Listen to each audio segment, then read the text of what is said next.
We would like to hope that the present series will advance two useful purposes.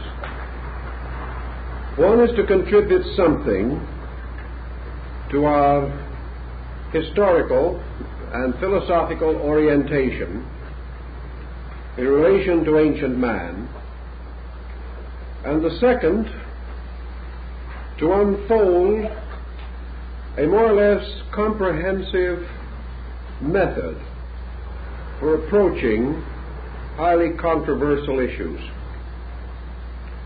We know that the Atlantean hypothesis is held to be a simple, inevitable fact by some, who are unfortunately in a position where they cannot too strongly sustain their positions.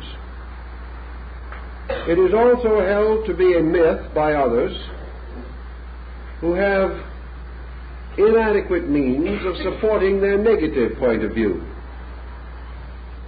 Thus, actually, we are in the presence of a mystery story, a story which must be examined in the weight of such evidence as is available, recognizing with Aristotle that rational evidence is acceptable in any learned group. In other words, the workings of the reasoning faculties can as truly and completely demonstrate a fact as so-called scientific method. Nearly all so-called scientific fact has either come from reasoning process or led to it. Therefore, the facts, apart from reason, lose most of their utility. But reason, if trained, may achieve facts not demonstrable on the level of academic observation or experimentation. Thus, we must try throughout this entire series to estimate our values, to gather such evidence as can be gathered, to interpret it with a largess of spirit which is consistent with good sense, thoughtfulness, and thoroughness. We are not seeking to attain an easy believing, but also we are not interested in denying merely because others have denied, or doubting because doubts are fashionable. What then is our basic problem? This problem deals with the existence of a comparatively important culture group at a time which we would generally regard as prehistoric. Perhaps better we should say that this group stands in the dim dawn light between prehistory and history. The moment we begin to consider this period, we learn several important negative facts. The first is that in spite of our achievements in many branches of learning, we have not been especially successful in pushing back the boundaries of history. We divide the world now into two distinct groups or periods, one historic and the other prehistorical. About prehistorical eras in general, we have a fair knowledge. We know something of the primitive man. We have the Piltdown skull, the Neanderthal jaw, and things of this kind, which tell us that at a remote period the primitive ancestors of humanity lived upon this earth, struggled against the natural hazards of their times, fought monstrous animals, and perished into limbo, leaving but primary and rudimentary artifacts or remnants of their survival. By geology, we come to some knowledge, and by the further aid of ethnology and anthropology, we have a picture of the remote world. We also have a fair picture of the modern world, from the rise of the civilizations of Egypt and those which flourished in the valley of the Euphrates down to the present time. It is this strange, shadowy interval between the prehistoric world and the historical world that we know that gives us the most baffling problem. We are unable to trace the emergence of civilized man as we know him. We are also confronted with a curious circumstance that historical research sustains, namely that for the most part, history is the continuing record of the collapse of systems, of cultures, the decay of peoples, the decline of nations, the disintegration of empires. History is almost an unbroken record of things dying, fading away, falling into neglect and oblivion. Thus, our history of races is a history of decline and fall. Scattered around the earth are the prehistoric records and remnants of peoples called the old people. These peoples we have neither any clear way of envisioning, nor can we adequately reconstruct their mode of life. For the most part, the records and remains of these people are to be found in stone, carving, or monument. To such we must add the usual accumulation of the ancient rubbish pile, broken pots, ancient decorations, primitive implements, and equally primitive ornamentations. Yet as we look around through these early shadowy remnants of things, we see flashes of considerable cultural insight. We do not know where this insight came from, but we observe a strange conglomeration of things extremely primitive and flashes of high genius. The artists who ornamented the interior of the caves of Spain and France with their prehistoric drawings were not, strictly speaking, amateurs. Today, modern art is seeking to capture the vitality expressed in these ancient prehistoric paintings.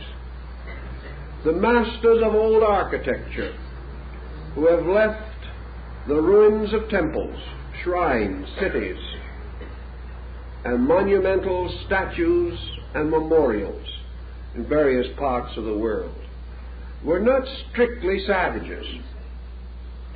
They possessed an unusual ingenuity. They also revealed considerable mathematical, astronomical, scientific skill. Who were they? Where did they come from, and where did they go?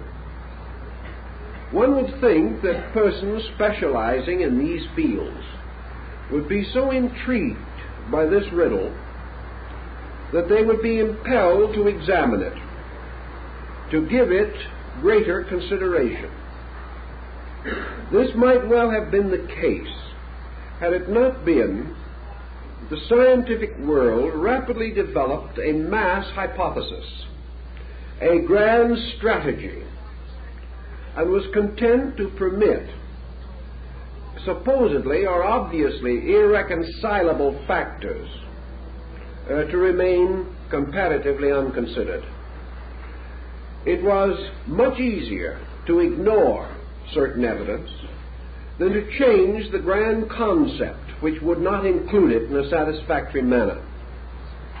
I think the problem in Mexico is indicative of the general train of thought.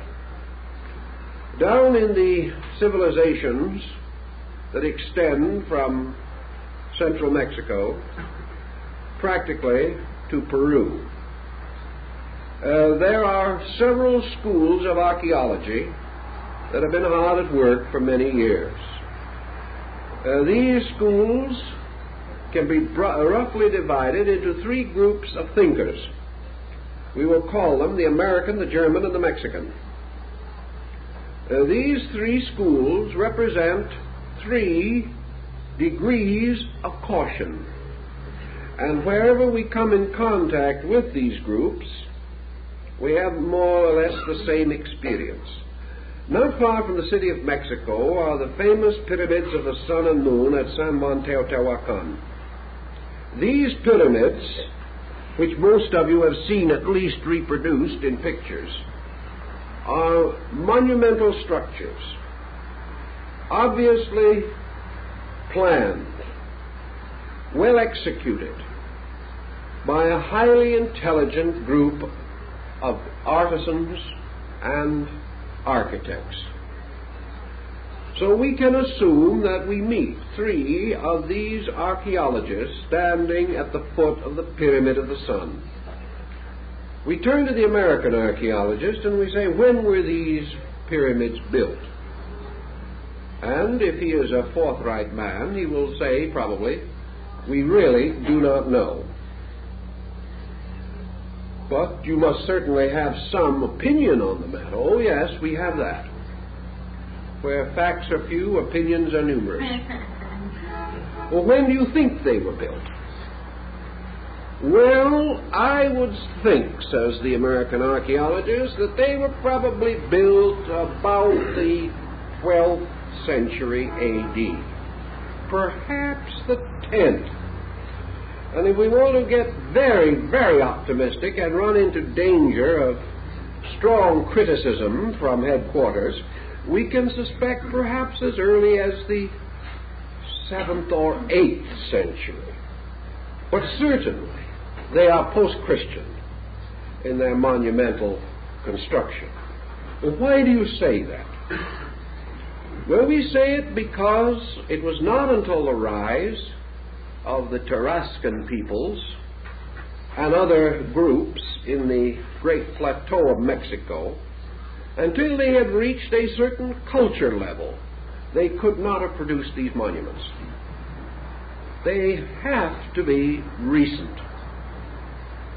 So you then turn to the Mexican archaeologist and you say, what is your opinion? And he will say, well, we do not really know either. But from our researching and from our thought, we suspect that these monuments are older than the American school believes. We would like to suspect that these monuments might go back 1,000, maybe 2,000 years before the Christian era, and that they were built by peoples who preceded the historical group in the Valley of Mexico. This assumes, of course, the existence of a pre-Aztec culture in this area.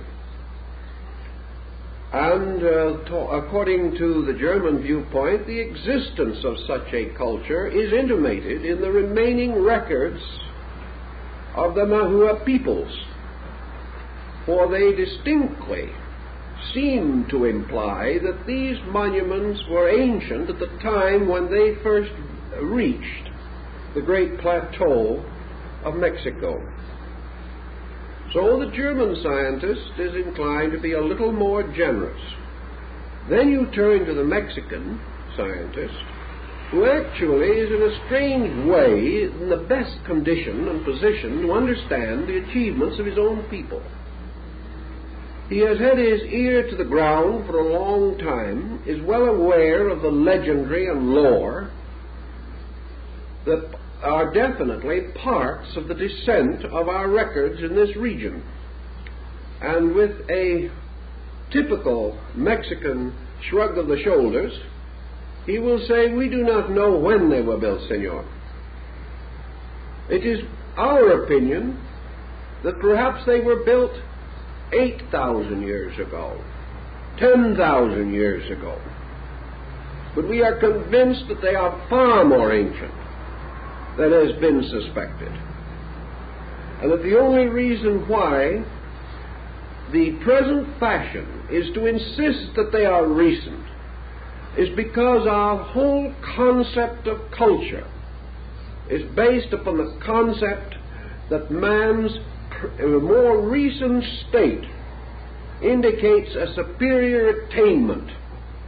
Therefore, that the man of the dawn of time could not have produced such monuments. Our picture of him does not permit him to have such ingenuity and advancement. But remember that we have no picture of this man except the one we ourselves have invented, so that we are really locked by our own invention. We have come to a conclusion, and we are trying to make the facts fit into the conclusion. In other words, we are reasoning from a conclusion and not toward one. This is, generally speaking, the attitude in nearly all parts of the world relating to ancient monuments. The modern materialistic school insisting upon everything being recent. The more conservative Teutonic mind being a little slower to arrive at such an end or finding, and the native peoples, whether scholarly or unscholarly, uniting in the concept of an extraordinary antiquity to certain of their most famous monumental structures. We do, of course, in some cases, enjoy native records. Our present tendency, however, is to assume that most natives are liars from the beginning, that either they have no knowledge of their own antiquity or have gone off into romancing and into myth and folklore to the degree that their records are not reliable. Actually, however, when we go back beyond a certain point, we have only mythology, only legendary, and only lore. If we eliminate these completely, we simply have no contact at all with man prior to the dynastic rise in Egypt. Thus we can say that some of these buildings may be recent, some of them may be ancient. Explorations on the site of the Great Pyramid of Kukulkan at Chichen Itza on the peninsula of Yucatan now indicate one building under another, and various estimates of from 9 to 15 structures inside of that one temple have already been advanced, indicating a sacred site rebuilt or overbuilt many times over a vast period of history. Thus, by degrees, the need for a concept of a culture, a comparatively advanced culture, appears over the horizon as we begin to seek reasonable or rational explanations for familiar things. So much for the physical level of our functioning. Now let us move to an entirely different theater of consideration, a different area requiring penetration. We are completely confused as to the origin of language. We have some rather skillful thoughts about it, but still we are unable to explain a number of important things. We accept much, question little, and hope for the best. On another level, equally important, we are without any adequate knowledge as to the origin of the sciences that we now consider basic. Who invented mathematics and when? This question would really probably prove disconcerting even to the best historian of mathematics. We simply do not know. Wherever we find the person or the condition which seems to suggest origination, we immediately strike a legend, or immediately strike a statement of that person that his knowledge was derived from some other source. We cannot pin down the original of these different forms of learning. This is especially true when we turn from history to Stonehenge, or to the great Druidic or pre-Druidic monuments in Brittany, in France. Here, immense mazes, tremendous architectural structures, covering huge areas, and arranged with considerable mathematical skill, must certainly precede the periods in which we believed mathematics to be available to man. We are therefore searching religiously, philosophically, scientifically, ethnologically, anthropologically, for the beginning of the human race. Not its physical beginning, merely as creature, but the beginning of its ascent from savagery or a primitive state to the levels or to the platforms which can come within investigation by available instruments. Where, then, can we turn? Probably the only way we can turn is that in which most have turned, who have sought to penetrate the almost intentional wall of oblivion that has been built up by opinion, attitude, and prejudice between us and the origin of our own culture. Men like Baron de Prorock, seeking vestiges of ancient foundations off the coast of Europe. Men like Leo Frobenius, seeking the solution of the mystery of Africa. These men instinctively associate their problem with a prehistorical empire, or a prehistorical diffusion of high culture, and have found it convenient to accept the general term Atlantean to suggest that culture in the light of the celebrated account left by Plato. So let us think for a moment about Plato's record, as we are to deal first, in our first evening, with the Greek-Egyptian foundation of the Atlantic fable. We have every reason to believe that the discussion of the Atlantic island contained in the writings of Plato arose from the maturity of his years and has been preserved for us in the collected works of one of the greatest minds and the most admired intellects that humanity has produced. It would be difficult indeed to assume that the author of the Statesman and the Republic, the man whose mind so accurately and astutely estimated nearly every social and human problem, could have merely been fictionalizing, or have been himself easily deceived by some legend or lore.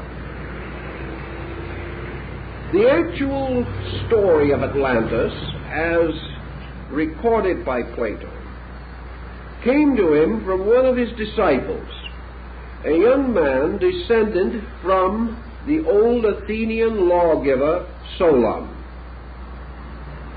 Solon, who flourished about the 6th century BC, was one of the 7 wise men of Greece. And it is very important to realize at this time that Solon is not included among philosophers, nor is he considered a mystic. He is not regarded as a scientist, and he was certainly not a theologian.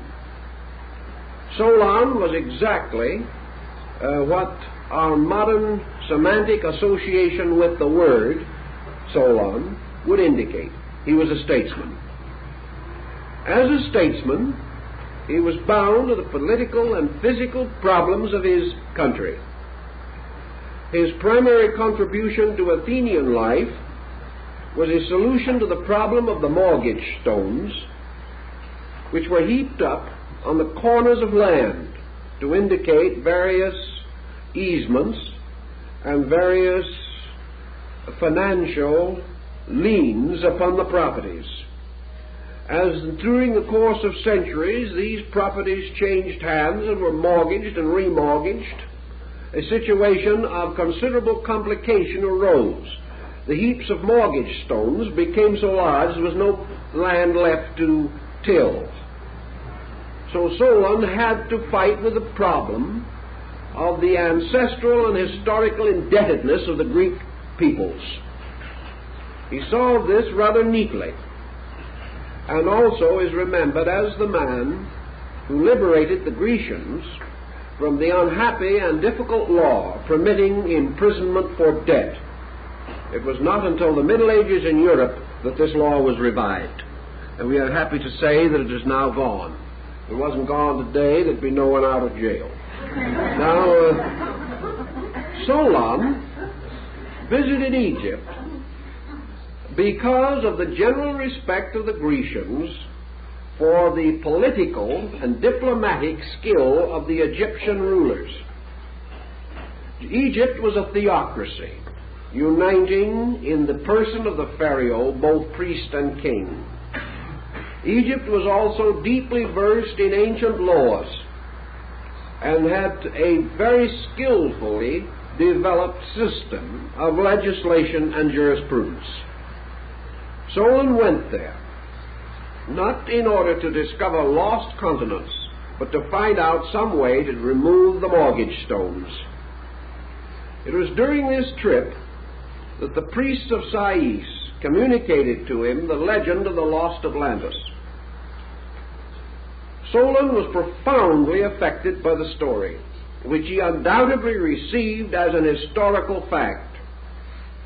He was shown a pillar of mysterious metal, which was said by these priests to have been erected prior to the destruction of Atlantis, and to have carved upon its face in hieroglyphics the story of the great catastrophe.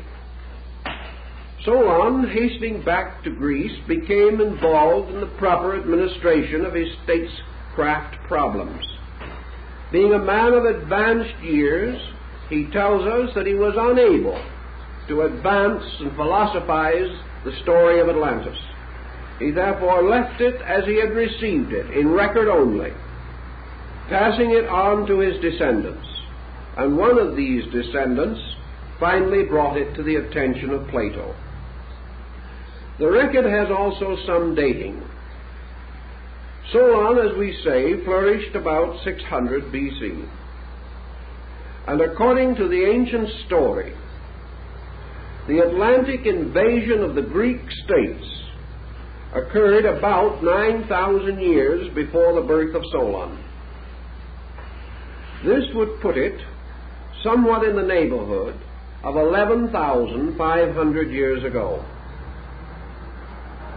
This kind of dating brings us into an arena of timing in which modern man has almost no records. a period in which, however, it is inconceivable to him that a great culture could have flourished. Remember, this culture was important in the terms of the Greeks and Egyptians. Therefore, we have every reason to assume that whatever this Atlantean culture was, it was not like ours, but if it had a parallel, would have been more like that of those ancient nations of 4,000, 5,000, or 6,000 years ago, with which we have some historical acquaintance. According to the Egyptians, the Atlanteans attempted the conquest of Europe. And in the course of this conquest, they moved apparently without opposition until they reached the Greek area. And here they had their first serious adversary. During the wars and struggles which ensued, the Atlantic continent sank, leaving the armies that had reached Europe and undoubtedly had permeated a large part of the European area without a homeland, without any place to return. Also, undoubtedly, at that time, this disaster was far less significant than it would have been in terms of a modern military expedition. Even 4,000 years ago, and certainly 5 or 6, armies did not move as bodies of military people. They moved as migrations of total social groups. The army or the leader leading an expedition into a remote area carried with him all his worldly goods, his family, his livestock, everything necessary for his survival. It is quite likely that in many of those older campaigns, the original members of the expedition, even had they been spared or were they spared in war, would never return home. It would be their great-grandchildren who might return, if any, because there was almost no contact between these migrant armies and the land from which they originated. They might well settle in some new region and never go back, becoming the nucleus of a new culture group. So it is not so likely that the Atlantean armies were gravely perturbed by the destruction of their homeland. They may have already been away from it 100, 200 years, with little memory by descent of the original area, and that memory already highly dramatized and romanticized. Plato and the Egyptians both fail to tell us what happened to the migrant armies of the Atlantean expeditionary forces. Obviously, they could not go home. They seemed to disappear, and they disappeared at a time thousands of years before the Trojan War. Some have advanced the possibility that these Atlantean migrants finally come into historical memory as the Egyptian people, that perhaps the Egyptians were these Atlanteans, that they gradually took over this area, bringing with them the cultural background of previous achievement. This might explain why we have no clear evidence of the origin of arts or sciences in Egypt. Why it also happens that the earliest Egyptian records indicate a people highly advanced, culturally, scientifically, philosophically, and religiously. We do not know where these people came from, nor do we know where the Atlanteans went. On the same ground, we have comparatively little knowledge of a primitive state of Europe. We have some, we can envision the Europe of the Goths and the Vandals.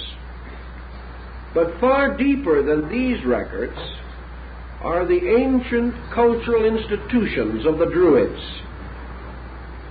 and of the various bardic orders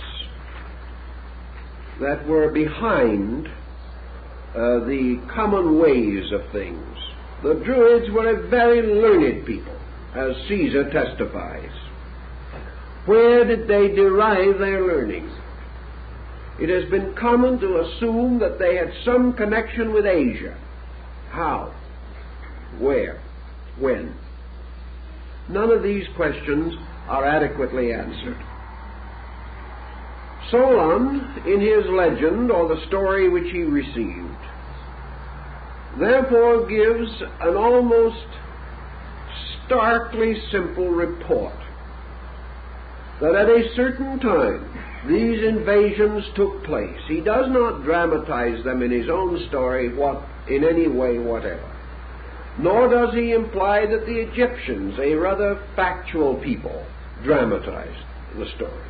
They presented it to him as a simple historical account, but unfortunately did not give him the details which might have clarified the whole issue. Later, when the descendant of Solon provided the material for the famous dialogue, the Critias, of Plato, we find the master of philosophy moving in upon the fable. Plato gives us an account far more explicit than that of Solon, in much greater detail and with much more glamour. Where did Plato secure the material for this embellishment? No one knows. This embellishment, however, follows in itself a kind of pattern. It follows the pattern of Greek mythology. It assumes, therefore, that when the 12 deities divided the earth, that the seas and the great oceans were assigned to the deity Poseidon, and that from him and from his descendants came the mysterious empire of Posidonius. Thus, Plato, borrowing again from mythology, declares that Atlas, the man who carried the world on his shoulders, was an ancient Atlantean king. And Plato further points out the tremendously vital code of laws given by Poseidon to his people and to his children, the laws which became the basis of the great legislative system of the Atlantean state. These laws, incidentally, are practically identical with those set forth in the basic code of the great Babylonian Chaldean system, the Code of Hammurabi. Thus we have Plato implying that a great culture, a powerful religion, important mysteries or secret religious institutions originated in this great Atlantean nation. Plato then explains to us something that, can it be demonstrated, would be of the greatest importance. He speaks strongly of the maritime achievements of the Atlantean peoples. The great city of the Golden Gates on the island of Atlantis was actually a vast harbor. And into this harbor came the shipping of the Atlanteans, who were a great mercantile people. Their boats and galleys and crafts went throughout the world, merchandising, bartering, exchanging, trading. Plato does not specifically state colonizing, but let us move it there for a moment and consider what might be implied. A factual story gives us some help. We know that the Chaldeans, at a comparatively early period, sailed along the coasts of Western Europe, reaching as far as Britain and the Scandinavian countries to engage in the merchandising of tin. And we know that wherever these ancient expeditions came and visited, they left not only the immediate objects of barter, but a cultural impact upon the peoples that they visited.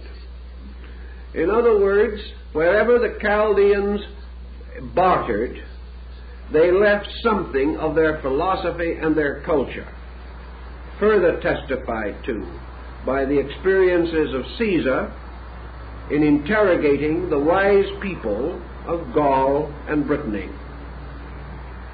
Thus, the migration of a great mercantile project traveling into very far areas would certainly imply the establishment of trading centers, trading posts, outposts of one kind or another, and even permanent settlements.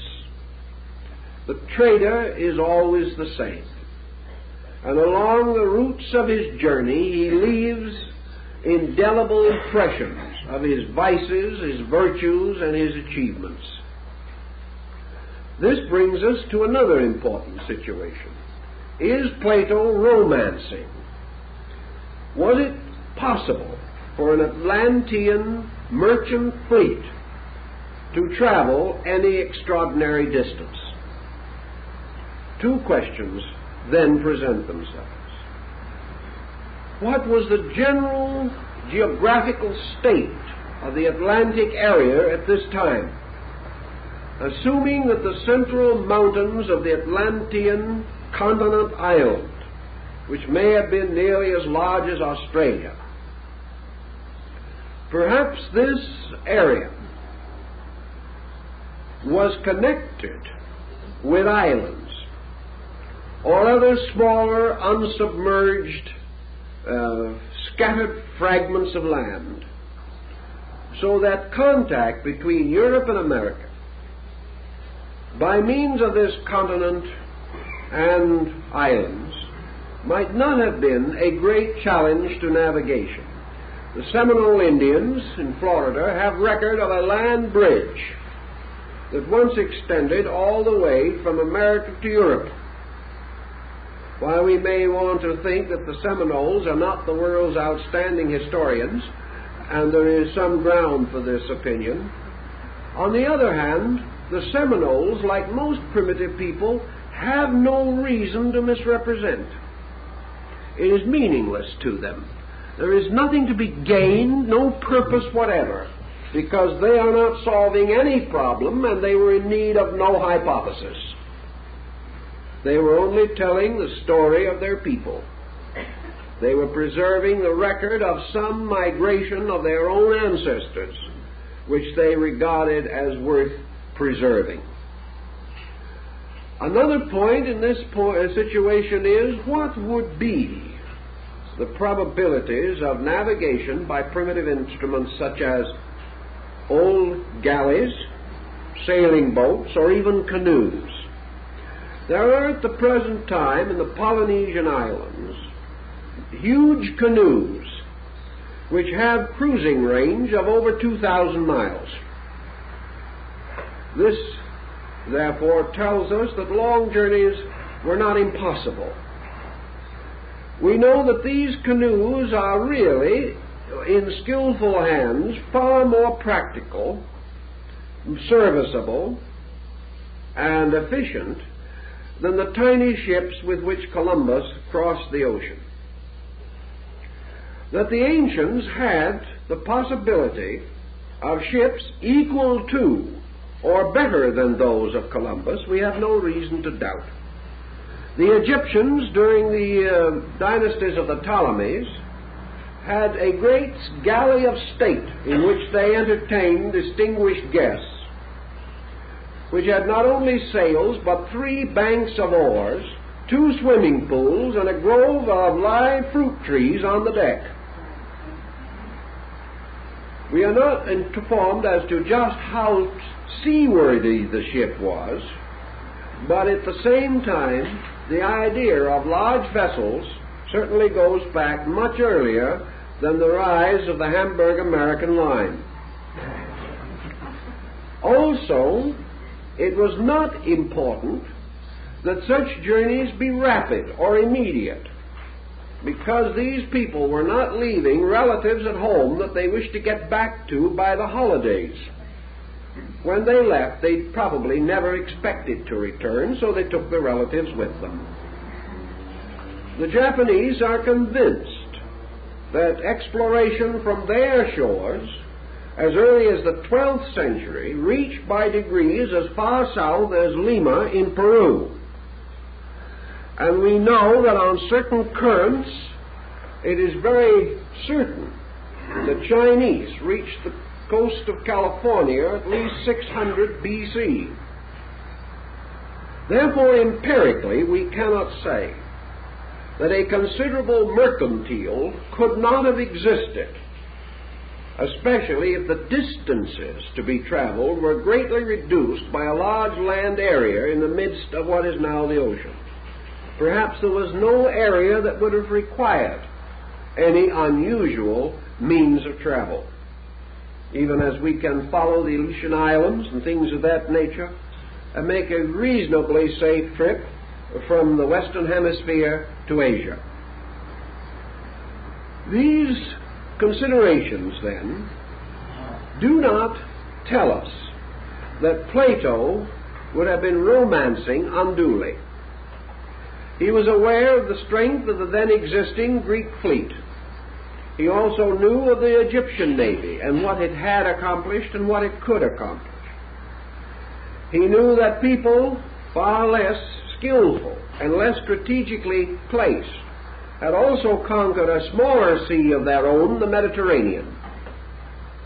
All these things were matters of degrees, not involving any major policy change.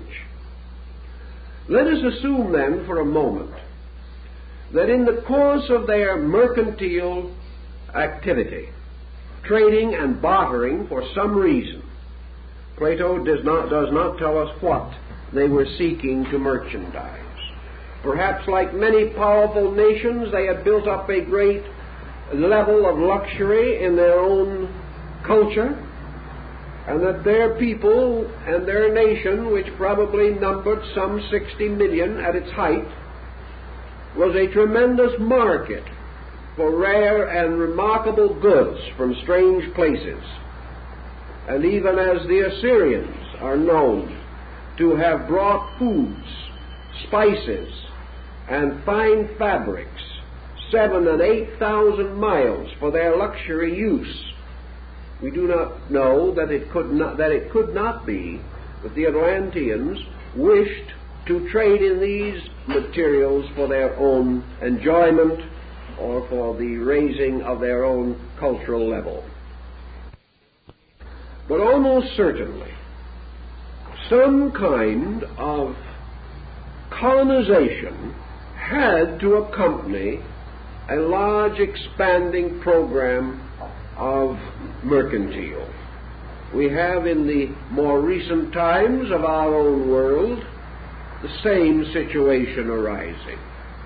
The expanding power of the British Empire in the 17th and 18th centuries resulted in a vast colonization program.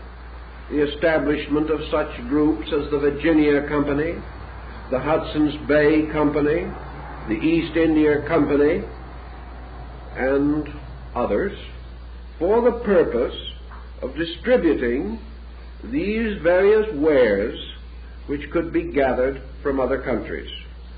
The gathering of the material in these other countries required central storage areas, such as the treaty ports that were set up along the coast of China in the closing years of the last century.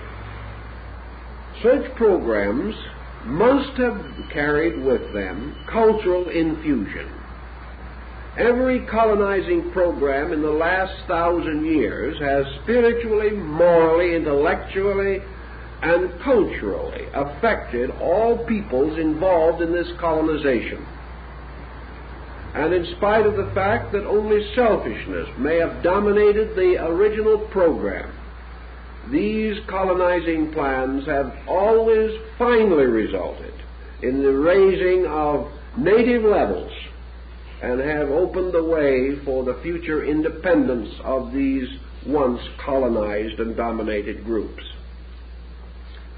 We have no reason, therefore, to assume that Plato was mad or completely impractical if he tells us something which we have seen repeated 100 times since, and have seen repeated by peoples of a much more complicated nature, and with situations that might have suggested other means of handling, but we have still followed the old traditional ways.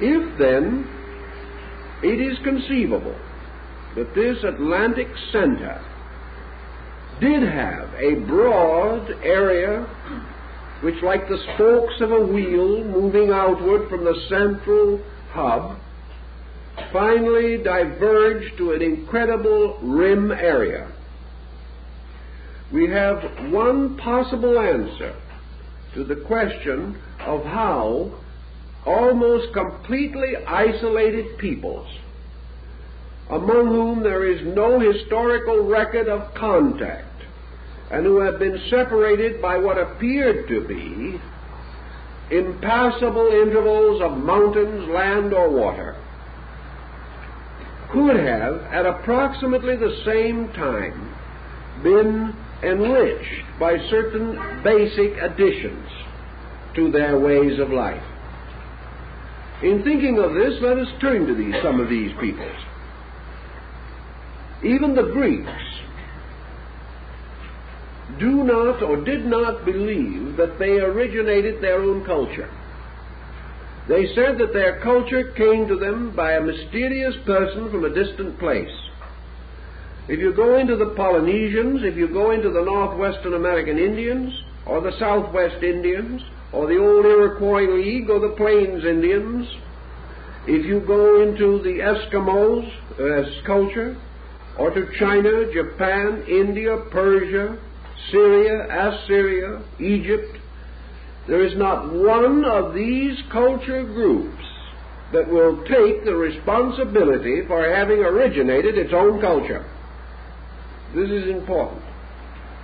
While we have only myths to work with, that is true, every one of these groups of myths tell essentially the same origin story, that the peoples came from elsewhere, that they came with leaders who had led them from some previous location, that these leaders were responsible for the establishment of higher orders of culture in primitive areas.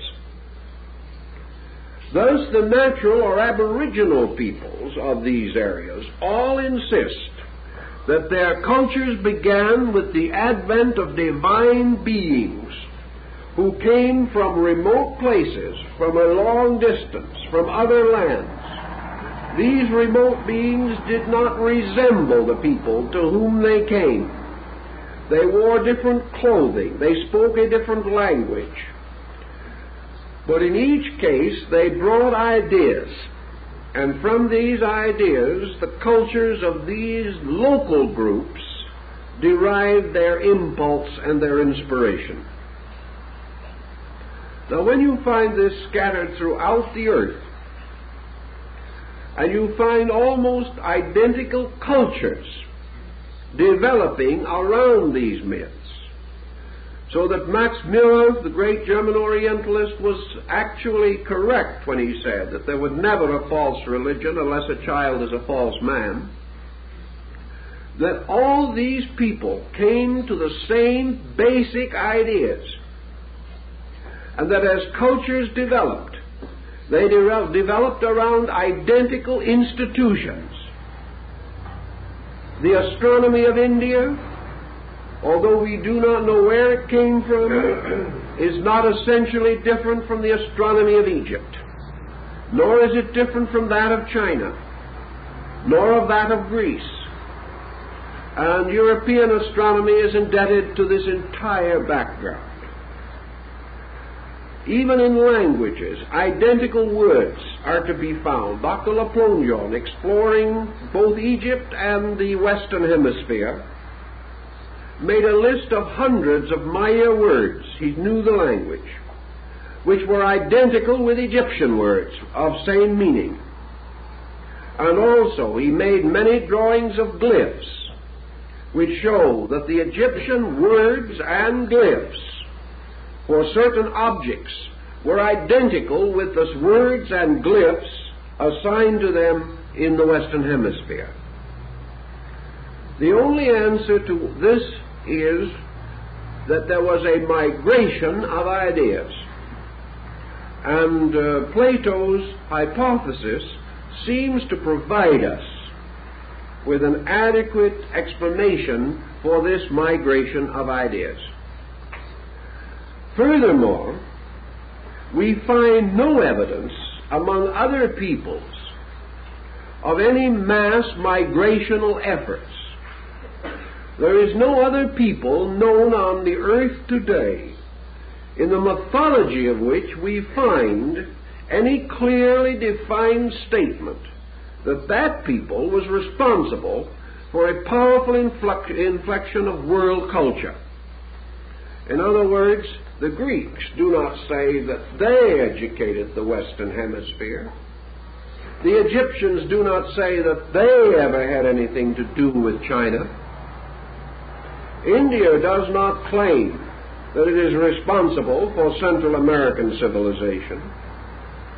Nor can the Central American civilization, dear old Dr. Plongeon to the contrary, nevertheless, actually claim that it was responsible for the rise of Syria, Palestine, the Near East, and the emirs of Afghanistan.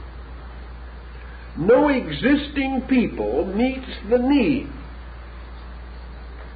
of the problem at hand, nor does any existing people claim to ever have fulfilled that need. And though their myths be many, this type of mythology is not to be found. But the mythology that someone else came to them is universally present. One of the difficulties, of course, that we confront in all of these situations is the comparatively recent rise of a trustworthy chronological system. We have a reasonable system in China by which we can push back dates 2,000 or 3,000 years before the Christian era, but after that we are dissipated in mythology again. We can integrate the concept of Egyptian dating perhaps 6,000 to 7,000 years. In India, we are not quite so fortunate as far as chronological material is concerned.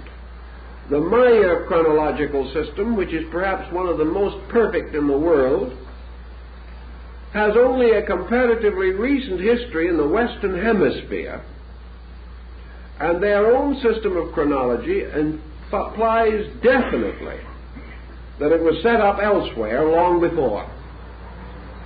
But we do not have any trustworthy system of dating. We cannot raise the question, therefore, what were these people doing 10,000 years ago? We have no chronology to assist us to differentiate these periods. In fact, we could not spot them within several thousands of years. Thus we have only legendary. We have only the concept of the long, long ago. We are back to the most elusive of all dates, once upon a time, where every legend, fairy story, and fragment of folklore has its beginning. This once upon a time, however, has one interesting, demonstrable element. This once upon a time is related to area. And we are able to gather to some degree a picture of timing from location.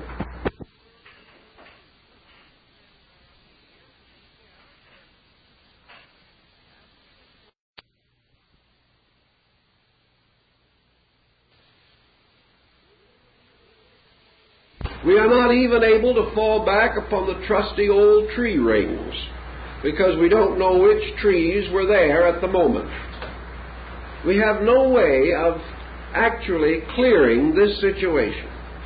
We have only the broad picture of many peoples to whom things happened once upon a time. We do know, however, that this once upon a time was already in vogue and well used, being accepted as ancient lore as early as 7,000 years ago. We know that the ancient peoples of the valley of the Euphrates and of Egypt referred to ancient times in their earliest recorded works. So the historians and the storytellers of the old dynasties were using once upon a time just as we are. And this must imply that the term originates prior to the rise of these historical states as we know them. If then we shall assume some of these things, we must turn back now and try to appraise our Atlantean. What manner of man was this? Who was he? What kind of a person? Is it true that great scientists and philosophers and scholars flourished in this empire of the Golden Gates 25,000 years ago? Did some strange catastrophe wipe out the first spaceships, aeroplanes? Were these people great scientists? Are we merely struggling to regain what they once knew? It's all very dramatic, very interesting, very difficult. Actually, we have to develop our premises very largely from the only record that we have in the Near Eastern area, in the Mediterranean area, and that is Plato. He tells us that they had great laws, good laws. He tells us that they built a great temple to the deity Poseidon, and that in this temple was a magnificent statue of the deity, that these people worked precious metals, that they were able to plate the walls of their city with orichalcum, a mysterious metal of the greatest hardness, like the plates or scales of a suit of armor. These people had armor, spears, bow and arrow, or at least some similar weapon. They were able to make war, and they were sufficiently aggressive so that it was not until the Athenians arose against them that they met any resistance in their migration. They domesticated the horse, which was sacred to the god who was the ruler of their land. They possessed the knowledge of the tilling of the soil, and from the description of their harbors, their earthworks, their ships, their laws, their ancient hierarchical orders, the descent of their rulers, their princely and priestly families, their knowledge of medicine, law, and science, from all these fragments put together, we must have been in the presence of a reasonably advanced type of person. Now, this does not mean, by any circumstance, that we must regard the Atlantean as a miracle or a wonder of wonders. All we need to do is to see him standing in the background of the ancient world, standing against the background of the great dynasties of Babylonia and Egypt, standing perhaps almost like some vast pre-Egyptian in the midst of the city which he had built, the city of great monuments and pyramids, a wonderful city on a wonderful land, fertile, which he was able to cultivate, for he had learned to gather the fruits of the fields and to sow the grain. He had gained much knowledge. It would be almost inconceivable that the gods of the islands would have written tablets, inscribing them with their instructions, and this Plato simply tosses in, had not the people had a written language. Nor would he be likely to refer to these achievements had they no histories or historical records. So we must assume that perhaps, as in the case of Egypt or Greece, that some at least of the Atlanteans were literate, that they possessed a written language and could preserve history, that they could also preserve chronology, and that perhaps they are some almost hypothetical Mayan, a learned person such as those met by Cortez when he arrived in the Western world and beheld for the first time the Venice of America, the city of floating ships and islands, ruled over by the wise and colorful Montezuma. Now, how do we gain any further knowledge of this? We gain it again by going to the myths of these circumference peoples, the mysterious beings who came to them in the dawn of time, responsible for their advancement and their knowledge, are always attributed as possessing such attributes as we have listed. In other words, they were persons wearing armor, apparently a kind of chain or scale armor, which caused them to resemble fishes. That these people also came in boats, that they could navigate, and that when they reached the land, they brought with them in every instance a culture level higher than that of the people to whom they came. The picture is therefore that at least in the area under consideration, this colonizing was into primitive regions, as was the case in the 18th and 19th century in many cases, and that these various merchants or maritime adventurers actually developed primitive peoples and secured from them valuable commodities. In exchange, they left the inevitable record of their presence. Perhaps they sent missionaries. Perhaps they established permanent colonies. These things we cannot know with certainty. Now, if this was occurring 10, 12, 14,000 years ago, 20,000 perhaps, what was the state of the rest of the world? What was the state of the rest of the world when Great Britain produced its colonial empire? It was not a world of Great Britain and savagery. It was a world of several great cultures, and a world in which, by its own peculiar nature and skill, Great Britain was able to create this vast mercantile commonwealth. Now, it is not at all necessary that at the time of the Atlanteans no other civilized people existed. There is much to indicate that great migrations moving from northern Asia were also to be considered as important. For the beginning of the great Arya migration, which was to finally take the place of the Atlantean world and to dominate the culture which we now know, was certainly underway, moving into the theater of world affairs, down through the valley of the Sind and the great Indo-Gangetic plain of India.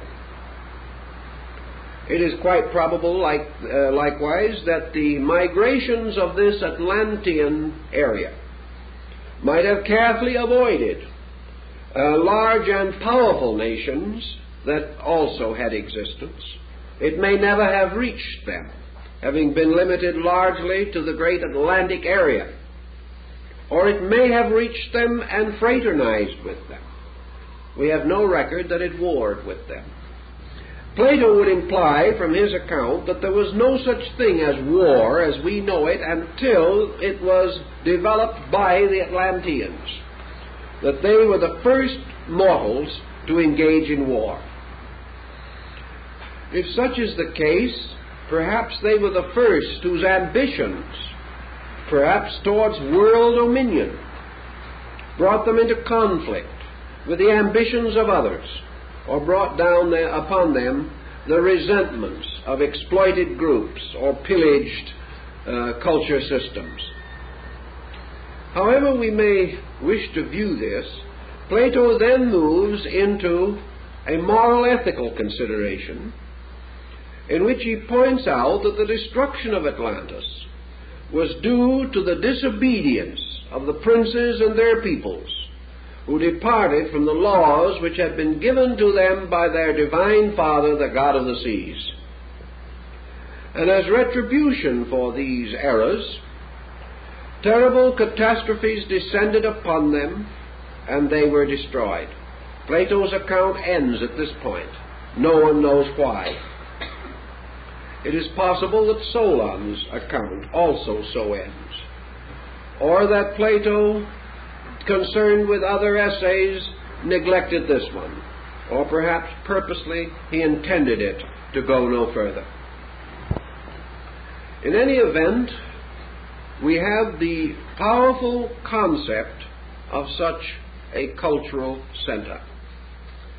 This causes us then to begin to patch together the framework and remnants of the old cultures of the world, in an effort to discover, if we can, such common material as could well have been derived from a single source.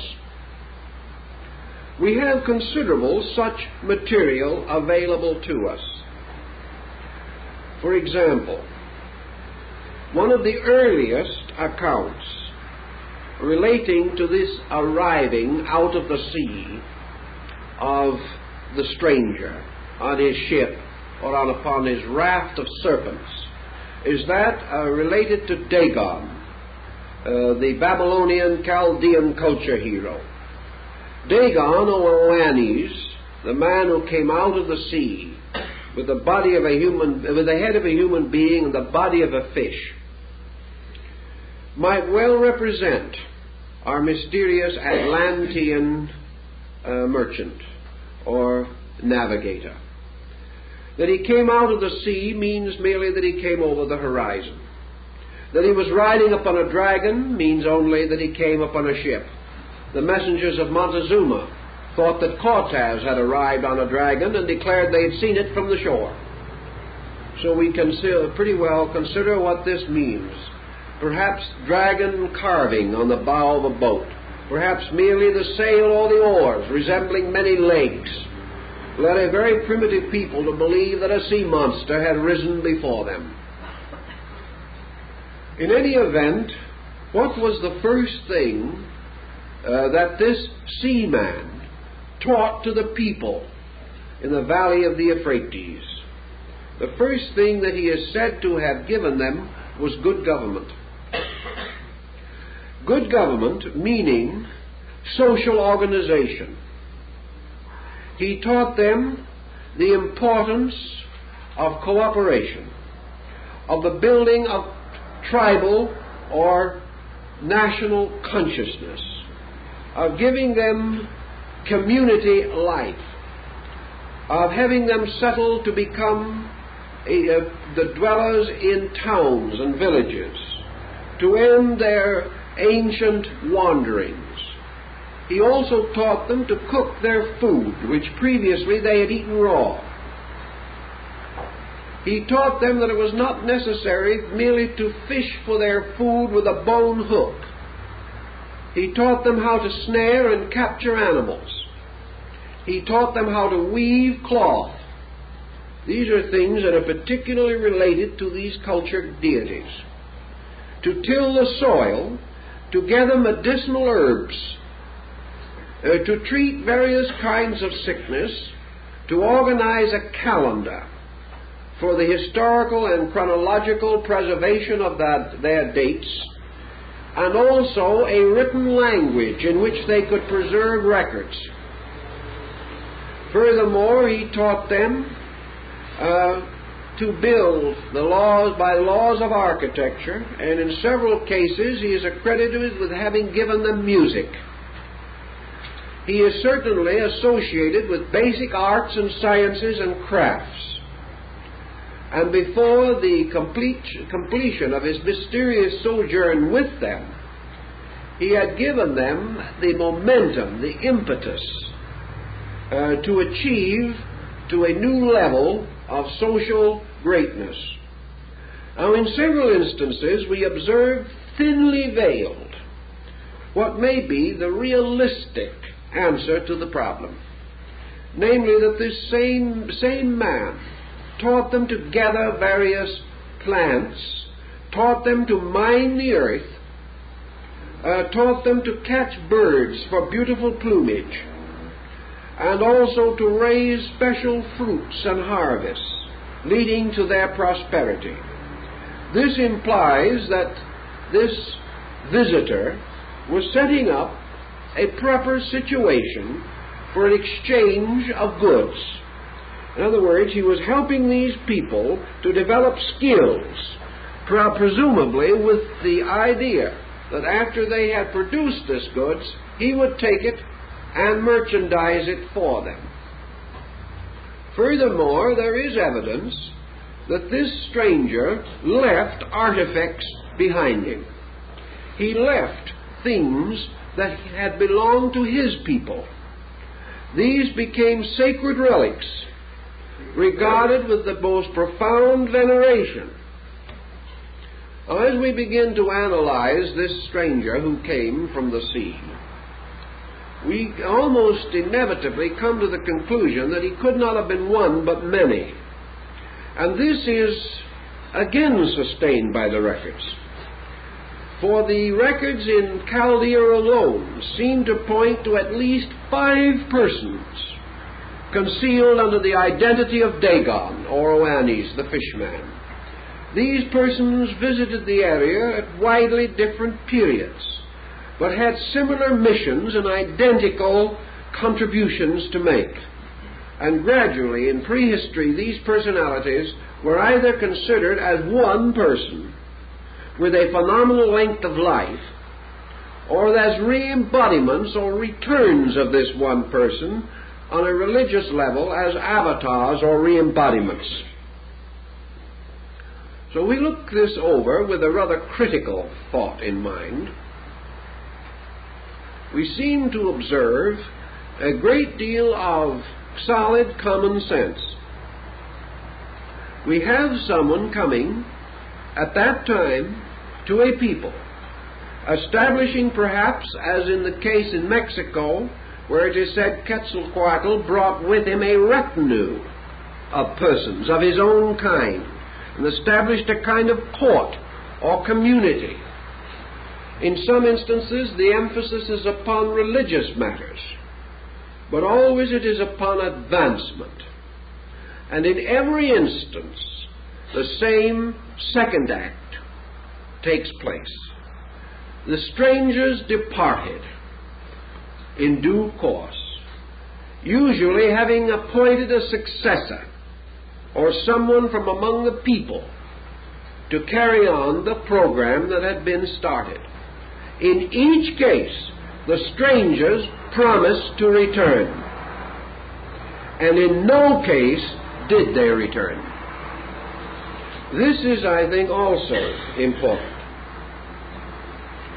Always the strangers said he would come back. Always he warned the people to keep the rules and laws, because he would come back and find out whether they had or not. Also, this stranger emphasized the need for honesty and for integrity and for dedication.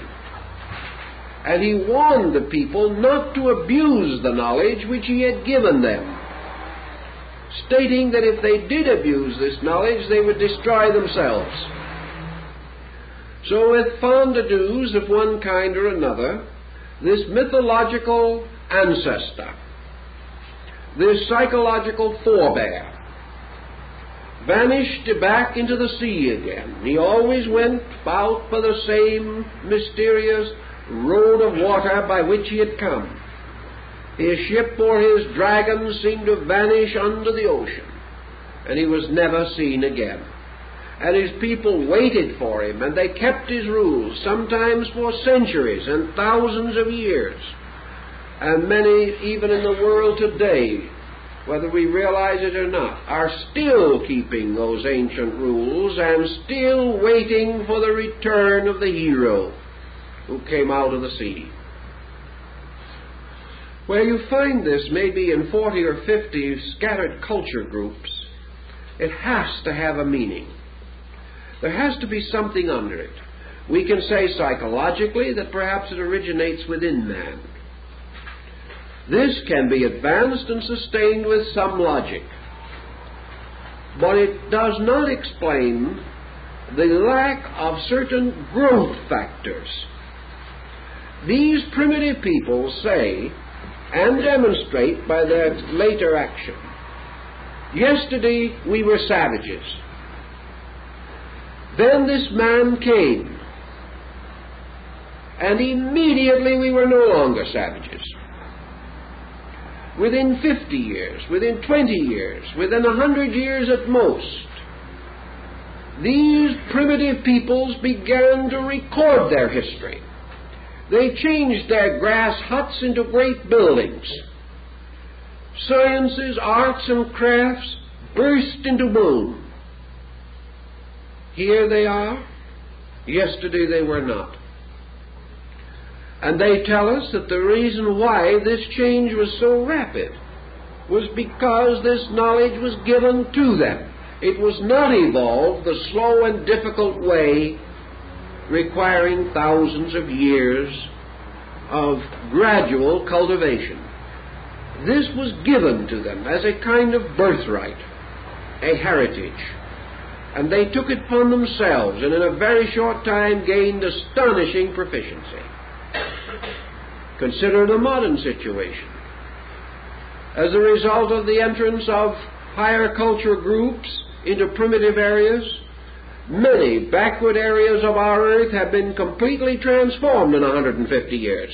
We know this is happening, and we know that within the next 50 years many new states and nations that 200 years ago were savages will sit as civilized human beings at the tables of our conferences. Thus rapidly does this contact bring with it the change in the state of things. This may also explain why, under the tremendous impulse of this almost divine mystery, for with ancient peoples everything that cannot be understood is sacred, under the impulse of this hero and the legends rising around him, small groups of persons became the custodians of the deeper phases of his laws. The knowledge that he could not or would not wish to have forgotten was communicated to the old ones, the priests. They apparently were among his earliest converts, the local native wise men.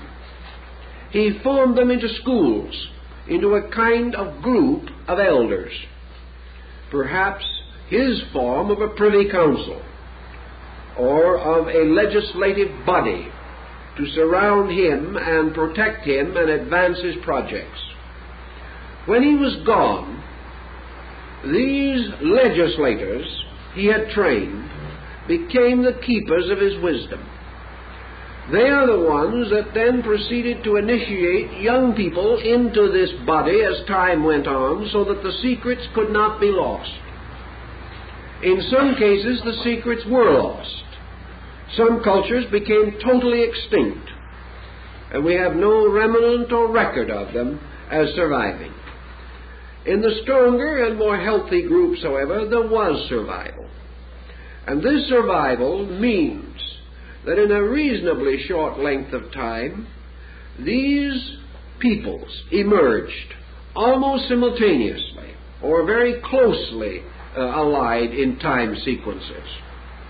And that suddenly the curtain of history rolls up and we see history. And we see it coming into our understanding. But behind this history is nothing but secrets. Ancient institutions dedicated to the gods, to the sciences, to the arts, and to the religions. Each of these gods part of a strange order of beings. Now let us remind ourselves of one other thing, that even in the times of Plato and Thales and the other great Greek thinkers, there was a hypothesis strongly held that the gods had originally been mortals. Also, among the Egyptians, Plutarch tells us that the great gods of Egypt were antediluvian kings who had been deified after death. Now this has more or less disappeared from our thinking, but perhaps it also has a bearing upon this present consideration. We do not mean to imply that all religion rises merely from prehistoric history. We do mean to imply, however, that between man as a worshipping being, worshipping the great creative principles of life, and man in his present complicated theological structure, there is an interval of interpretation, of impersonation, of personification, by means of which hierarchies or pantheons of divinities have arisen in nearly all parts of the world. These divinities, in most instances, like the Olympian gods, the Aces of Scandinavia, or the great Egyptian gods of Philae and Luxor, these deities have their stories. They have their histories. They have legends about them. They have their persecutions and their problems, their fortunes and their misfortunes. They were sometimes victorious and sometimes defeated, and they were subject to most of the moods that mortals can understand. The Egyptians and Greeks believed that these secondary orders of deities might very well have been originally human beings, living at a remote time and with unique achievements, by means of which they became the patrons and were recognized as divine by lesser peoples to whom they brought culture and enlightenment. This would again fit into our hypothesis. If, for example, there was a cultured people, a highly civilized people, that took some kind of a paternal interest in the then wandering nomadic tribes that are now the nations of the world, if such cultivated persons existed, we have no record of them whatever except in that mysterious account of the time when the gods walked the earth prior to the rise of the ordinary human way of life. Every people has this account. The account that once upon a time the gods were among them, taught them, worked with them, gave them their privileges, established their priesthood, set up their monarchies, so that ancient peoples all believed themselves to have been descendants of deities, and even the Emperor of Japan believes that his dynasty goes back to the goddess Amaterasu Omikami, the goddess of the sun, a divine being from whom a human dynasty proceeded. Everywhere it is the same. Ancient rulers governed by the divine right of kings, and this divine right was by descent from the heavenly kings that preceded the human rulers. This thinking could take considerable interpretation. For it could well be that behind the history, this dim band that we cannot penetrate, is the band of these ancient gods. Now let us appropriate a scientific, philosophical, psychological thought. Supposing we assume that 6,000 or 7,000 years ago, primitive men, having attained, however, a measure of culture, began to contemplate their own origin. Suppose, for example, that the Eskimo or some of the Totem Indians had a long history and were going back to try to develop a concept of where they came from and who these great gods were, from whom they were descended. If they could go back to the earliest forms of their legends, there's one important thing that we must bear in mind. It is very difficult for any people or even an individual to imagine clearly a state superior to himself unless he is in the presence of example. It is quite possible for a primitive man of today, having seen a civilized man, to imagine him. But if the primitive man had never seen a civilized man and knew of no other kind of creature than himself, it is very doubtful if he could have imagined a group of ancestors or predecessors sublimely superior to himself. He would not have known how to describe them or what to call them. He could not imagine the origin of his clan being any different from the world that he knew. Yet our primitive forebears, arising from a primitive state, all had a clear concept of the existence in the world prior to their time of a culture system supremely advanced beyond their own. Thus the Greeks, at their very dawn, contemplating upon the gods of the great Hyperborean range, or the gods who abode north of the winds, saw Olympus as a magnificent assembly not only of rather human gods, but also of great attainments, of great skill, and of supreme authority, wisdom, and power. The gods of Greece and Egypt were great gods, looking down upon their world.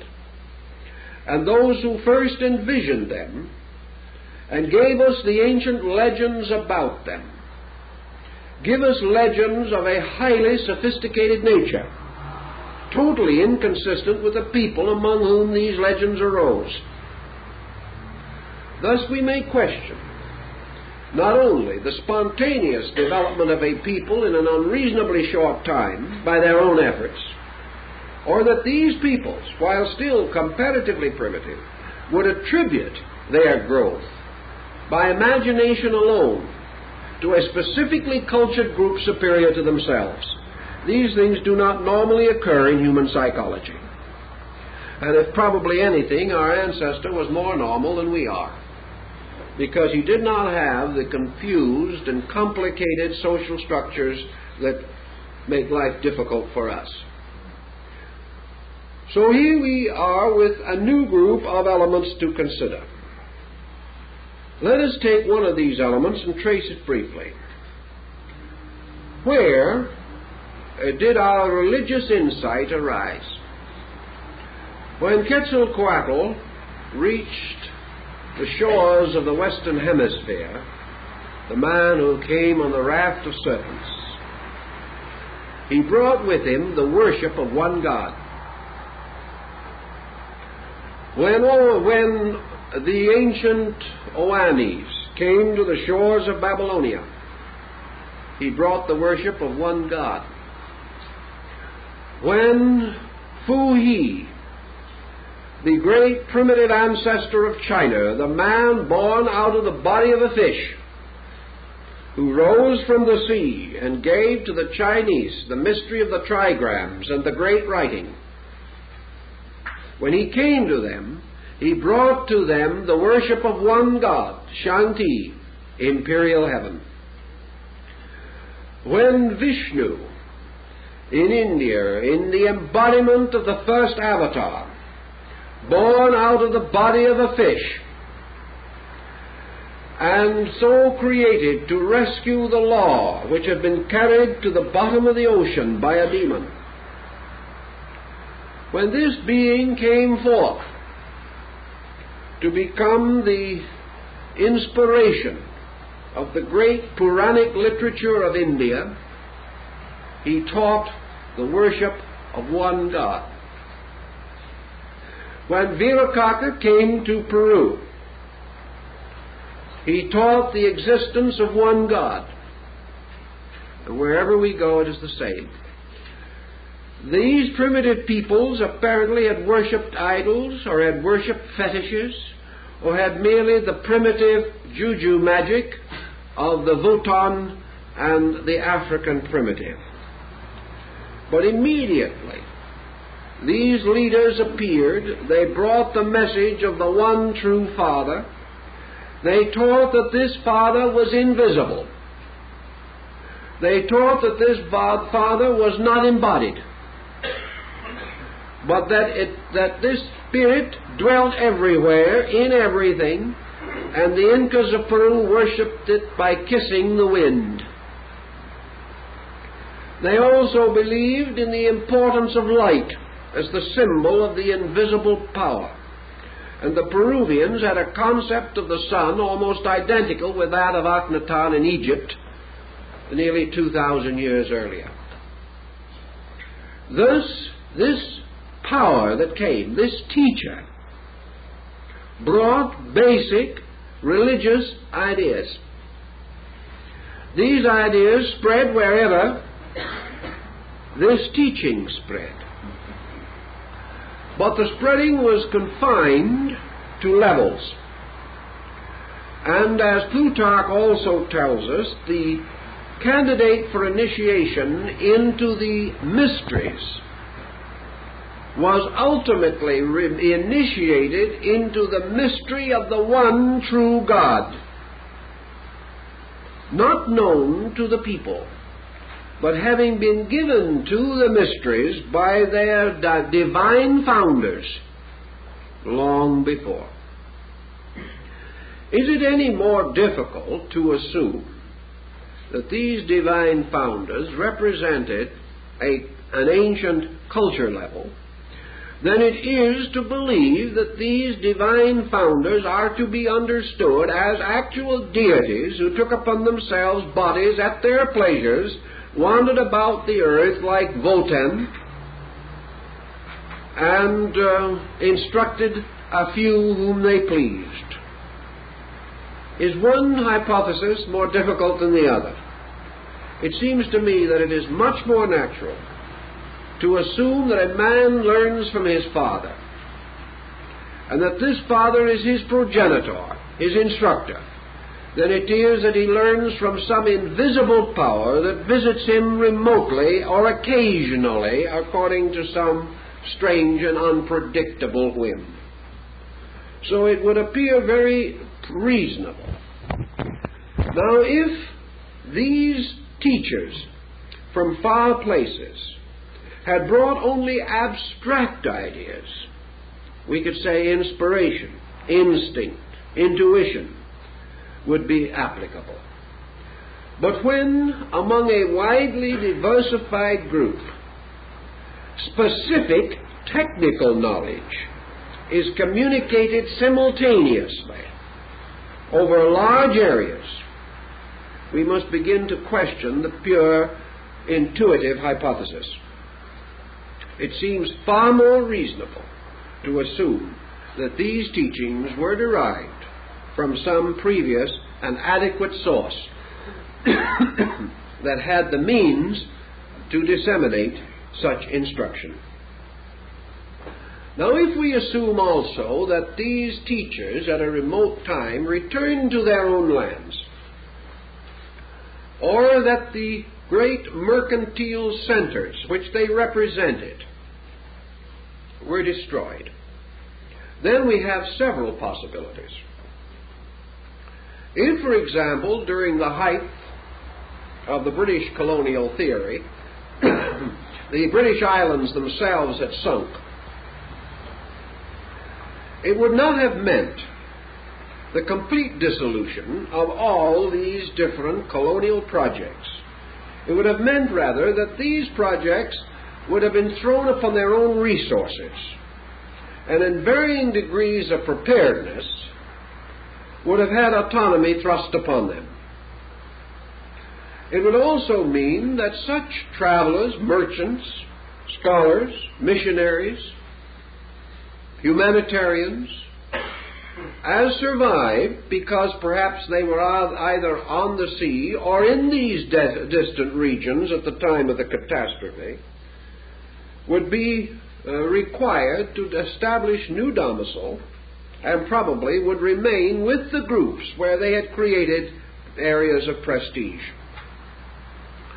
Thus we may have a phenomenon which is noted among ancient peoples, and that is the curious differences between what might be termed certain aristocratic families within a racial group and the structure of that group itself. Sir Marco Polo, who visited Angkor, the great Khmer center in Indochina, the ruins of which are another unsolved riddle, declared that it was perfectly possible to tell the members of the aristocratic and royal family because of the complete difference in the color of their skin and in the structure of their features. Although these people had been born there and had ruled there for centuries, they were not the same stock.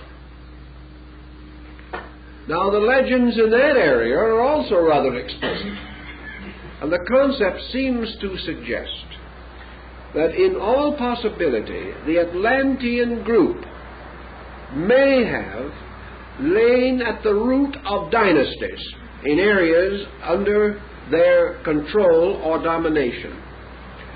That this group intermarried, or perhaps selected certain racial stock for the extension of its own sphere of influence, and that there may therefore be definite traces of Atlantean bloodstream in non-Atlantean peoples who were reached at that time, and whose achievements centered around certain heroic groups within their own structure, as, for example, the caste system in India.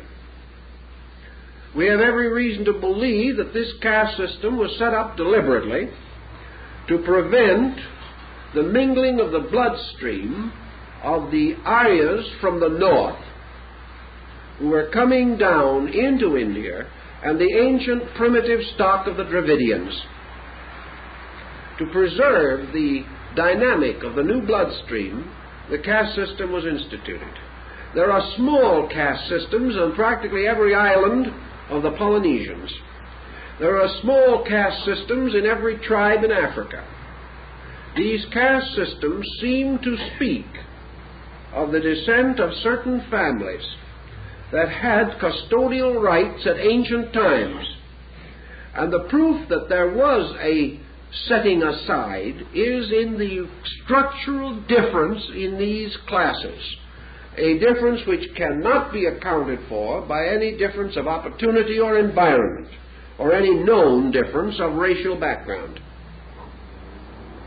Thus we have the possibility, which has been long affirmed, that the religions of man came from these semi-divine beings, that these religions are all aspects of one faith, that this one faith, or the Vedas, the law, that this faith had its root in some central religious core, and may very well have been the religious code of Atlantis. It is very close to the pronouncements given by Plato concerning the nature of this code for the government of the Atlantic islands. Also, although Atlantis was an empire kingdom, the laws were such that they consoled Plato tremendously in the development of his concept of democracy. The liberties, privileges, and rights of the Atlantean peoples indicated a high degree of socialized attainment. This attainment could well be the impetus which caused other peoples, receiving it for the first time, to feel that it led them out of bondage and brought them a new vision of the dignity of man. This whole problem, then, would rest upon what would happen if this hub area, as Plato has described, was destroyed in 24 hours, carrying with it to death nearly 60 million human beings. If such a catastrophe occurred, it would mean one of 3 or 4 circumstances. First, the breaking down, the collapse of this colonial relationship, insofar as those more remote areas which were seldom reached and only occasionally contacted were concerned. Such areas would have only a dim legend at best of some strange person that came to them, changed their way of life, and never returned. The second group, where more permanent voyaging had set up some type of semi-permanent structure, would have the more clearly defined social impulse to go on, to build empire. A third group, in which perhaps would be involved some of these Atlantean survivors themselves, who thereby took on and took over the rapid progress of certain social and racial groups, might have resulted in the rise of the mythological kingdoms of the remote past, these brilliant and wonderful states that came out of nothing and flourished and gained so vast a reputation that men believed that they belonged to the gods. These Atlanteans who stayed could well have been gods walking among men, living with them, as Quetzalcoatl is said to have lived for many years, and finally either dying or departing. One interesting point in connection with this story is that although these gods did come and perform these services and were apparently divine beings, most of them are reported to have died. 2 things. Either they went back to the sea, or else they remained and died. There are a number of accounts that they did remain and die, as for example the mound for the god Odin, or Wotan, which is still to be seen, the grave near Uppsala in Scandinavia. An ancient monumental mound said to be the graves of the gods. That these gods died of various causes is also suggested. And in some instances, the legends are so confused that it seems as though later generations, trying to preserve the heroic nature of these deities, did not wish to let it appear that they had died. Yet Osiris died at the hand of his brother Typhon.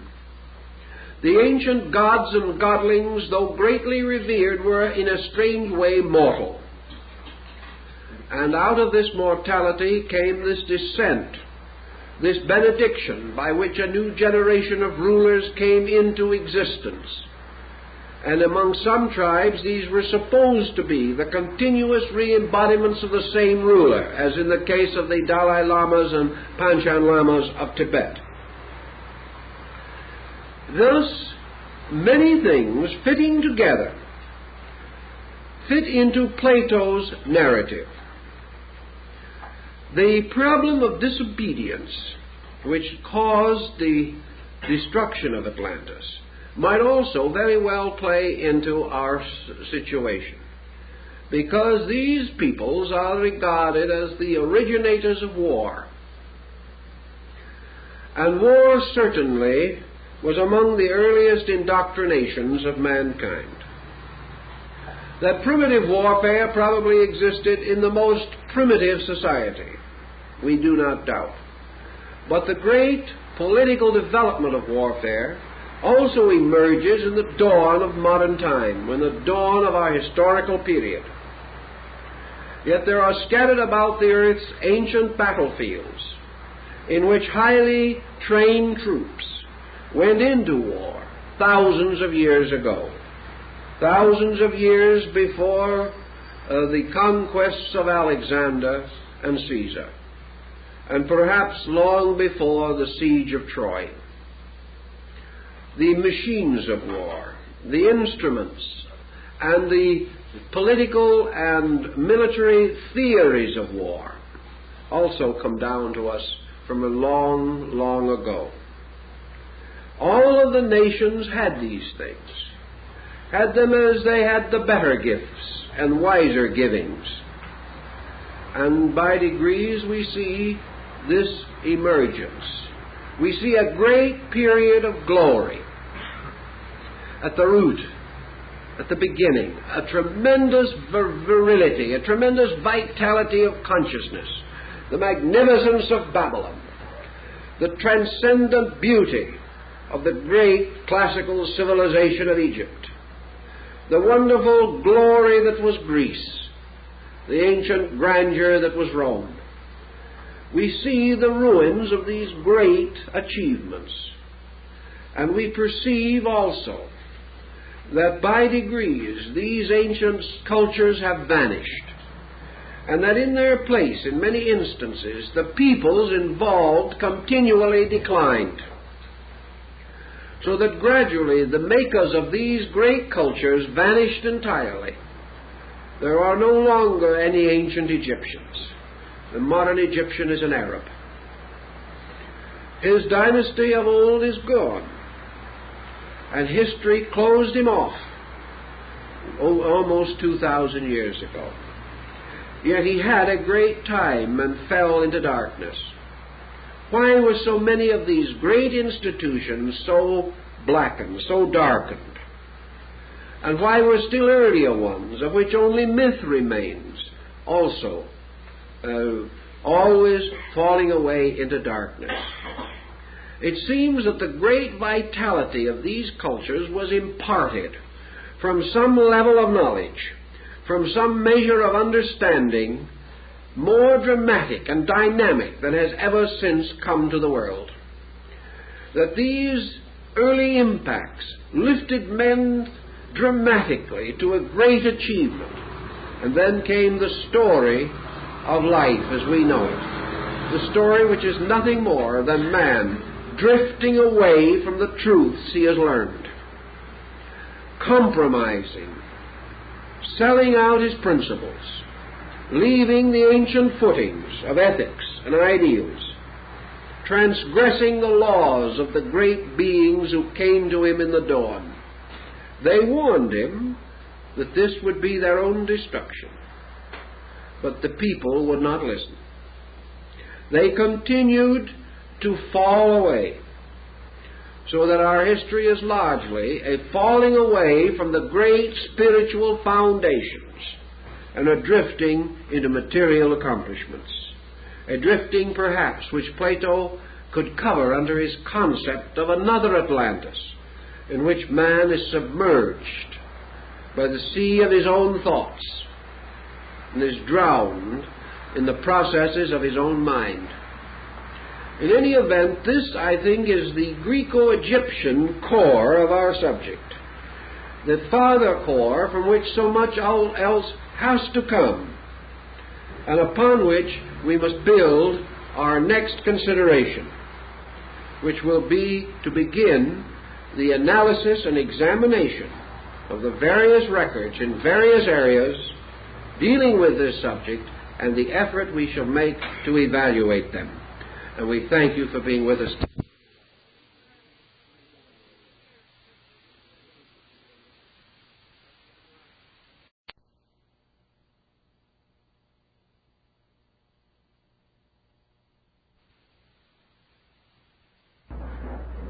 it is customary in good schoolwork to have an occasional quotation from authority. That sort of adds the proper note of elegance to any research program. And therefore this evening I want to read 2 or 3 very brief extracts to indicate another phase of our problem. The question is sometimes asked, who believes in Atlantis? Is it merely the old belief or superstition held fondly by a romantic group of thinkers, or do we have something more substantial? And of course, hunting around in the files, I've come across a few things that might have some interest to us. I'd like to mention that in 1912, M. Pierre Termier of the Academy of Science and the Director of Service of the Geologic Chart of France delivered a lecture before the Institut Oceanographique in Paris. For some reason, no one seems to know why, this lecture was translated and published completely in the annual report of the Board of Regents of the Smithsonian Institution for the year ending June 30th, 1915. And from this translation, we have selected 2 brief notes. The French savant addressing the Institute declared, "It seems more and more evident that a vast region, continental or made up of great islands, has collapsed west of the Pillars of Hercules." He doesn't seem to qualify that, but I rather like his climax, because with the true spirit of a Frenchman, he had to really become a wee bit dramatic. So this appeared in the report of the Board of Regents of the Smithsonian Institution, quoting M. Termier. "I dream of the last night of Atlantis, to which perhaps the last night, the great night of all humanity, will bear semblance. The young men have all departed for the war, beyond the islands of the Levant and the distant Pillars of Hercules.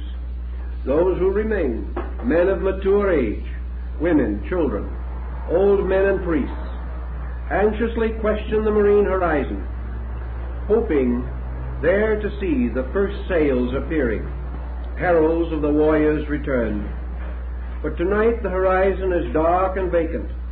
How shadowy the sea grows. How threatening is the sky, so overcast. The earth for some days has shuddered and trembled. The sun seems rent asunder, here and there exhaling fiery vapors. It is even reported that some of the mountain craters have opened, when smoke and flames belch forth, and stones and ashes are hurled into the air. Now on all sides a warm gray powder is raining down. Night has quite fallen. Fearful darkness. Nothing can be seen without lighted torches. Suddenly seized with blind terror, the multitude rushes into the temples, but lo, even the temples crumble, while the sea advanced and invades the shore, its cruel clamor rising loud above all other noises. What takes place might well be the divine wrath. When quiet reigns, no longer are there either mountains or shores, no longer anything save the restless sea asleep under the tropic sky. Can you imagine that appearing in the report of the Board of Regents, Smithsonian Institute? We didn't realize they were so fond of literature. But this points out the point that we want to make, namely that this subject has intrigued some very interesting people. And in connection with interesting people, there are some of us, a little older, who remember Vice President Charles G. Dawes. You remember him of the underslung pipe, and who later became ambassador to the court of His Britannic Majesty at St. James. Mr. Dawes took an interest in this strange subject for some reason, and he financed a search of the Vatican Library in hope of discovering among the musty old documents some key to the enigma. The investigation is carried on by a Yale scholar, and is particularly concerned with the Mayan dialect. The Vice President entertains the hope that the strange hieroglyphics deeply cut into the walls of temples or into the faces of mountains will, when correctly read, forever settle the Atlantis problem. So they come from a very interesting group. We all remember Donnelly, Ignatius Donnelly, who wrote a book on Atlantis. And we rather think of him perhaps as a wool gatherer also. But let us also remember that at one time this same Donnelly, under his real name, was a United States congressman and had quite a little to do with some very interesting and important legislations of a most practical nature, and not concerned at all with abstract or romantic subjects. And I found this also, which rather pleased me in bringing it out. Did Atlantis exist? A publication of the United States Department of Interior, Office of Education, Washington, D.C.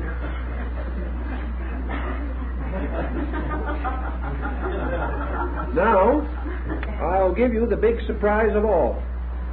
There is not one statement in this report adverse to Atlantis. Every line in this is in defense of it. I'll read you one example which will be indicative. There is a ridge between 6,000 and 8,000 feet high running through the Atlantic Ocean.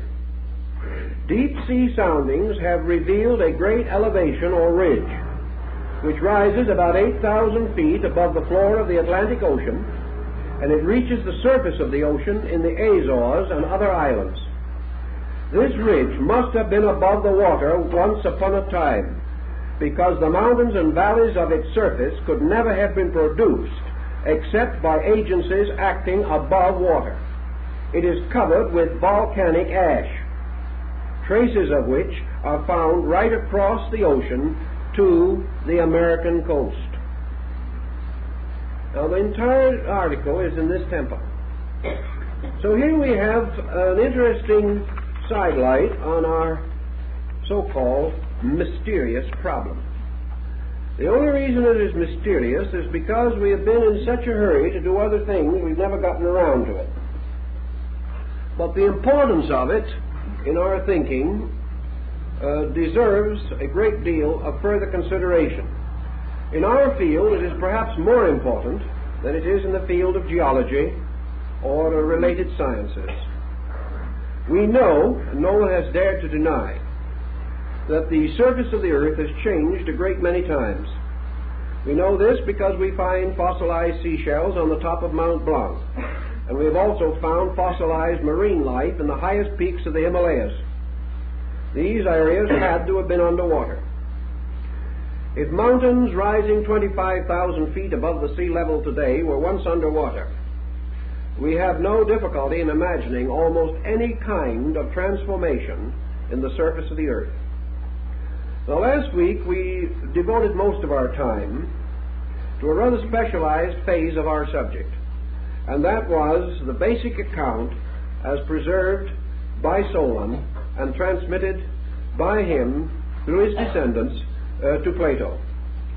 Here we have a fragment, an isolated account of the submergence of a vast island continent, a submergence which has, of course, strong moral and ethical significance.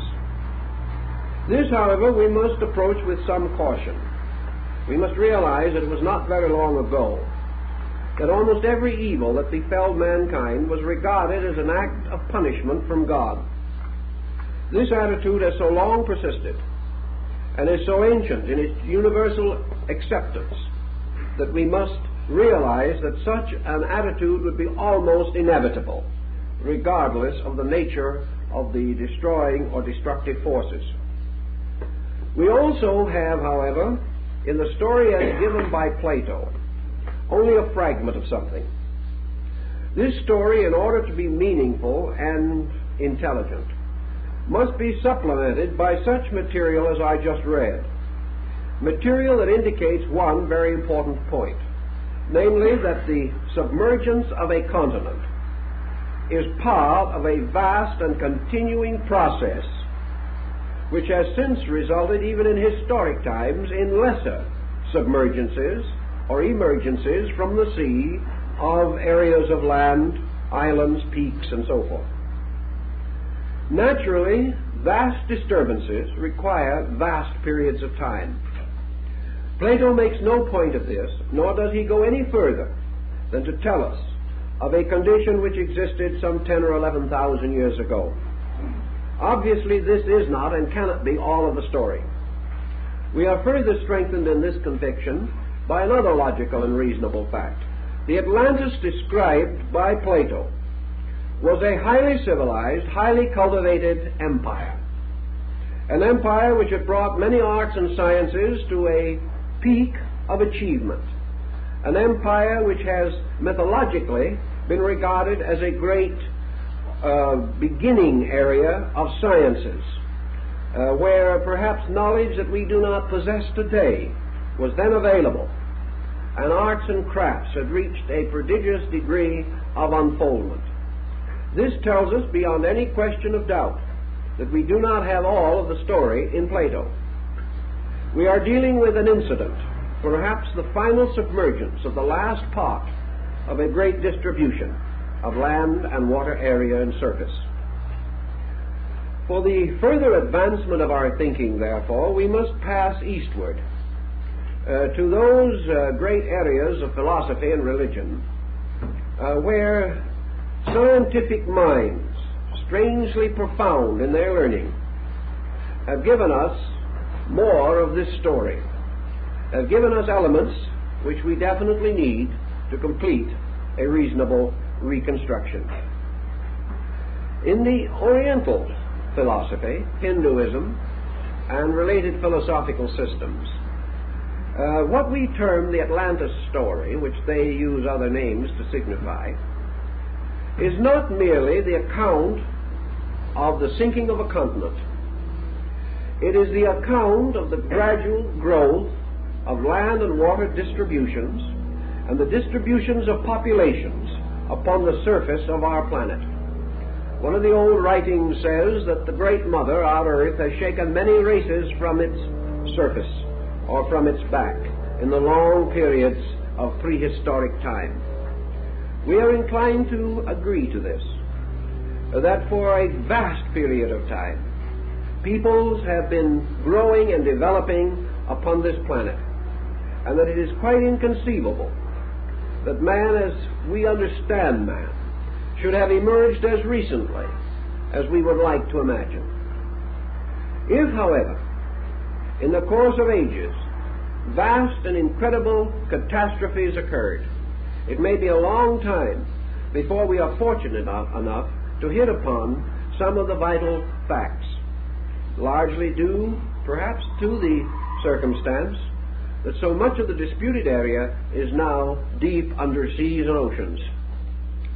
To the Oriental thinker, therefore, Atlantis is not merely an island in the Atlantic. Atlantis is a distribution of continents. Atlantis was not just in what we call the Atlantic basin. Atlantis was all over the earth. It was a distribution similar to our present distribution. Children going to school today learn about Europe, Asia, Africa, Central and South America, Australia, and other parts of the world. We use a map or a terrestrial globe in which this distribution is obvious to us. The Indian thinker likes to refer to this present distribution as the great Aya distribution. In other words, we are living upon a distribution of land water areas, and on this distribution we have dark races and light races. We have many nations, many cultures. We have a long and illustrious history. We have a mercantile, a trade, and all these things. And we have continents that are slowly but inevitably changing even as we map them. 100,000 years from now, the map will not be the same as it is today, although the differences perhaps will not be as heroic as we like to associate with the Atlantic distribution. unless, again, we run into heavy seismic occurrences. So in the East, the Atlantean continent was a distribution upon which developed and flourished the Atlantean race. Now, the Atlantean race is that which immediately preceded the great Arya migration from northern India. We do not like to use large terms in large, generous waves, but to the Eastern mind, this great Arya migration and the classics and the great writings is assumed to have moved as early as 1 million years ago. Now, of course, as we told you the other evening, the very thought of such distant times causes the modern anthropologist to shudder. He doesn't want to think of these things. He wants everything to be recent and up to date. But actually, we have much to support the belief that at a remote time, perhaps 1 million years ago, the progenitors of the Aryans, the Aryas as we know them, moved downward from the Trans-Himavat across the great Indo-Gangetic plain, through the great channels cut by the Indus, the Ganges, and the Jumna, and down these great plains moved a wandering nomadic people. This people was ultimately to conquer the world. This people was to supply the races with which we are most commonly concerned today. From the early part of these migrations came the great Arya Hindu race. From it also came the Persian and the Iranian. From it came the Greek and Latin, also the Celtic, the Anglo-Saxon, the Teuton, and finally the polyglot, which we call the American. These peoples all belong to this great Arya migration. This migration, moving downward from Central Asia, did not move into an uninhabited world. When these peoples met the original inhabitants of India, they came upon the Dravidians, a very ancient stock. And here there in the world today, we also have ancient and mysterious stock, such as, for instance, the Basques and other culture groups, which cannot be traced directly either by racial structure or by language to any of the dominant cultures that we know today. These peoples moving down did not immediately expand, probably, very much beyond the boundaries of Asia. They moved down into that great land of India.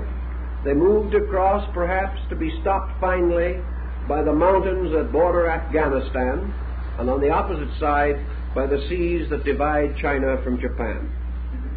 But in this area there was a tremendous motion, and this motion ran more or less head-on into one of the great Atlantean motions that had preceded it, and that motion was China. And there is no doubt that what we call the Mongolian today is the principal surviving type of the Atlantic culture. The Mongolian was an Atlantean, and the struggle between the Mongolian and the Aryan in the dawn of history, almost before there was history, has supplied some of the choicest elements of world mythology.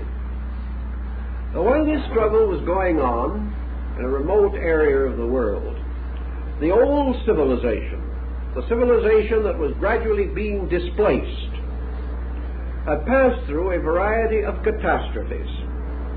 These catastrophes began in the breaking away and breaking off of the tremendous continental areas that had at one time practically formed a solid land pattern in the entire area that we call the Atlantic, extending from the north up above around Greenland and across to the northern parts of Scandinavia, and on the south had probably joined Brazil with the coast of Africa. It has also included certain parts of our own country now still above water, a situation that will later be more valuable to us when we begin to study the tradition on the Western Hemisphere. It also reached over into Europe, involving a great deal of what we call Western Europe, and particularly the areas of Spain, Portugal, and North Africa. In other words, we had a tremendous land area there. And over this land area, in the terms of a conquering people, in the terms of an ancient culture firmly established, we find the Atlantic Empire, supreme in that phase of the earth development, being subtly but distantly challenged by this young blood rising from the Himavat and coming southward in Asia, but so far away, so remote, that for many thousands, perhaps hundreds of thousands of years, these two cultures never came into direct impact. Certainly there is every reason to assume that this is the case. There is also every reason to assume that gradually what we call the Arya civilization and culture became aware of this great culture in the Atlantic Ocean area. But they were also aware that this culture was composed of an ancient people who had become master of the earth, but who had become old, tired, and weak, and were no longer able to protect or defend the great boundaries of their state. Thus there seems to have been, at a comparatively early time, a gradual encroachment by the beginning of the Arya stock upon the old Atlantean stock. And this forms a fringe circle of legends for which we have no other reasonable explanation. This fringe circle of legends has something to do with the eternal division of human beings into two groups. These groups represented in the Persian philosophy by a battle between light and darkness, always between good and evil, between the new and the old, between youth and age. And this battle we find recorded in China, and also we find it recorded in India. Now, it's been always a question as to how it happens that to many Indian scholars the island of Ceylon is regarded as a very ancient area, and why the Indian peoples have often associated the island of Ceylon with Atlantis. This particular point is interesting to us. You'll remember that on the island of Ceylon also are the so-called footprints of Adam. And it was believed that the first man stepping down upon the mortal earth left his footprint there. Why, therefore, this particular land should be so differentiated is worth another thought. Over Atlantis there ruled 7 kings. These kings being tutelary to the great central government.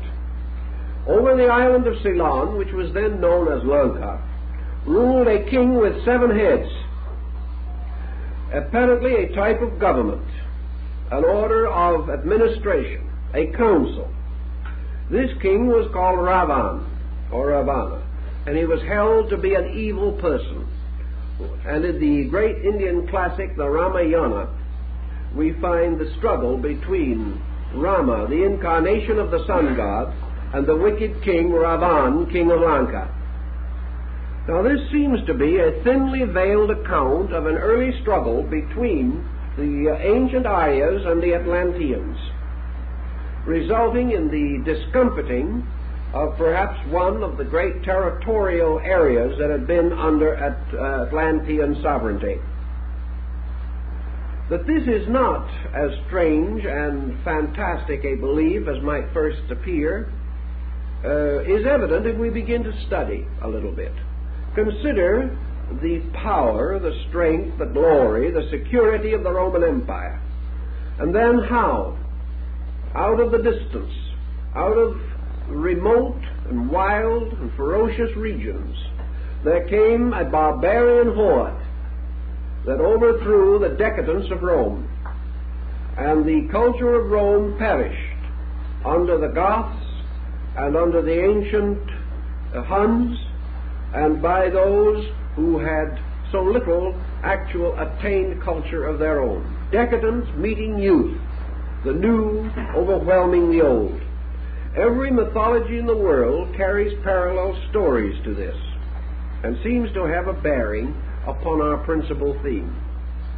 If we wish to assume, for example, at the moment, that through a gradual distribution and redistribution of land and water areas, over a period perhaps running into 1,000,000 years or more, that the continents as we know them began to emerge as we recognize and study them on maps today.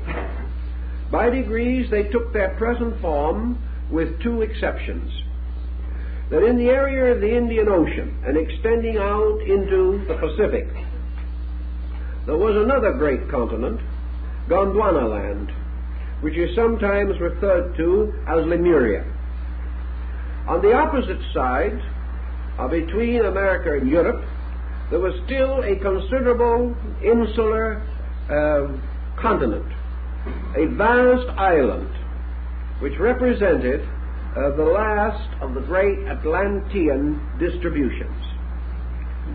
These two areas, Gondwana land, in the shallow waters that can still be measured in the East Indian archipelago, and the Atlantis, the summits of which remain today as the Azores Islands, these two were all that were left of a great distribution which may have flourished as long as 4 million years ago, and gradually broke up, scattered, fragmented, in the constant motion of seismic forces, until at last the Atlantic island and the more distant and less understood Lemurian continent remain practically the only map details vastly different from our own as we know them today. The legends and myths seem to imply that the ultimate and final form of the Atlantic island, the Poseidonus of the Greeks, perhaps remained comparatively unchanged for a long time. It may well be that the history of the Atlanteans on the island of Poseidonus, with minor changes, minor variations, and constant small encroachments, may have continued for 25 or 50,000 years with comparatively little major change. However, in this course, we know that the ancient peoples lost their contact with surrounding areas. That is, they lost their direct contact, and we do not know how much destruction was wrought in the processes which destroyed that contact. We know also from Plato that they reestablished this contact in another way, through the process of setting up vast colonization projects, by which they extended out again into the primitive areas around them, areas in which the remnants of still older peoples still existed, and more or less fulfilled the pattern which we described last week. Thus there is no actual inconsistency between the Greek story and the Indian version. The difference lies principally in timing. The Indian version assumes a much greater antiquity and a much longer continental history than we find in the story as told by Plato. The Indian version also, however, gives us the same moral lesson, namely that this ancient land that was submerged, the demons that were submerged, according to the Avestic writings of the Persians, that these were submerged because of evil, because they had departed from the ways of light and of truth, and that the city of the Golden Gate had become corrupt with luxury, that the Atlanteans had departed from the laws of their great founding gods, and that because of this decadence, they gradually opened themselves to the wrath of heaven. Actually, fictional writers and others have tried to fill in something of the condition of the Atlantean, and from the Oriental versions we gain other rather useful notes. It was the belief of the Hindus that the Atlantean distribution began with a race of giants. They believed that in those ancient times the human being was considerably larger than he is now. And some have gone so far as to point out that remains, human fossilized remains of gigantic stature have actually been found. These were the giants of Genesis, the giants of the book of Enoch, the giants of the Zohar, and other books which deal with the antediluvian world. These giants apparently were, however, the very early Atlanteans, for gradually we see a change taking place in practically all of the fauna of the earth, and man is not completely exempt to from the rules applying to other creatures. We are not surprised or amazed when we reconstruct the skeletal remains of the dinosaur or the brontosaurus or any of these vast prehistoric mammals. We are not surprised to learn that there were bats 12 or 15 feet of wingspread, that there were animals 40, 50, 60 feet in length or more, that there were birds that were larger than any bird that we know today, that reptiles and other forms of life went mad in their form constructions, and that this earth was populated with monsters. Monsters as described by Besorus in his Phoenician and Chaldean history. Monsters of long ago. These were the dragons of ancient China. These were the strange, shadowy monsters that arise in the nightmare folklore.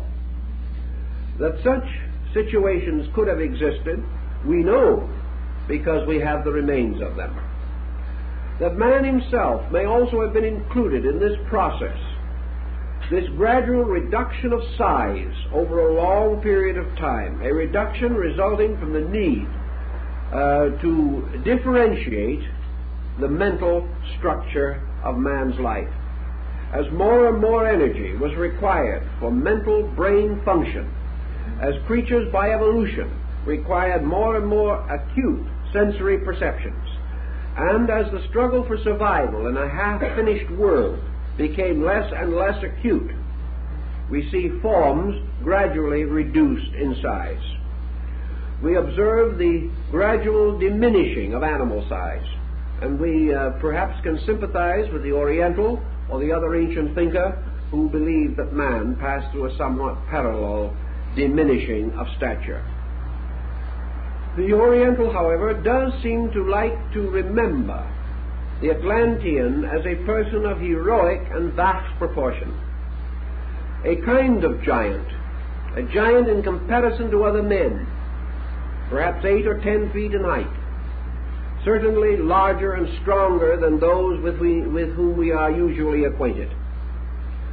However, in time, this also seemed to have diminished until today the remnant of the Atlantean, as we know him, is a person of ordinary stature. Now, if we go back to our Indic mythology and our Chinese mythology, with which we are especially concerned, we note something of great interest to this point. Nearly all of the ancient heroes, the ancient gods and godlings of the East, were giants. When represented in statuary or carving, they are always represented larger. They are represented as of mammoth proportions, and the human being kneeling at their feet is of much smaller stature and less massive build. Now, we are told, of course, that this can be a symbolical situation, that by size is indicated spiritual importance. This perhaps is true. It could well be true in modern or recent art. But did our remote ancestor have the same feeling when 5, 6, 8,000 years ago he carved in this way? Was he acquainted with our explanation? Did he have the subtlety to make this fine distinction, using size to represent spiritual achievement alone? It is unlikely. It is more likely that he was basing his art concept either upon legend or lore, which related to the actual existence of giants or of persons of extraordinary stature. In almost every instance, reference to peoples or tribes or nations that could have been Atlantis indicate these gigantic persons, these giants. And these giants are the ones that passed away in limbo long ago. And the later Atlanteans certainly did not have such proportions. The next thing that is important to us is to remember Plato's remark that the Atlanteans were the first to wage war. So let us go back a little bit, both in the East and West, perhaps definitely in the East, to see about these wars. Now, we know in the Bible, for example, that there is a report of a war in heaven. We do not say that this war in heaven necessarily refers to the Atlantic situation. But we have a long, prehistoric, mythological tradition of war. War fought in remote times. And even as these legends go backward, these warriors do not fight with clubs and stone axes. And in your ancient mythological representations of prehistoric war, we have the gods fighting. We have heroic beings hurling thunderbolts. We have magnificent creatures in gilded armor and in bronze mail riding upon war chariots in the sky. We have great armies moving, not as bushmen or as some aborigine, but the armies of light and darkness, the armies of good and evil, the armies of Michael the Archangel, splendid, magnificent productions of artistry at a time when, according to our modern thinking, these people should have been wandering around in fur robes, if any, wielding stone axes. What about these ancient wars that were fought before the earth was formed, according to the Indian tradition? Wars for space, wars for earth and sky, wars between the Suras and the Asuras, wars between the Rishis and the Arhats of magic and the awful sorcerers and demons that dwelt in the dark underworld. These wars were splendid campaigns, and they went back a very long way. There is no history that does not have them. There is no legendary that does not remember them. And the fact that these legends were written, compiled, or memorized 3,000 or 4,000 years ago has no difference. These wars were always fought long ago, even then. Far before the dawn of history, before there were men, there were monsters and giants fighting in the earth and in the sky, like the Greek Titans, and the strange emblematic and symbolic Hyperboreans that came down from the winds of the north, and against whom the Greeks felt so great a terror. All this seems to bespeak something that is not just what we have generally assumed it to be. We cannot just simply say that all these ancient wars recorded in China, in Japan, in Persia, in India, in Egypt, Babylonia, that all these ancient wars are just myths.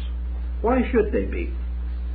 Why should we imagine that our more remote ancestors, who did not have our psychological complications or our addiction to romantic dramatizations, why should they have done this? Why should they have all done the same thing? And why should these wars always come long before the foundation of the nations which we are immediately considering? These wars came in the East before India. They came in the Near East before Persia and Babylon. They came in North Africa before Thebes and Memphis and the rise of the dynastic kingdoms of Egypt.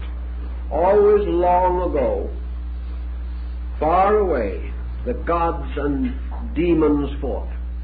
And even in some cases, there came out of the new races heroes who fought the old demons, who fought the dragons that guarded the treasures of the earth. And out of the struggle between giants, monsters, and men, there came what Carlyle calls the hero myth. The myth of the modern man as we know him, defending himself against terrors and horrors that we have no actual record of.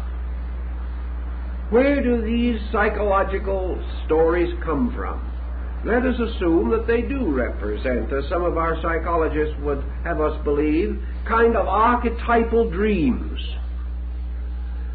Yet others of our psychologists insist that man cannot dream of something for which there is no reality somewhere, that he borrows from his environment and from his memory and from the traditions of his people these things which he will gradually metamorphose into personal dreams of his own.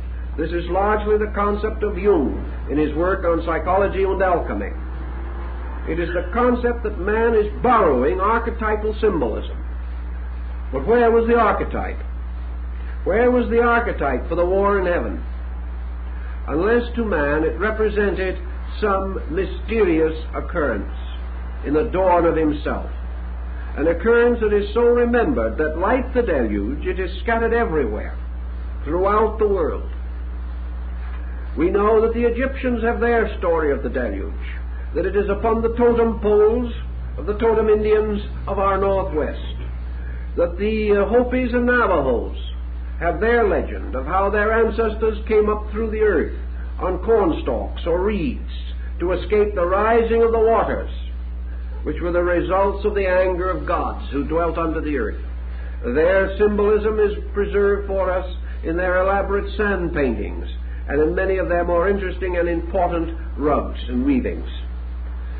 We also know that in the valley of the Euphrates we have the same, and there are marks of water erosion nearly 200 feet above the ground on the outer face of the Great Pyramid of Giza. We know that the Sahara was underwater. We know that the Gobi of Mongolia was underwater. And how are we going to fit the circumstances of these strange records into this history which we mentioned to you before as belonging to once upon a time? A fairy story. A story which, however, lingers within the subconscious of man. If we believe that it is possible, genetically, for man's past, the collective past of his race, to be reborn through him in his subconscious memories, it is quite possible that locked within ourselves is the symbolism of the lost world to which we once belonged. If we believe in rebirth, the same concept may be locked within the psychic being that moves from life to life. For if there was an Atlantis and we are reborn, then we were the Atlanteans. This would give us a considerable food for thought. I might point out that as from our environment we attain certain inevitable conditionings, that from the greater geological environment of our world, the entire anthropos, the total body of man, has been conditioned since before the dawn of time. His conscious memory has no record, but what we call archetype may well be the dream locked in himself, the dream of terrible memory, memory that gradually breaks through here and there in some sensitive or unusual person, the dream which perhaps was rescued by priests and sages from long ago and was locked in their ancient stories, fables, and histories. In any event, we are dealing with a very intense psychological problem, one that we cannot easily overlook. Now, in India, the first official avatar of Vishnu, we know that the deity, Vishnu, the personification and extension and embodiment of the great being who rules all things in space, the sovereign power, that Vishnu, taking upon himself the body of a fish, and called later in the sacred writings the one who was born from the fish's mouth, took upon himself this form in order that he might rescue a good man. So we'll go to the Hindu myth and see what we can make out of it. A long time ago, the world was ruled over by the gods, and peoples were true to the gods and loved them and served them. And finally, evil came, and selfishness and pride. And in the beginning of the Dark Age, evil became so completely rampant upon the earth that the spiritual truths were no longer regarded. And at that time a demon arose who stole away the sacred book of the law and carried it and hid it in the depths of the ocean. This demon who stole the Veda, or the law, taking away from man the light of truth, sought to enslave man with error, with false doctrines, and to lead him into bondage and servitude to the selfishness and arrogance of mortal kings.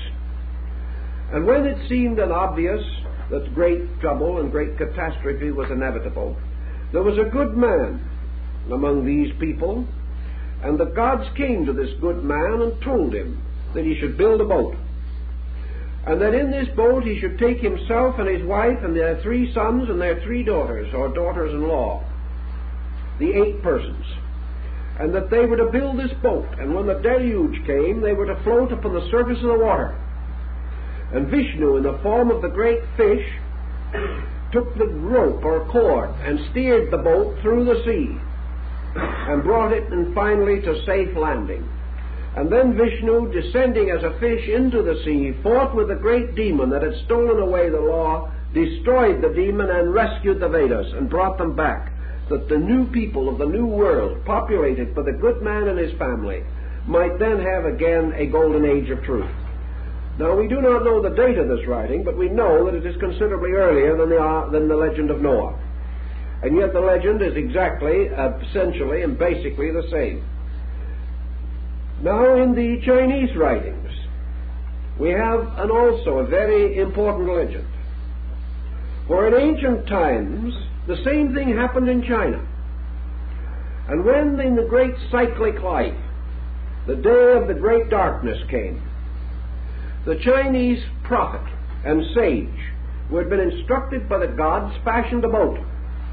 And into this boat he went for safety, taking with him his wife, their 3 sons, and the sons' wives.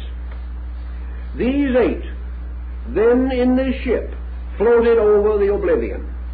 And these 8 are now referred to as the 8 essential trigrams, or the basic diagrams of the I Ching, or Classic of Change, the great divinational book of science known to the Chinese. Well, they consist of yin and yang, the broken and the whole line, which are, of course, the wife of this patriarch and the patriarch himself, and the 3 positive diagrams and the 3 negative diagrams, which represent the sons and their wives. These 8 diagrams, by multiplication, become 64. 8 times 8. And these, as Confucius said, are the roots of all knowledge upon the earth. And out of this darkness, out of the great tragedy, rose again the eternal teacher, Fu He, born from the fish's mouth, who became the first human emperor, and from whose dynasty the great empire of China claims descent. And Fu He is represented usually by a face standing or rising from a mountain, carrying in one hand the brush, and making with the brush the strokes, the 8 diagrams, which are the basis of all learning. This story is very often repeated in Chinese folklore, and while we've abridged it considerably, I think it parallels closely enough with the Indian story and with the Noah legend, which is, of course, deep in the mythology of the Valley of the Euphrates, that we have very little reason to question the essential principles involved. Thus we have at the roots of peoples everywhere the deluge, the great darkness that descended upon the earth. Now, in the early writings as preserved in the book of Genesis, the word deluge, as we find it in the Bible, does not necessarily mean a flood of water.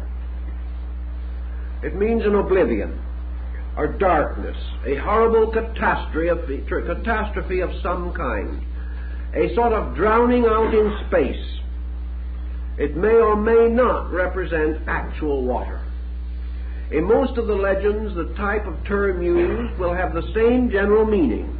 It can mean either water or oblivion. In the Chinese, it is called the water of oblivion. Now, this you can translate as you want, but it does not necessarily signify merely water. It means the blotting out, the destruction, the sweeping away, the complete obscuration of a kind of life, or a way of life, or some pattern involving the removal of a culture or a people. If this legend then has some foundation in a belief or in a valid doctrine, we then perhaps can appreciate why the Hindu, in thinking of this, also makes this their knower or their patriarch to be the founder of a new racial order, a new pattern of life, a new dispensation of peoples, and that from him descend a new kind of world, a world in which the old has passed away. We have the same story essentially in the great writings, the Eddas and sagas of the North. We know, for instance, in the Elder Edda, we have this whole world of the gods, ruled over by Odin, or later in the Sigurd saga, we have variations of this in the great family of the Volsungen.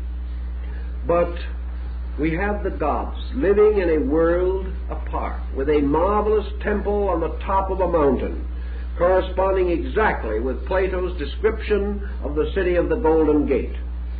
This great mountain is represented in the Eddic literature as in the Midgard, or middle garden of the world, a flat surface in the midst part of the great Yggdrasil tree, or the tree of the universe.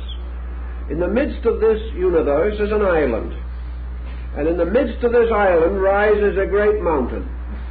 And the mountain and the island are surrounded by sea, and the cliffs around the edge of the sea are the eyebrows of Ymir, the primordial hoarfrost giant.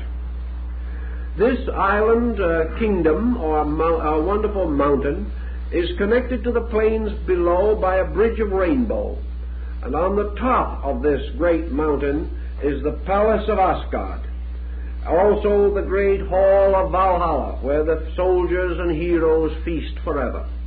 Here also is the throne of Odin, where he sits, judging the world with his one eye that peers out over everything.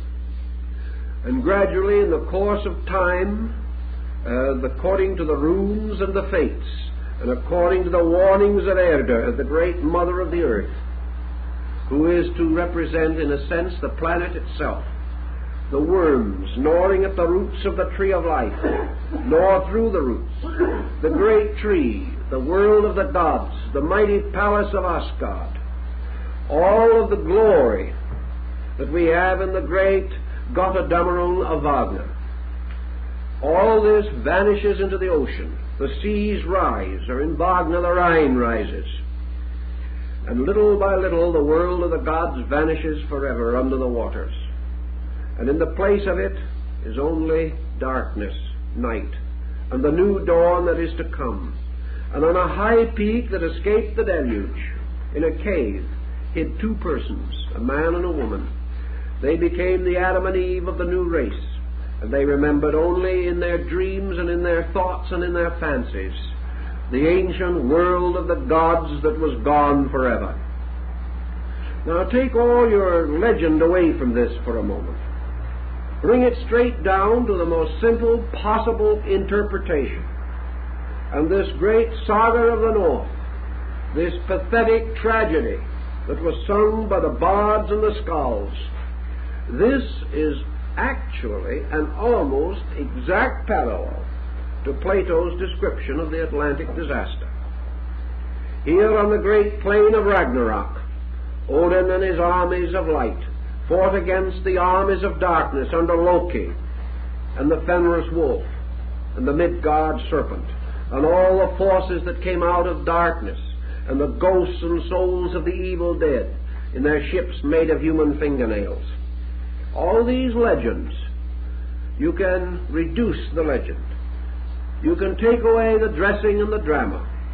But what remains seems to be the story of the destruction of an antediluvian world. A world that had once been. And this Asgard, this temple of the gods, seems to very closely resemble the mysterious temple of the city of the Golden Gate, rising in the peak in the midst of the island of the lost Atlantis. That such could have been the case, that these legends could have arisen from this source, it is difficult to deny. The stories are too consistent, the details too parallel. If then such is the case, and such might well be the case, let us again consider the gods upon Olympus, the great godlings of Greece, the gods upon the strange mountain of the north in the ancient Egyptian mythology. What was the heaven world of the Greeks? Was it truly a spiritual state far beyond the sky? Was it a place where divinity in absolute and eternal virtue dwelt forever? Actually, no. Nor is this true of the gods of India, great Indra and his court. Nor is it true of the gods of Egypt, great Ammon and his retinue. For the legends and myths that we have of all of these mythologies are permeated with a very strongly human flavoring.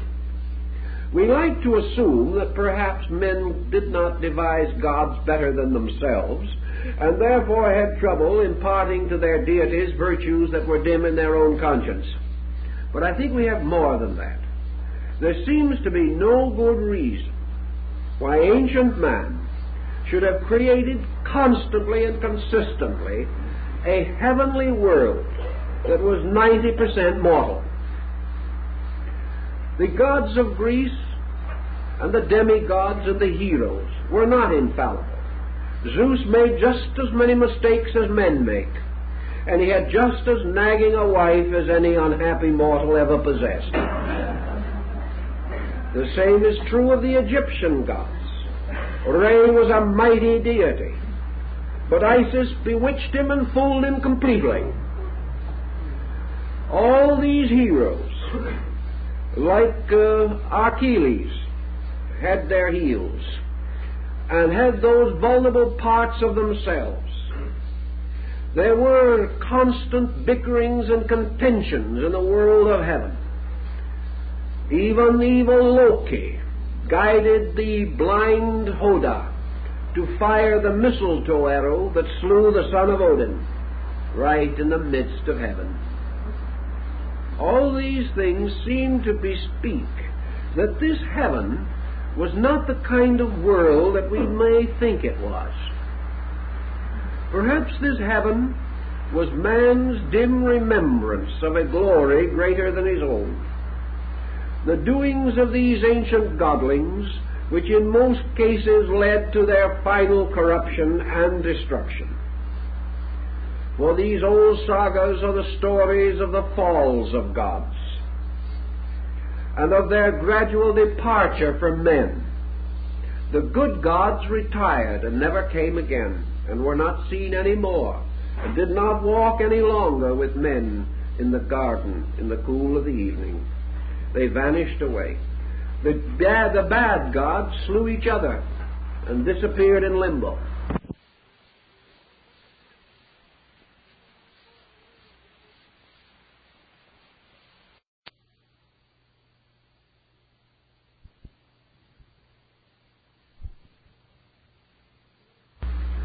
So are we dealing now, actually, with gods and godlings created by human fancy? Are we dealing with fabulous beings living in another world beside the shores of the air that have a real subsistence just with the infirmities we know? Or are these reports of something that came dimly to the memory of primitive man from some distant contact that he once had? Let us see what happens under such conditions in more recent times. When Cortez arrived in Mexico, he was not received as a man, but as a god. Word was taken that he was a divine being. He was not human. And the ancient Indians prostrated themselves and in symbol of homage placed his foot upon their heads. They reported men coming from the sky and from the sea and from the air. And when the Spanish rode horses, the Indians said they were centaurs, firmly believing in their early writings in the post-conquest period that the Spaniard and his horse were one creature. If as late as that this can happen, what could happen in the dawn of memory? What could happen in things that were old women's tales thousands of years before primitive man even tried to record them? There are these legends, these myths that have come down, distorted, but inevitably survive. And they all seem to possess the same basic pattern. And they seem to suggest that this world of the gods, that in every mythology preceded mankind, in every region and in every area, that this was a kind of real world, a world that some way preceded the kind of civilization and culture that we know now. This was a world of splendor, of great glory, of wealth, and of power.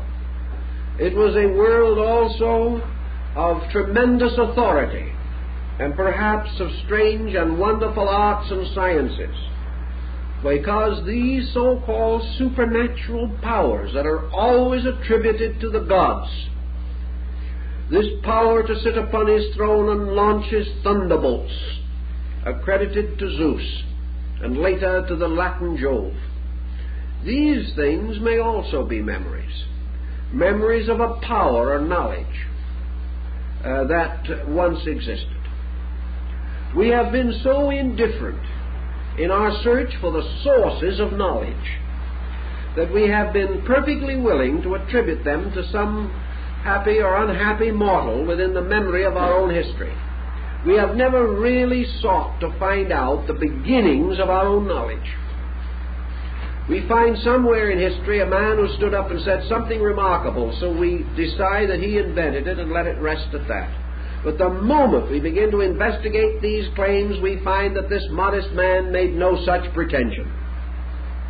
And all our arts and sciences apparently originated within the sanctuaries of ancient religion. And these sanctuaries are also the sources of these legends. And according to the same groups of legends, these arts and sciences descended from the gods. They were not invented by men at all. Or if they were invented in some remote time by these strange, heroic shadows who have become considered semi or totally divine.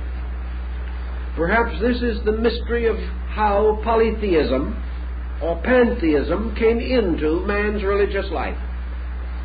Man in himself, contemplating the inner mystery of his own consciousness, seeks forever one God. Yet the legends of his background speak always of many gods, of deities good and evil, and of the wars between them, and the endless strife that distorted even the heaven worlds of ancient times. Next as important is perhaps the realization that whether it be in the heart of Africa, or whether it be in ancient America or Asia, there is always a relationship between the rise of mortal governments and the gods.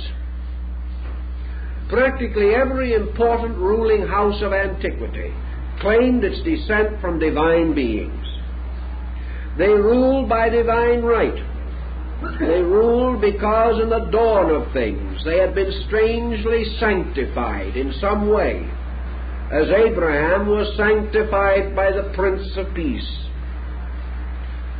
They seem to feel or claim that they had been of a divine blood, that they had come from the gods, and that behind the human dynasty is the semi-mythological dynasty of deities, as in Japan, going back and back and back beyond Jimmu-Temu, the first of the mortal emperors. Godlings going back to the sun, to the earth, to the moon. The great Rajput houses of India claiming their descent from Rama, the sun god, or Surya, the solar orb itself, or any one of the great spiritual authorities that belong to the age of the Ramayana and the Mahabharata, to the great age of myths. Now, we've already mentioned the relationship of this age of myths to our Atlantic problem.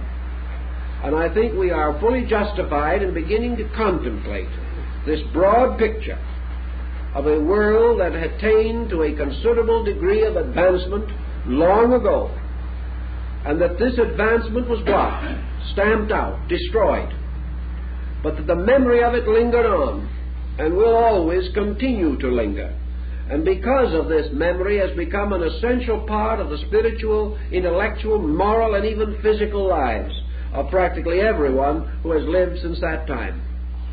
That from these have come the symbols and the great teachings and the great beliefs. Now, in the light of the same thing, let us assume for a moment that we are seeking to discover the axis or the central theme of the Atlantean culture. We have, of course, so little to go on, but we have something. And we have a number of points that are of interest to us. What was the great religious symbol among the Atlanteans? We have every reason to believe, from what we know, that to them the serpent was the symbol of God. We have also reason to believe that, as was later used by the Egyptians and several of the early Phoenician historians and Roman historians were convinced, as we mentioned before, that the Egyptians were the Atlanteans who could not go home because of the destruction of their land after their invasion of Athens, or attempt to invade Athens. The royal symbol of the Egyptians was the serpent coiled upon the forehead of the solar crown. And in the crowning of the Egyptian pharaoh, the crown of the north and south was always adorned by a coiled serpent placed directly in the center of the forehead above the nose. This symbol also comes to us from the great serpent balustrades of Angkor Wat. And on the Angkor Wat symbols, and in many other parts of India, including the serpent of eternal time upon which Vishnu sleeps in the ancient Vishnu Puranic literature, we always have a serpent with 7 heads. Now, Plato tells us that the Atlantic continent was composed of 7 principal islands, over which rule 7 princes. We have already learned of the 7 heads of Ravan, king of Lanka, the Indian Atlantis. We have also constant reference to this peculiar septenary, the septenary of creating gods at the dawn of things. And we have the 7-headed Naga. We have the mysterious symbol, which many have firm conviction must have originally represented deity in the ancient Atlantean rites. We also know that this serpent appears wherever we have the notion of the so-called Atlantean or Mongolian culture. We have the mysterious serpents of Gobi. We have the serpent in the symbolism of Tibet and China. We have the serpent gradually metamorphosed into the 5-clawed dragon, the imperial symbol of China. A strange and wonderful emblem. We know that the dragon lore and the dragon symbol came more and more to be associated with the magician and the sorcerer. We also have the mysterious serpents of Latin America. Quetzalcoatl, the feathered serpent, was a good deity, not an evil one. We have the mysterious stone heads. We have the rattlesnake ceremony, with the rattlesnake as the messenger between man and the earth in the rites of the Quiches and other tribes of the southwest part of our continent. We have it among the Zunis and the Hopis, and even among the Navajo peoples. These symbolisms of the serpent with a raised head, we have generally associated with the serpent of evil. But even in the Bible, we are told, "Be ye wise as serpents, and as gentle as doves, harmless as doves." The combination of the bird and the serpent, the feathered serpent of Gobi, Mongolia, the flying seraphs, the symbols always of the ancient initiate kings, the symbols of the secret masters of magic in ancient times. And it is believed that by this, the Druids, who received it also, and used it twisted as a serpent symbol around the Orphic egg, that among these ancient peoples, this symbol had to do with the magnetic field of the earth. To them, the serpent was the symbol of pure life. To them, it was also the symbol of energy and of power, and the control of power and the directing of energy seems to have had something to do with the rising wisdom of the old Atlantean savants or priests.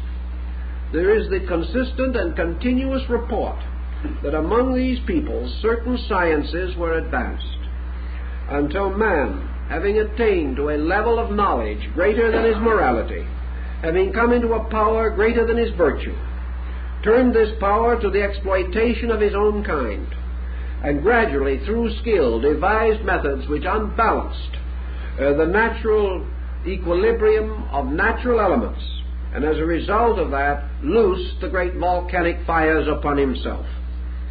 When the priests discussed with Solon the mystery of the lost Atlantis, they told him that it was destroyed by fire, but that there would be another race rise that would be destroyed by an invisible power moving in the air.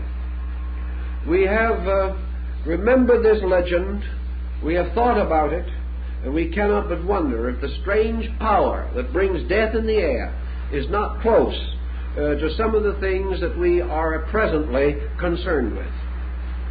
Now, in the last 25 years, the problem of Atlantis has come of great importance. But it goes back earlier than that. I can say rather safely, I think, that from the time of the Neoplatonists of Alexandria to the rise of Francis Bacon in the 17th century, one heard very little about Atlantis. Men at that time were concerned with it only as the possibility of a land to be explored in the West. It came to be associated with the islands of the Hesperides. It became also the blessed land and the land of hope, and efforts were made to parallel it with the mysterious land to which King Arthur was taken after he was mortally wounded at the Battle of Camelon. Actually, however, philosophically, Atlantis was not given much consideration, except as a problem of possible crisis in navigation. However, with the rise of science, with the beginning of a new way of life, we see Lord Bacon beginning to sound certain warnings. We see him using the symbol of Atlantis as a means of distinguishing a new empire that was to rise in the Western Hemisphere. A world of science, a world of progress, a world built around the dawn of the great scientific, humanistic instrument of logic and reason which we know today. In other words, the whole theory, the whole system, was locked in the concept of the great scientific method, the method by which we would learn to wrest the secrets of nature from her, in which we would have power perhaps more dangerous than we could possibly know. As time went on and man in the West became ever more scientific and ever more progressive in these things, the interest in Atlantis has correspondingly increased. It seems that perhaps this continent was submerged not only beneath the waters of an ocean, but within or beneath the subconscious ocean of ourselves. That somewhere in the subconscious part of our own nature, the warning of Atlantis still resides. And as our days of progress become more rapid, we become more and more conscious of a world that once vanished away, and the possibility of our repeating this catastrophe in our own generation and in our own way of life.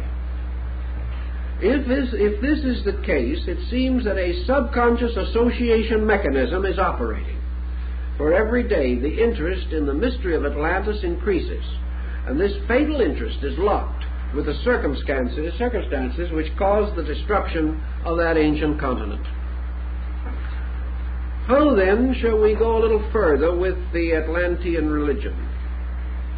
I think we may safely say that from the remnants that we have in various parts of the world, remnants of instruction, that what we call the mysterious temple of the Golden Gate on the ancient island of Poseidonis is a kind of archetype of the mystery temples of the ancient world. This temple seems to have been the temple mother of all mysteries, the beginning of doctrines and secrets rising out of knowledge. There is an ancient belief that Atlantis could produce scientists, but could never produce a philosopher. That there was a certain element of reason that was deficient in these people. That they became masters of certain methods, which they preserved and perpetuated with utmost skill, but that they were never able to produce the great reflective power by means of which man recognizes the depth of personal responsibility. They were lacking in certain internal moral sentiments, which did not prevent their brilliance, but which contributed to their ultimate destruction. That they were destroyed for breaking the laws of the gods can mean a great many things, but let us imagine that the peoples who originally devised these accounts were reasonably intelligent. That we are not to assume that they were completely superstition-ridden. If we assume what ancient wisdom assumed, what the Hindus knew and the Chinese knew, and the Greeks and the Egyptians 5,000 years ago were well aware of, and have given us good record of their awareness, then when we say that a man disobeys the gods, it does not mean that he goes against the words of some godling on a throne. Disobedience to the Word of God or to the will of God always means the breaking of natural law. That is what it always has meant and always will mean. The individual who has a stomach ache is not punished because the gods take a particular dislike to him. He is punished because he has broken the laws which are the foundation of man's survival and the secret of his way of life. Therefore, an offense against natural law is the natural offense against God. The ancients were fully aware of this, that the laws of nature are the outflowing expression of the will of the Creator. That who breaks the laws of nature disobeys God. This was the belief of Pythagoras. This was the belief of Buddha.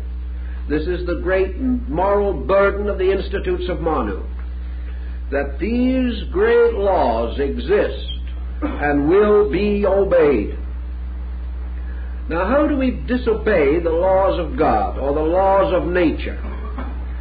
The ancients declared that the way in which we disobey is when we use the powers or the knowledge or the energies or the resources that we possess contrary to proper use.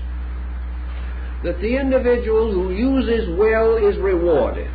The individual who uses badly or abuses is punished. Punishment and reward, therefore, have nothing to do with the dictates of an arbitrary personal deity. They have to do with the individuals transgressing or keeping the laws of nature, which are the visible expressions of the will of God.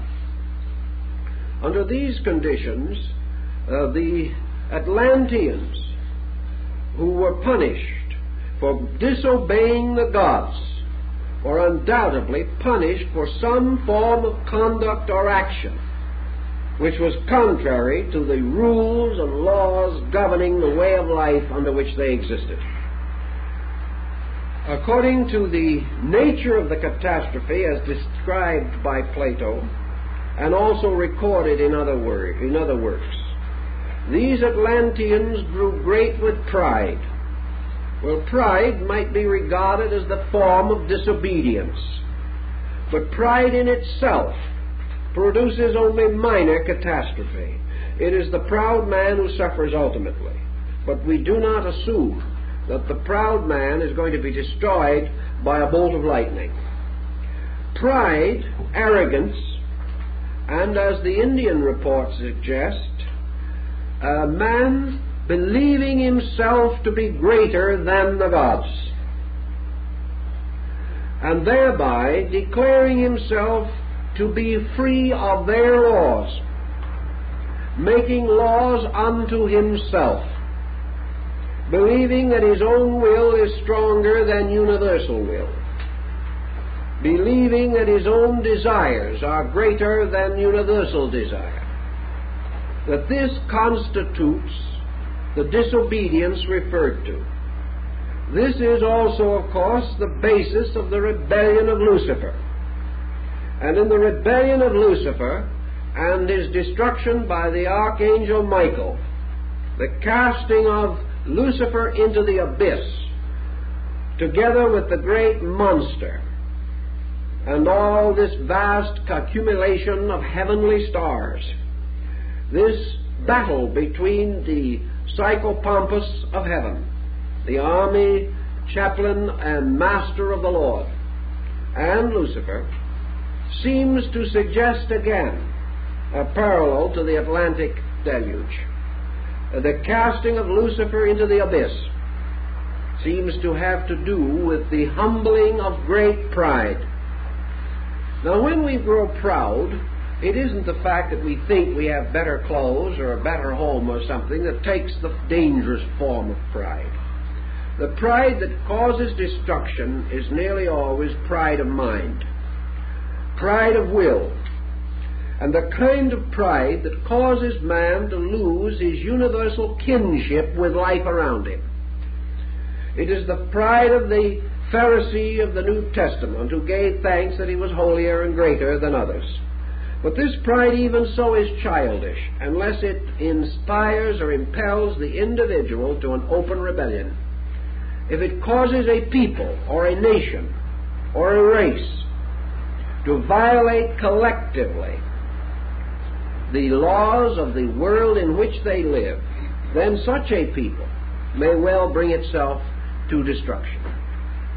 The implication all the way through the story, the nature of the destruction, the record of the Egyptian priests, and all of these things seem to imply that the Atlanteans had in some way become possessors of secrets of nature, secrets which they were able to abuse, secrets the abuse of which constituted so vast an iniquity that in some way it unbalanced the natural equilibrium of the world and caused a terrible disaster.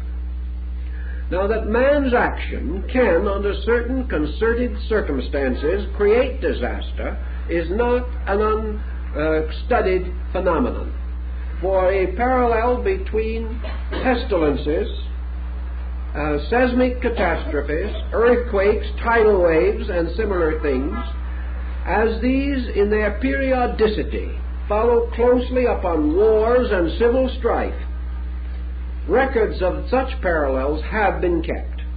And we know that every great social outburst of mankind on a destructive level has been followed by natural disaster.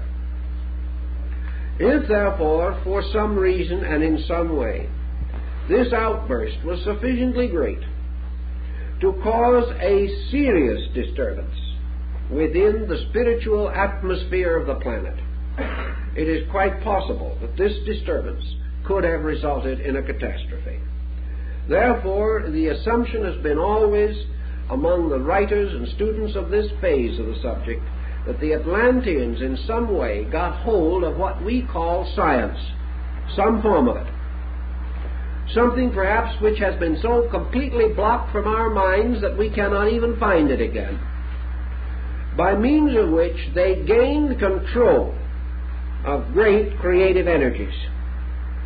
And by means of these energies, which they had learned to control, they abused and perverted this power, forming what was called black magic, which is said to have begun with them. And through their perversion, the transforming of the serpent of wisdom into the serpent of death, they broke the law, and the gods hurled against them this full weight of their wraths and displeasures, the gods being the offended laws, striking back at the offenders. This leads naturally to the next question.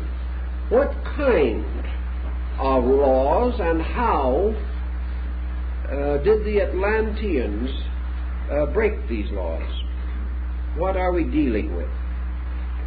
We have no record or evidence today, although we have legend. We have no proven record today of the mechanical skill of these ancient people. We have some intimations.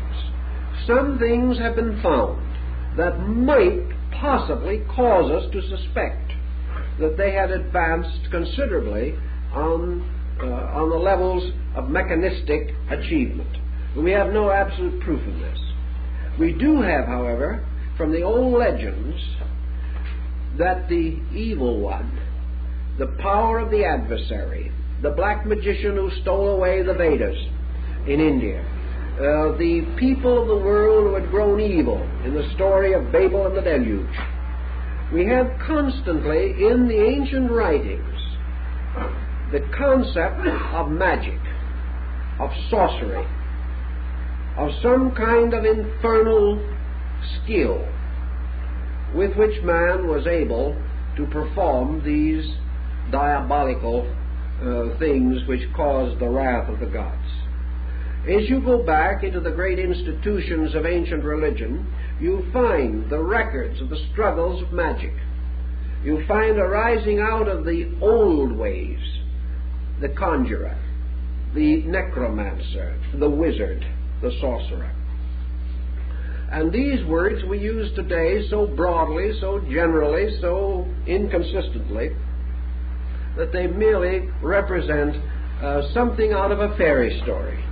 We have no idea what these terms might imply if separated from a very prosaic and very inadequate comprehension of them. The old Indian systems of thought suggest definitely that the great tragedy of Atlantis was due to the procedure which led finally to the organization and integration of the human mind. That the mind was involved in this mystery. That in some way the mind, by its abuses or by secret formulas within itself, gained power over the energies of nature.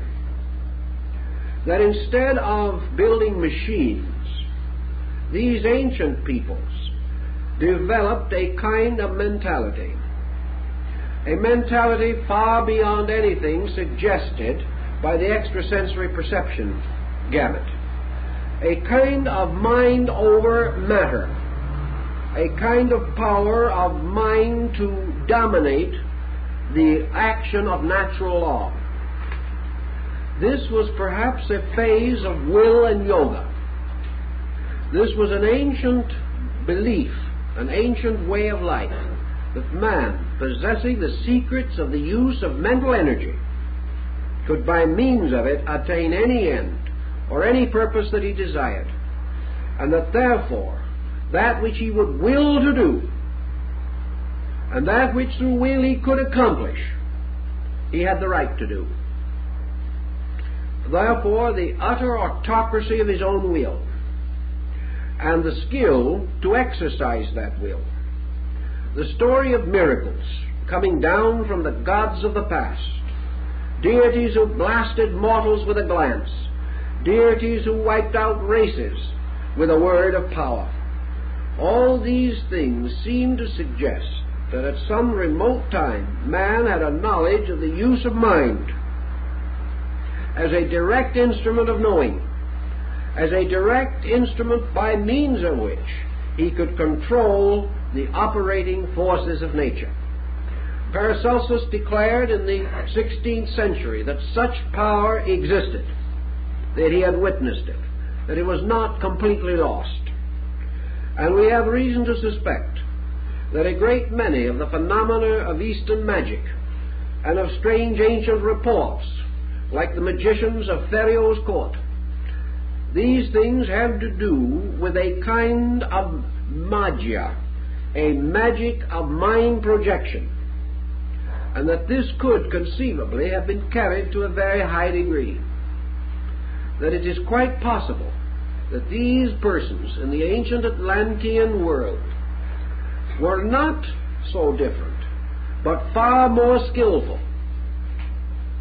and that in reality they were the glorified aspects of the shamans, of the various sorcerers and wizard-mongers of Siberia today, that they represent the same type of power that we find in voodoo and in Africa, namely the mysterious ability to control minds, that they possess to a great degree this mental science, this science of forcing the universe to obey the will of man.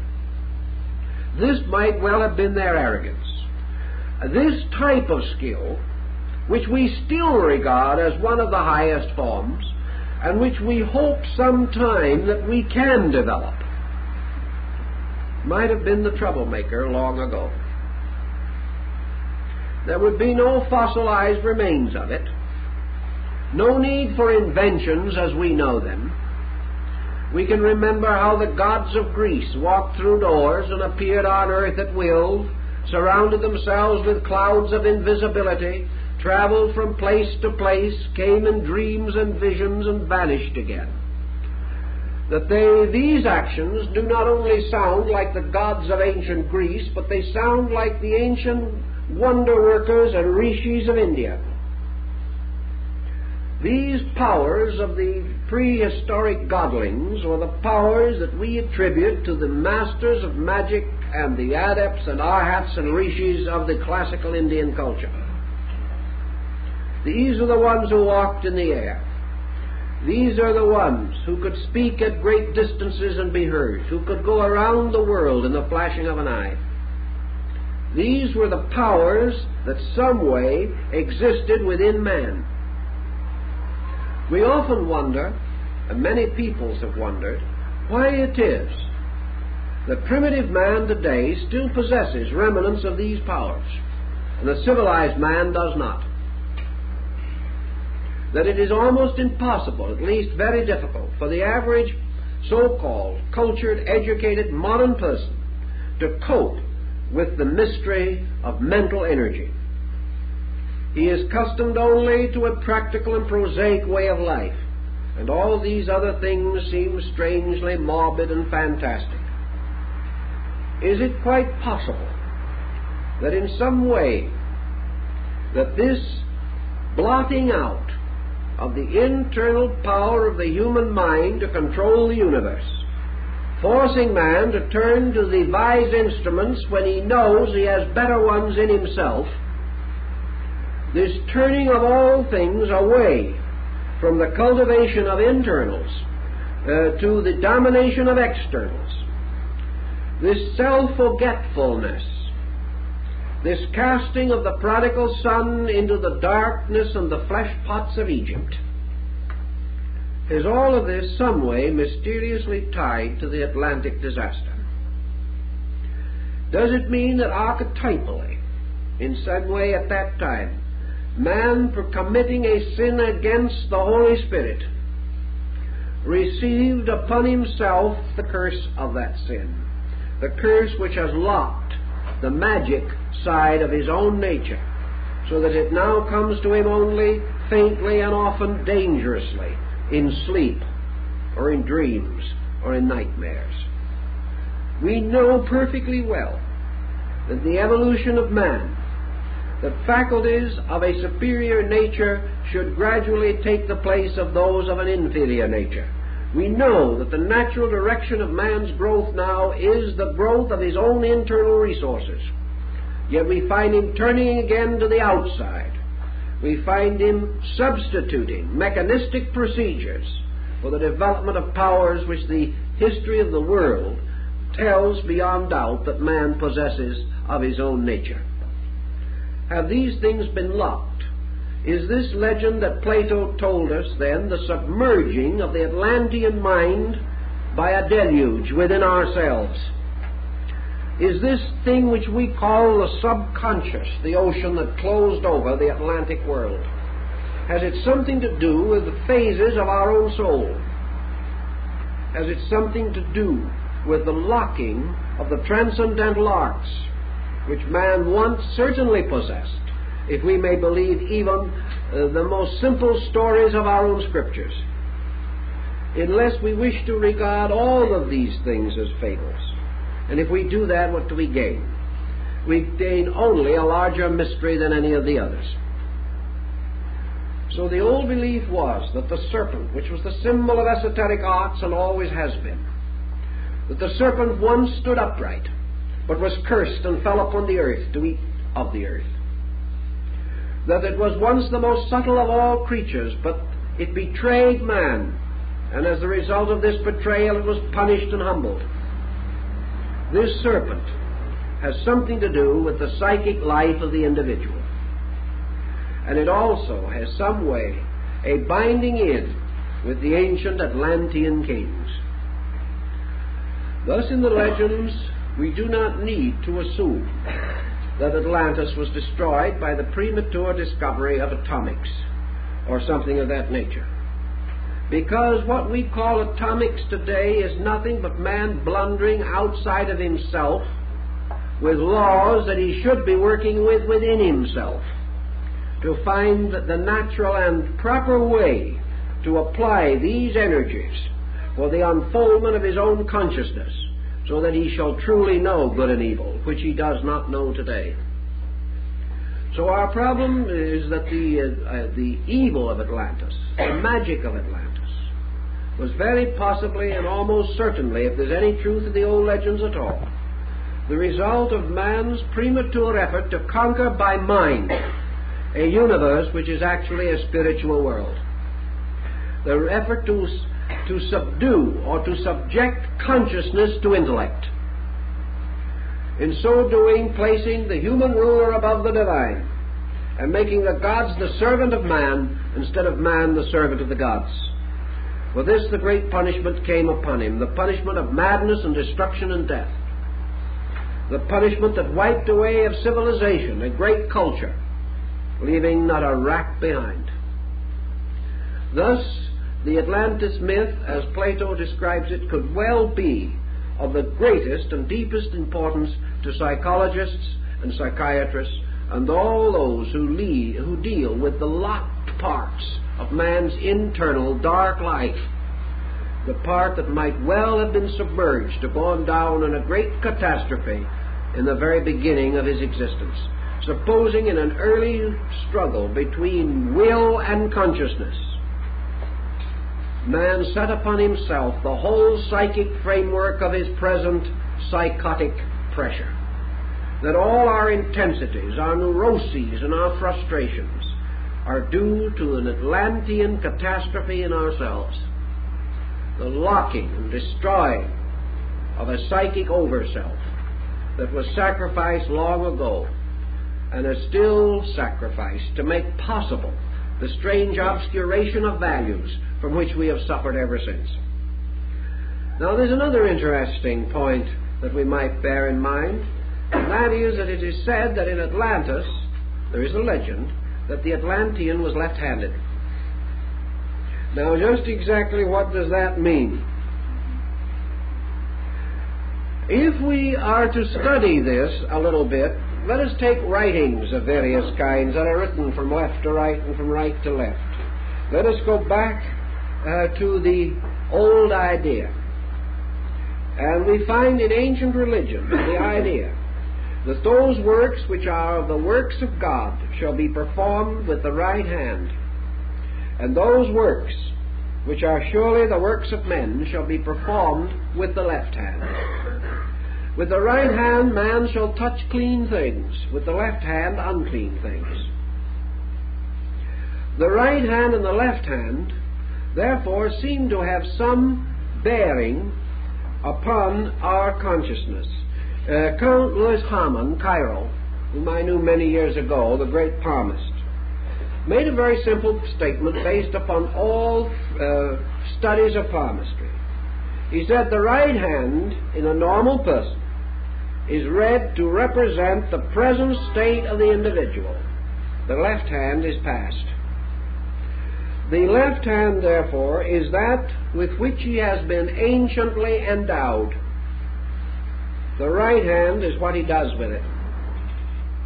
If we take this symbolism, Atlantis, the left-handed man, that which is the ancient endowment, something that has come down, something that belongs to us, and something across the face of which has been drawn a veil.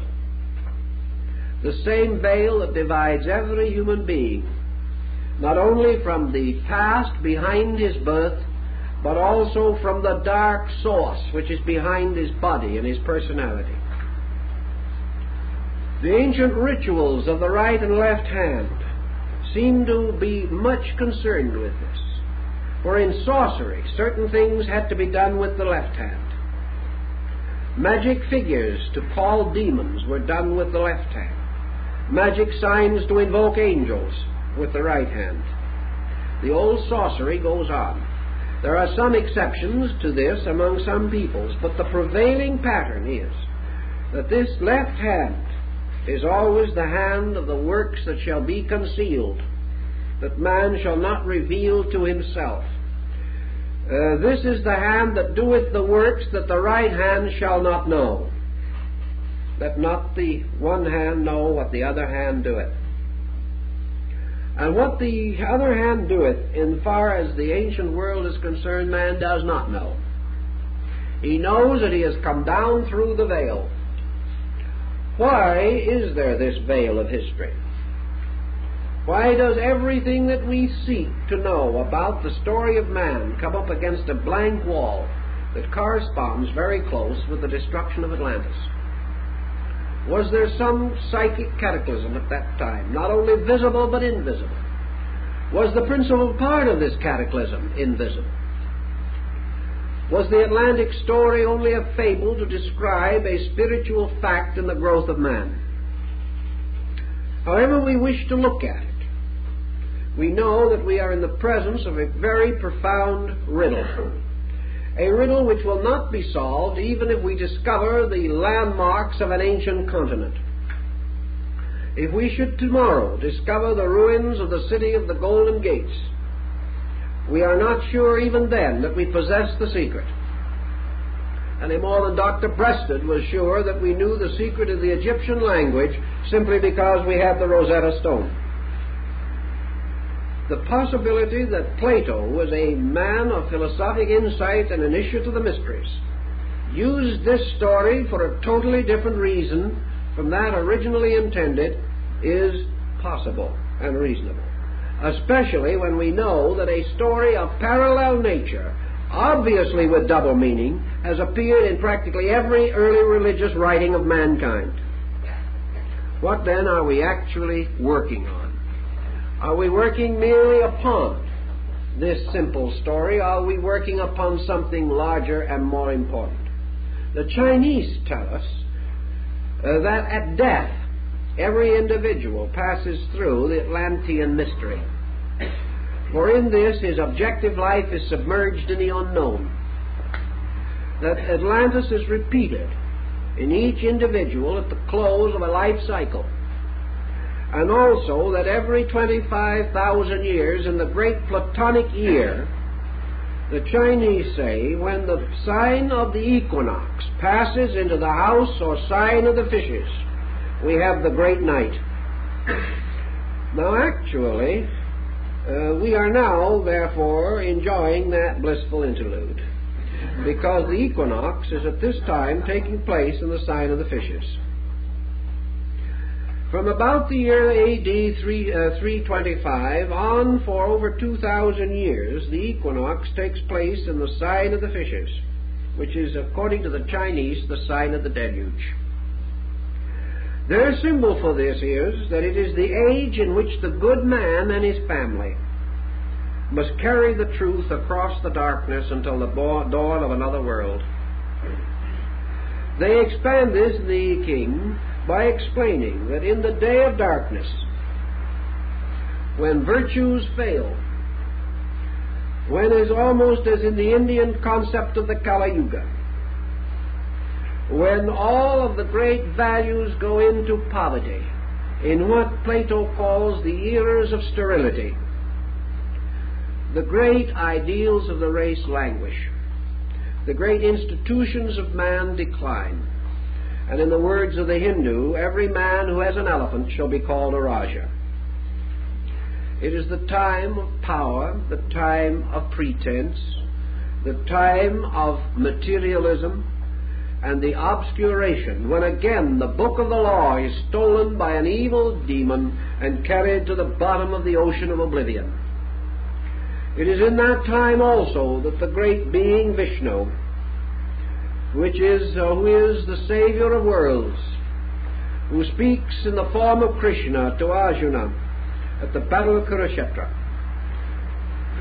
Krishna says, when virtue fails upon the earth, then I come forth. And according to the ancient Chinese, it is in this age in which the good man and his family in the boat are going across the great sea of darkness that the deity in the form of the fish comes to guide the boat to the safe haven.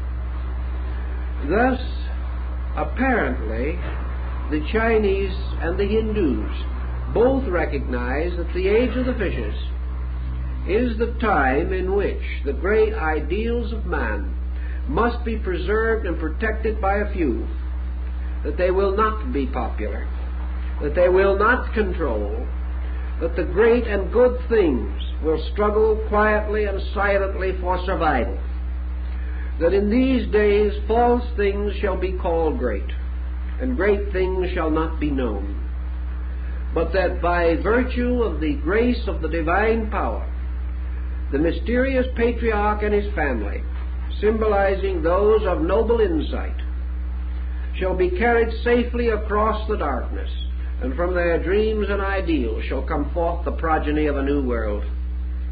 This, accordingly, is also a Chinese concept of the Atlantis cycle. There is no doubt also that in the great Brahmanic year of India, the year composed of 4,320,000,000 mortal years, that this is surrounded by the great pralaya, the sleep of the gods, and that the Atlantic story can also bear upon the great dissolution that follows all cycles, the alternating days and nights of Brahma, the outpouring and the inflowing of universal life, and that in the inflowing, when the silence and darkness comes, then the seeds of life, the germs of life, the archetypes of life, move like a little ship upon the surface of the darkness and are carried across the oblivion to the coming of the new day, just as the soul and life seeds of the Holy Arhat are carefully preserved and carried across the darkness from embodiment to embodiment. Thus there are many allegories involved in this whole problem, and upon the greater the lesser has been built, and upon the lesser the greater has been conceived. These things the Hindus studied mathematically and astronomically, tying it all into one gigantic picture. And they believed that all things follow patterns, therefore that to possess the key to one of these great cyclic patterns is to understand the principle underlying all of them. By such concept and by such analogy, we have an eternal Atlantis myth, a myth which has to do with the dying of worlds. We have a small Atlantis myth which has to do with the dying of men, and we have between another Atlantis myth which has to do with the dying of races. with the endless changes in the forms and patterns of things. We also in every instance find that this dying is due to abuse, due to the exhaustion of resources, and perhaps therefore the Indian saint is not so wrong when he says that all dying is due to abuse, and that the individual who attains perfect contemplation and the perfect transcendence of consciousness over mind is immortal, therefore cannot sink under the ocean or go into the darkness of some lost world. There are so many ways in which we can approach this lesson. From the Greek side, the moral. From the Eastern, the Hindu and the Chinese side, the rational. The strange, deep involvement in law, in magic, in use and abuse, and of the great struggle of mind and matter, and finally the struggle of mind and consciousness. And I think that the great purpose of the new Atlantis would be well achieved if man can achieve the conquest of consciousness over mind, that he can free himself from the polarized existence of the mind, free himself from the strange delusion which has possessed him of so long, this delusion of power, this delusion of ambition, this delusion of possession. For Plato tells us, for these things the Atlantean died, because in the search of them he gained a skill which he used selfishly, becoming a black magician, accomplishing his end by compromising his relationships with the universe. It is by these ambitions also so fell the angels. It is by these same misuses that modern man has drenched himself and his world in blood since the beginning of history. If, therefore, this solution lies somewhere, it must lie within man. It must lie in the correction of the basic faults which destroyed Atlantis. And these faults which have destroyed every man and every woman since Atlantis. These faults of selfishness. These faults of the so-called victory of the mind with its fears, its hates, its grievances, its prejudices, its conceits, and its opinions, by which man has always defeated his search for truth and destroyed his quest of life. Therefore, the curse of the Atlantean has fallen upon us. The curse of our own mindness, the curse of egoism, as opposed to the universality of things which alone can solve our problem. Now, it's quite possible that in a moral world all these legends were fitted together to contribute a great overtone to our Scripture. But it is also quite possible that these legends relate back to a factual circumstance which was the supreme example of everything implied, the first and dynamic proof that man, breaking the law, must perish. And certainly this has been the moral burden of the story since the beginning, and is still something which we can enjoy considering.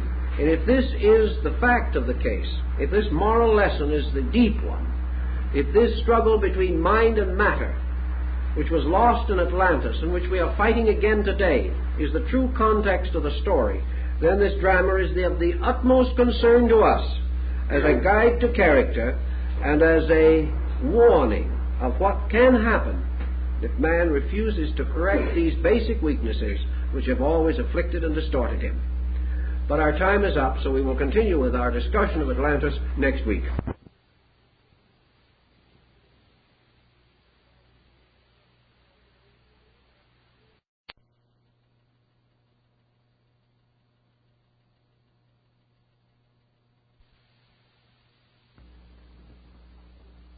When we announced this series talk, one of our friends wanted to know how we could take 5 evenings to it, when really there seemed to be so little to talk about. Actually, there's more than meets the eye. And to make much of it intelligible and factual, we had to make enough digressions into related fields to need some time for clarification. So in proper spirit we start this evening with a digression, but it is relevant to the subject. 2 theories have long existed as to how the cultural life of mankind spread throughout the world. The first of these theories assumes that the plateau of mankind rises collectively over a long period of time, that there is a universal evolution pressure that moves behind all peoples, pressing them forward, and that this motion has as its exceptions only a few groups of minor importance that in one way or another have been left behind or have been unable, through decadence or through the inferiority of bloodstream, to maintain the general pace. This would mean, at least theoretically, that throughout the world the mere fact that a nation or race comes into existence implies that were it solitary and alone, without contact with any other group, it would slowly evolve its own culture and would finally level off with the common culture of the world. There are many strong advocates of this idea, and it has quite an attractive appeal. We like to think of it also with individuals, that the person is moved by forces which, regardless of what he does, will ultimately bring him into the level of his kind, so that by the mere circumstance of birth he is destined for a noble place among his contemporary cultures.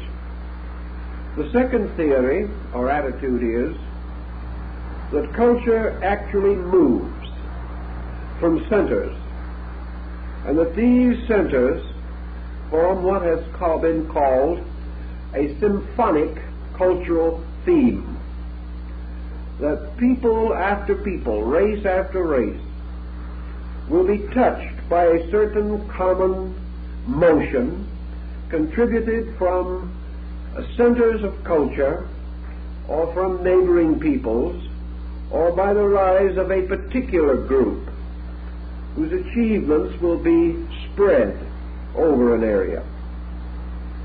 Therefore, what we call the rise of peoples is actually the result of their coming into contact with other peoples, coming into contact particularly with cultures superior to their own. Now, we know this presents a basic problem, and if we wish to hypothetically assume that the first man had to grow that way, we would be having trouble locating the superior culture to which he is indebted. Thus, we have a situation which has to be thought through rather carefully. We cannot, however, at any point in our study take the time to advance the general study of primogeniture. We cannot know who came first or who had the preceding ability. Our primary concern now is to determine a theory, or to make it as reasonable and practical as we can. If, therefore, we wish to assume that all peoples have a common impetus behind them, and left to their own devices and isolated in a jungle or in a swamp or on an island, will still develop parallel attainments with other peoples, then we may assume that the Chinese enrich their culture without any reference to outside powers, and if there are certain similarities between the arts and cultures of China and those of Egypt, these similarities are accidental. They are simply the result of individuals working out problems, and because of reasoning powers which they possess, arriving at similar or even identical conclusions. Against this theory, however, is something else which we cannot completely disregard, namely that various areas of the Earth's surface have certainly produced widely different cultures. There is not merely one story behind the growth of human life, There are several basic stories, and these stories do not fit into this idea that all persons or all groups must inevitably arrive at the same conclusions. Rather, we know that we can divide the progress of mankind into streams or rivers, of which there become several prominent streams. These streams may mingle, but their identities are never lost.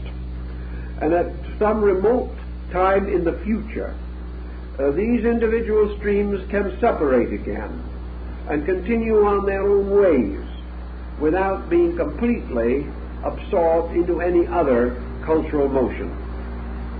This leaves us with certain problems which can be approached in one way or another. A French writer, in a work called The Migration of Symbols, attempted to show, as Wilson did with his swastika migrations, that certain symbols moving about the earth, traveling very slowly but inevitably from culture to culture, become, so to say, the footprints of borrowings.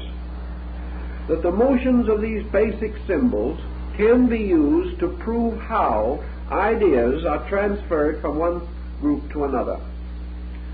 The swastika migration is an excellent example of that. This very primitive glyph appears upon the most primitive and crude stone carvings.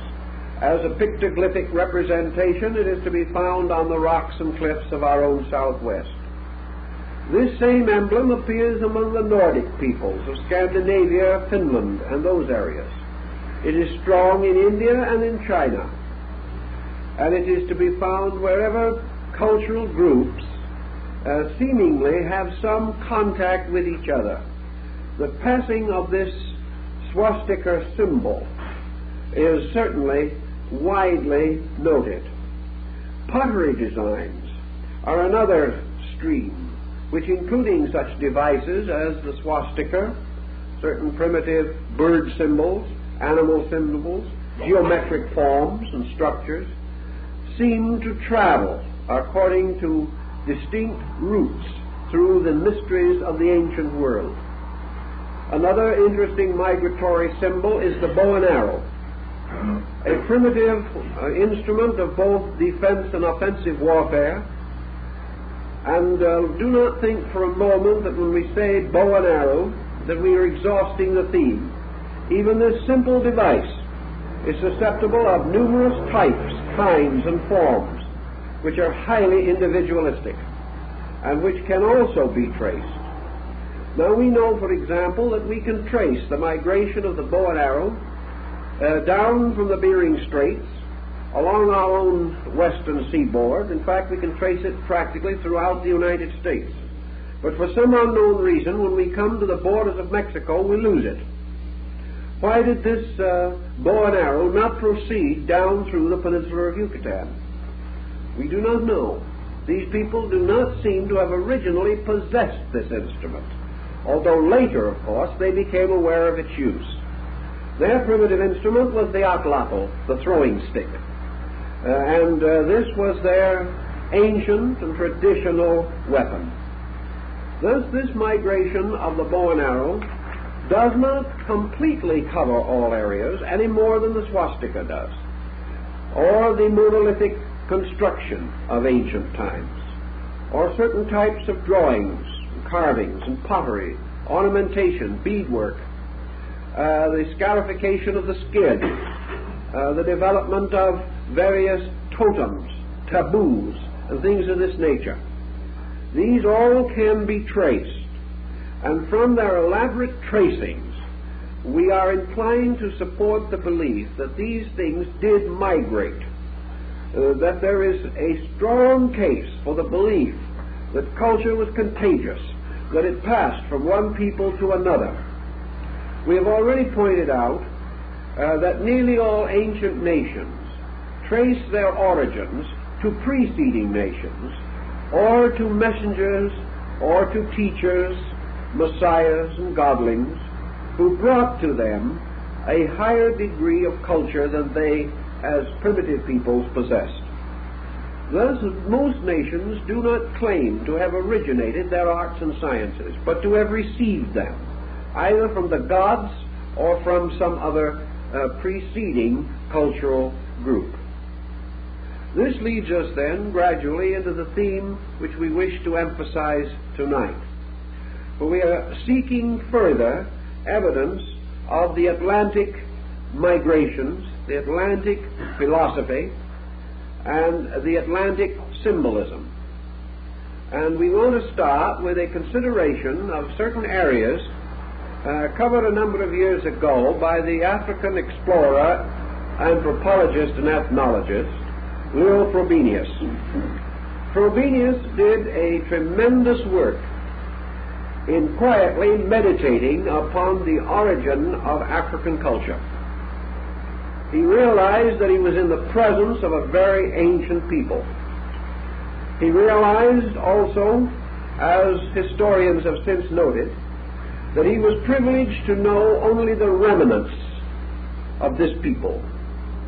That wherever you turn in Africa, you are in the presence of traditions, of legends, of fables and myths, of allegories and doctrines, and also of the most strange, bizarre, and extravagant symbols.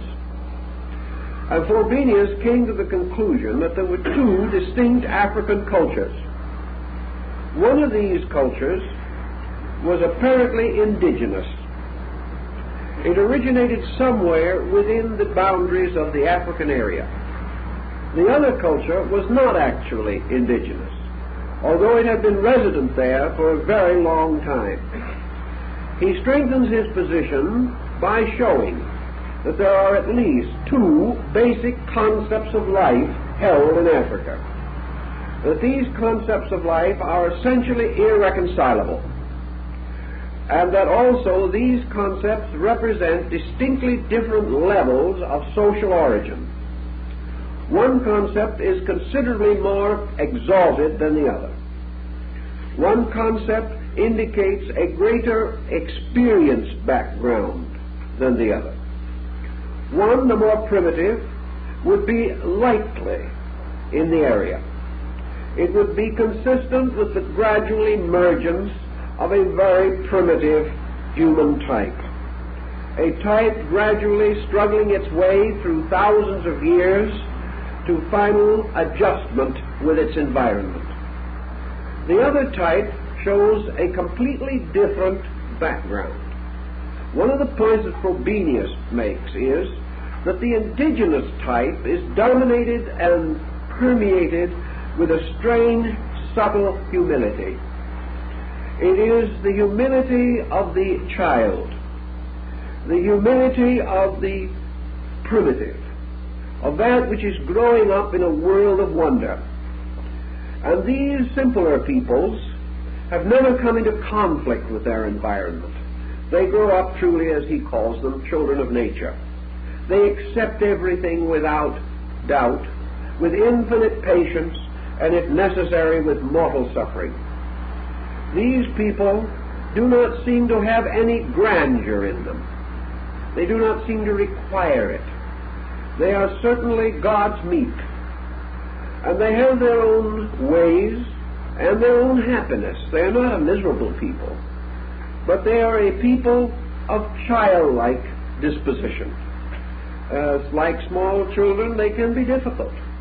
Like small children, they can be headstrong. But underneath it all, there is very little innate sophistication. The other group, which seemingly comes from a totally different cultural level, is penetrated and permeated throughout its structure with a strange hauteur, with a mysterious grandeur, with a sense of descent from great and noble forebears. This second group, therefore, is composed essentially of the proud, those who raise their heads high, those to whom simple ways are not enough, those in whose social and political structure there are evidences of complexes of greatness, whose social code is involved and complicated and bound with numerous obligations, whose religion is deep and ancient and demands a great deal of self-discipline and self-control. These strange peoples are not simply children of nature.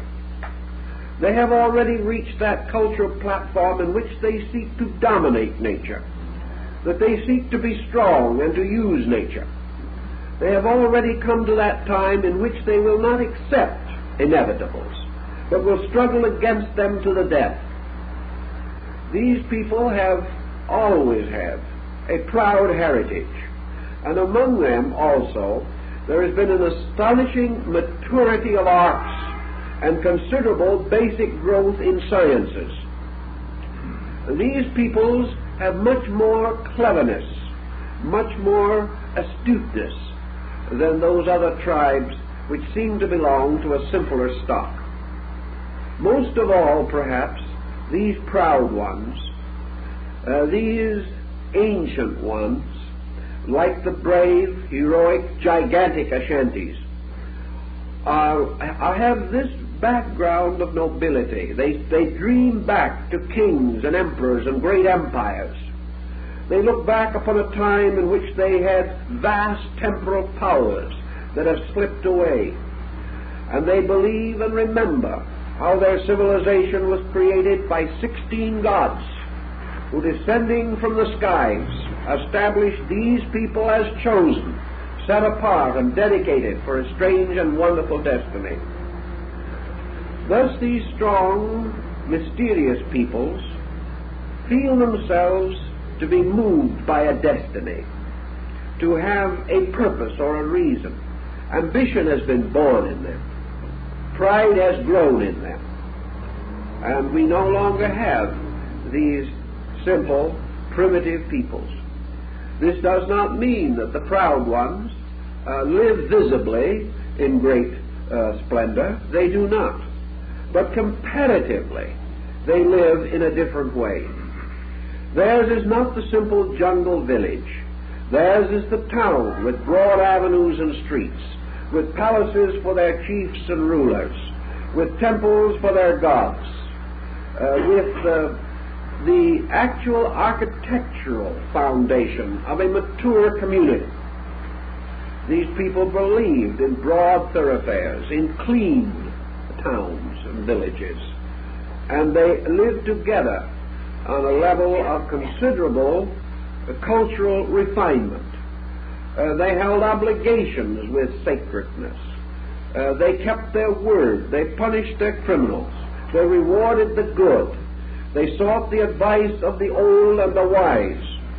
And these peoples applauded wisdom, regarded it as important, and held high offices open to the learned, whereas among the more primitive people, leadership was mostly in the hands of the physically strong. So these other groups had reached the point where they appreciated strength of mind above strength of body. And they did not really feel that they had grown up out of the jungle.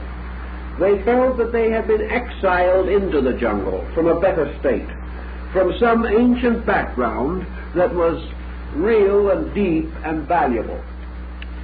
As might also be expected, these people were more belligerent, more aggressive, more likely to defend their domains. And when European nations came into contact with them, they found them much more difficult to colonize or to control or to subjugate, because among these natives there was this sense of great dignity, and they refused to regard themselves merely as waifs in the African hinterland. They held themselves to be equal to any person who could come to them, and they wished to be treated as equals by the greatest, the bravest, and the strongest. Frobenius makes quite a careful study of these two types as telling something that is worth thinking about and remembering. Now, in the area which we call today Nigeria, which is divided into two general areas also, northern and southern Nigeria. We have the center of this particular aggressive, positive culture. Nigeria is on the west coast of Africa, above the center, and overshadowed by the great northern area of the African continent. It is somewhat east of Liberia, and is not very far from the British colony of Lagos. This Nigerian area has always been distinguished for a very progressive and intelligent people, capable of accepting learning perhaps more rapidly than most of the other African areas. Now, in this particular group, in this situation or contiguous to it, we have a number of cultures arising which are important. One was the culture of Benin. Benin was first open to the Western modern European, who contacted this African tribal unit with astonishment. Great Benin was a city ruled over by an ancient aristocracy. It was ruled over by a proud and splendid ruler. And this city was rich with treasure and achievement. It had magnificent arts and crafts. It had a dignity, a sedateness, a maturity, an absolute atmosphere of a metropolitan existence, long before it had been contacted by European traders or missionaries. Another area in the same general group is Ife. And the Ife people are noted for their bronze casting. Most of the ancient casting in bronze in Africa is done in this general region, involving Yoruba, Benin, and Ife. In these groups, the art of using bronze was brought to a very high degree of skill, and the Ife masks and carvings and the great Benin heads, amulets, and even chain armor, their helmets and their crowns, their swords and their ceremonial instruments, are of a very superior degree of workmanship. Their ancient legends tell us that this ability to work bronze was given to them by very ancient leaders who came from a distant place. In any event, this work in bronze has intrigued archaeologists ever since it has first been noted. Unfortunately, as the result of an accident, but involving an expedition against Benin because of its attack upon colonial civilians, in the course of trying to destroy some of the political aggression of this tribe, their city accidentally was burned. No one intended to burn it, but it was one of those unfortunate incidents which often accompany war. And in the destruction of their city, the heat destroyed most of their bronze artifacts, so that good examples of this type of work are comparatively rare and fetch a very high price in the market. But they are, without doubt, one of the strongest, most important forms of primitive art. They are perhaps among the greatest of folk art, so great that today the most sophisticated European and American collector congratulates himself if he can possess a genuine example of this work. It is a very high degree of craftsmanship. Now, these people are surrounded by other groups who have no such knowledge, have never practiced such arts, and are considerably less advanced in most of their social organizations. Frobenius, considering this carefully, would like to think that two cultures exist, therefore, in this African area. And while he does not actually say so, he is inclined to believe that the so-called primitive culture is much older than this sophisticated culture. That the primitive culture represents an almost unchanging primordial state down through the ages, a culture which will respond to civilizing influences much more slowly than that in these important but limited areas.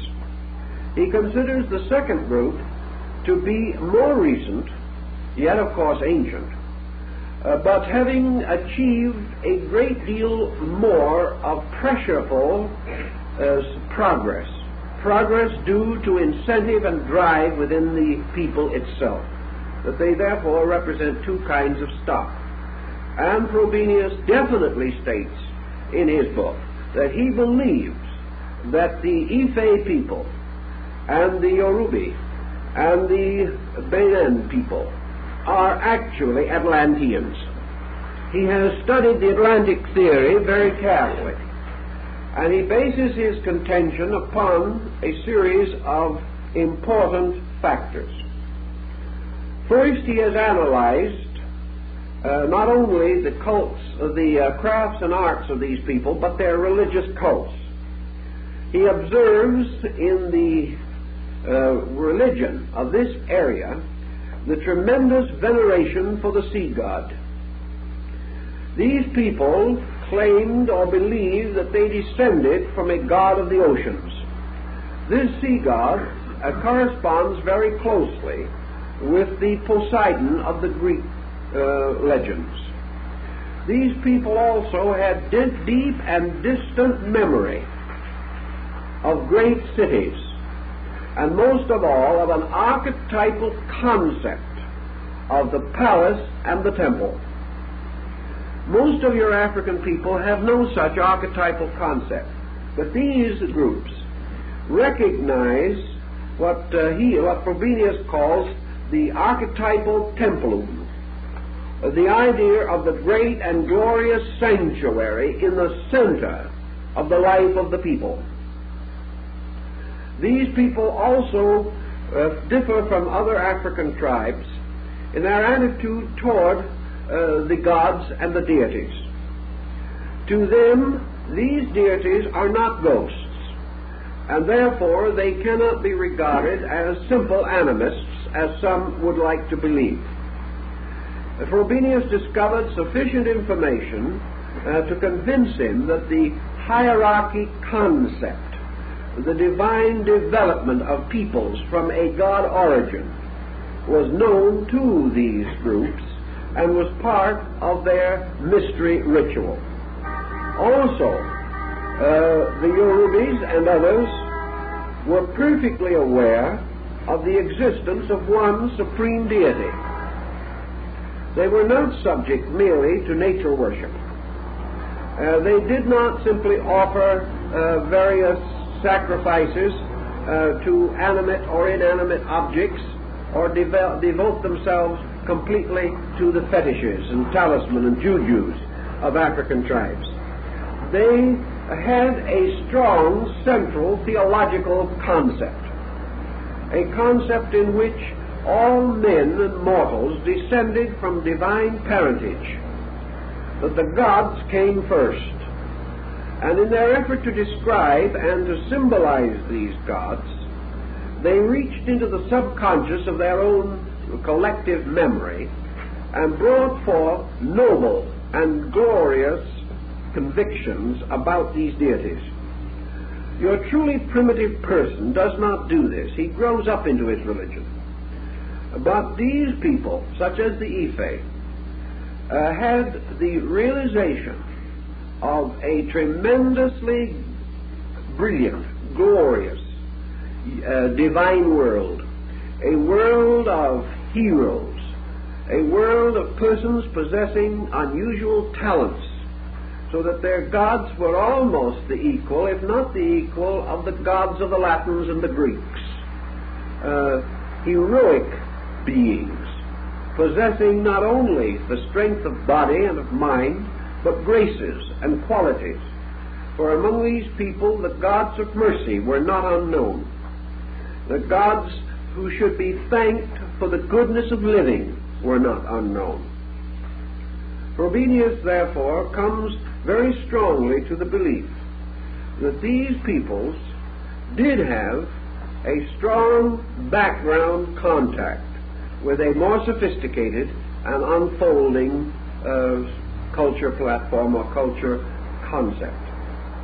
Now, another group of archaeologists and students moving in on this subject and remembering, as several of them did, the possibility of the Egyptian being a remnant of the Atlantean Empire, the Atlanteans who could not go home after the Athenian campaign because of the destruction of their continent, that the Egyptian might hold the clue to the mystery of Atlantis in Africa. The Egyptian does hold certain clue, there is no question about it. Budge, in his study of Osiris and the Egyptian resurrection, shows the motion southward from Egypt of the cultural stream of the Egyptians. He reminds us that for a long time the Egyptian empire was under the dynastic rulership of Ethiopian kings. And Budge is also quite certain that down in Central Africa, particularly in the area of the Ashanti, there is great evidence that these people migrated from Egypt, moving southward at a remote period and gradually falling away from the high level of culture to a comparatively lower level, that they were isolated from contact with the greater things that had moved them and dominated them, so that they finally relapsed into a more or less primitive state. As a proof of this particular point, Budge and several others have shown the resemblances between the ornamentations, the artifacts, the jewelry, adornment, rituals, and so forth of the present Ashanti and the ancient pieces excavated in the classical Egyptian area. There is much, therefore, to show that a comparatively high culture moved downward from North Africa into the central parts of the great African continent. Frobenius and many others have long felt that the legends and myths centering around the more inaccessible parts of the African continent should still be given a great deal of consideration. They believe that we may discover on that continent in time evidences of a very ancient and very high civilization. That we may sometime come upon ancient cities that will be as glorious as Corinth or Ephesus. That we may find ruins of magnificent palaces and temples belonging to a culture that has completely vanished from memory. When we say from memory, we mean from all memory except that of these primitive tribes which have retained a half memory, a memory which is reserved mostly and revealed through their arts, through their instinctive reactions to things, and through the strange lordliness of their manners and of their broad attitudes toward life. So let us assume for a moment the possibility that Frobenius and these others are telling us that in Africa we have two levels of culture, one Lemurian and the other Atlantean.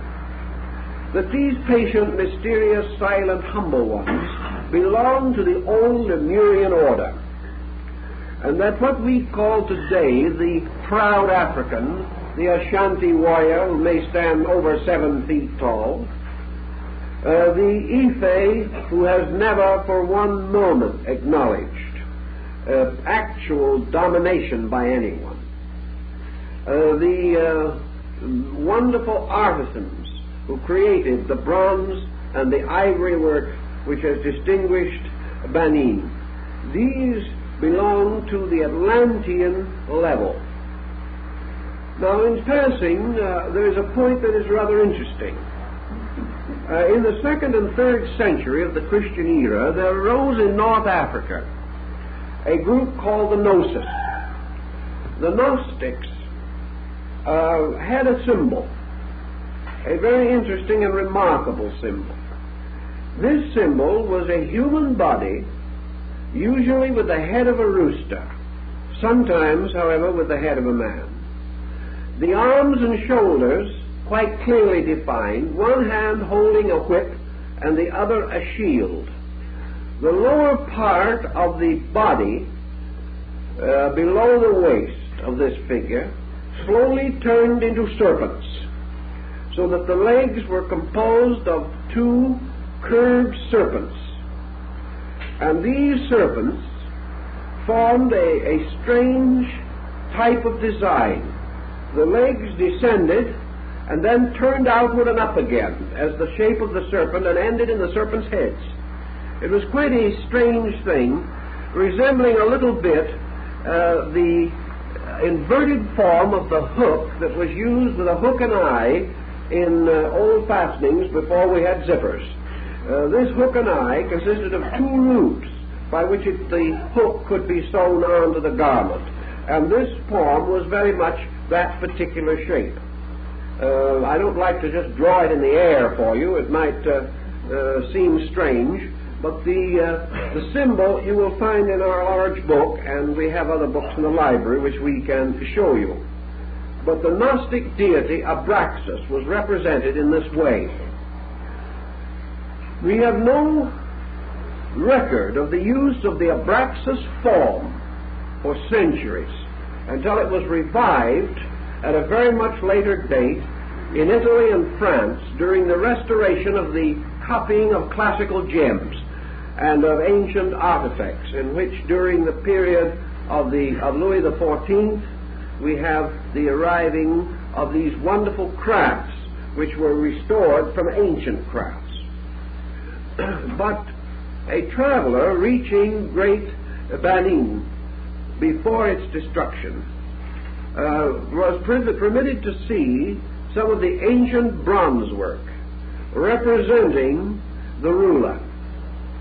In harmony with other peculiarities of this rite, the ruler of Benin was always represented as standing with his hands in this position and an assistant holding under each elbow. In other words, a servant, or perhaps a counselor, or perhaps a prince of the house, had the honor or dignity of standing one on each side and holding up the hands and arms of the ruler. The ruler perhaps had this requirement because he carried very heavy bronze ceremonial objects, which perhaps were so heavy that it was necessary for someone to help him maintain them in this outstretched position. But anyway, a figure stood on each side holding up the arms of the obi, or the king, or the prince, so represented. The interesting thing is that the lower part of the body of the ruler ended with these serpent legs turned up and out again, exactly like the figures of the Gnosis in the 2nd and 3rd century of Egypt. No other place on earth does the Gnostic symbol appear except in the area around the Ife culture. This has caused several persons to question whether at some time there was not a strong cultural tradition moving southward out of Egypt and going further and further into the mysterious hinterland. Now in this also we have legends, as Budge and Breasted have both pointed out. And these legends would seem to indicate that the Ashantis and other peoples in the Central African area, who had apparently migrated southward from Egypt, did so to escape the persecutions that resulted in the destruction of their religions, and that these people represented a kind of high priesthood that moved south very much in the same way as the legends tell us another form of the Egyptian religious body moved into Europe to become the gypsies after the collapse of the classical civilization in the delta of the Nile region. In any event, these peoples of Central Africa claim to possess certain secrets, certain knowledge, certain sacred arts and sciences, and also that they have never lost their knowledge of the mystical arts and the magical practices of the ancient Egyptians. Here then comes another one of these migration factors. Your migration of magic is one of the most fascinating and extraordinary of all these themes. Magic moved upon a level. It traveled into distant places, always associated with certain rites and ceremonies. And these rites and ceremonies assume the possession of certain knowledge. And this knowledge was apparently diffused among all the peoples that we now assume or suspect to have been Atlantean. For this reason we may say that the magic of Ife and Yoruba is an entirely different magic from that of the witch doctors of the general African area. This magic of these superior tribes is based upon a kind of internal knowledge, a knowledge of things remembered, a knowledge secretly passed on. And because magic is always the basis of the secret society in African life, we are not surprised to find that among these people the secret society is an extremely strong structure, just as it was with the American Indian, just as we find in the Mede rituals and rites, and also in the Pueblo rites of the Southwest. These rituals have to do with the reception of the child or the young person into the religion of his tribe. And this religion includes the conferring of certain magical power. The power to achieve certain things through prayer, through meditation, through the cultivation of breath, through the preparation of magical symbols and designs like the Navajo sand paintings. There was always the magic ritual. Dr. Churchward, not the moon man, but his brother, who was a well-known archaeologist, Dr. Albert Churchward points out that in the African religious rituals, we have, like in the case of the Han Society in China, a drawing upon old religious beliefs, old legends, and old lore, anciently known, but then apparently forgotten. In the performance of their rites, nearly all primitive peoples do one of two things. They either make use of a highly involved structure which stands for the purpose as a permanent part of the furniture of their community, or else they build a particular and special structure according to ancient and traditional lines. And here we can step across into the Polynesian area and into the Pacific region and find certain definite parallels. Even in an area as near to us as the Hawaiian Islands, the religious initiation rites anciently included the construction of a kind of building practically identical with the Jewish tabernacle. It was divided into a larger and a smaller room and surrounded by an enclosed courtyard. An initiation consisted of advancing from the west to the east through the outer courtyard into the larger inner room and finally into the sanctum sanctorum, where stood or reposed the emblem or symbol of the divine power. The initiation included circumambulation, or the traveling about these rooms, the meeting of certain dangers and obstacles, and finally, in the final degree of the ritual, the communication of the essential mystery or secret of life. We find this also throughout the Polynesian area and down into the Dutch East Indies, into many regions where as yet we have made but slight effort to revive our knowledge of these cultures. Frobenius tells us something else that is of importance. He points out the peculiar effect of foreign religious imposition on the lives of these people. He points out that at various times these African natives had been converted to other faiths. There were some of them converted by Muslims. They have also been converted by Christian missionaries and peoples of that nature. And in many instances, these conversions have led to a considerable improvement in the social life of the primitive tribes. But wherever these conversions touched these high people, these strong people, something else happened. These people absorbed the new ideas, but were not converted. They fitted them into a pattern older than that which the missionary brought them. They accepted certain good things.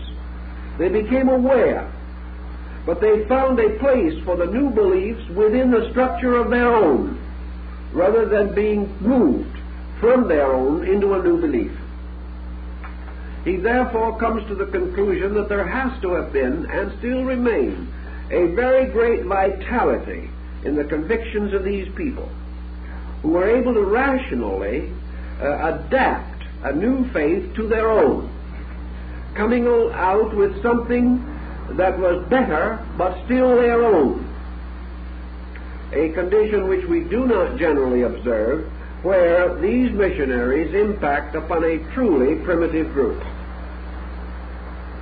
So we have these possibilities to think about.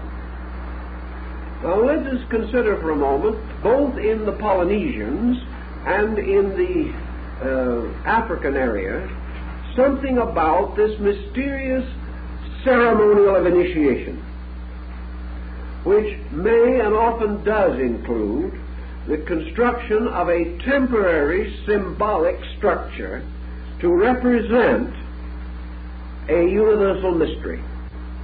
We would assume that the preparation of this structure would call upon their most ancient beliefs and ideas, and this is essentially true.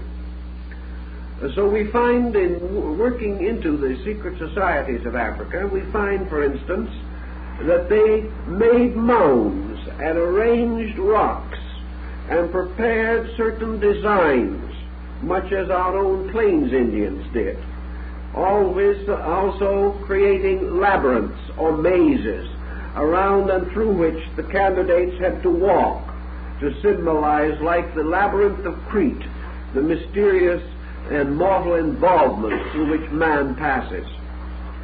Discussing some of these points relating to the African thought, we can gain some interesting point.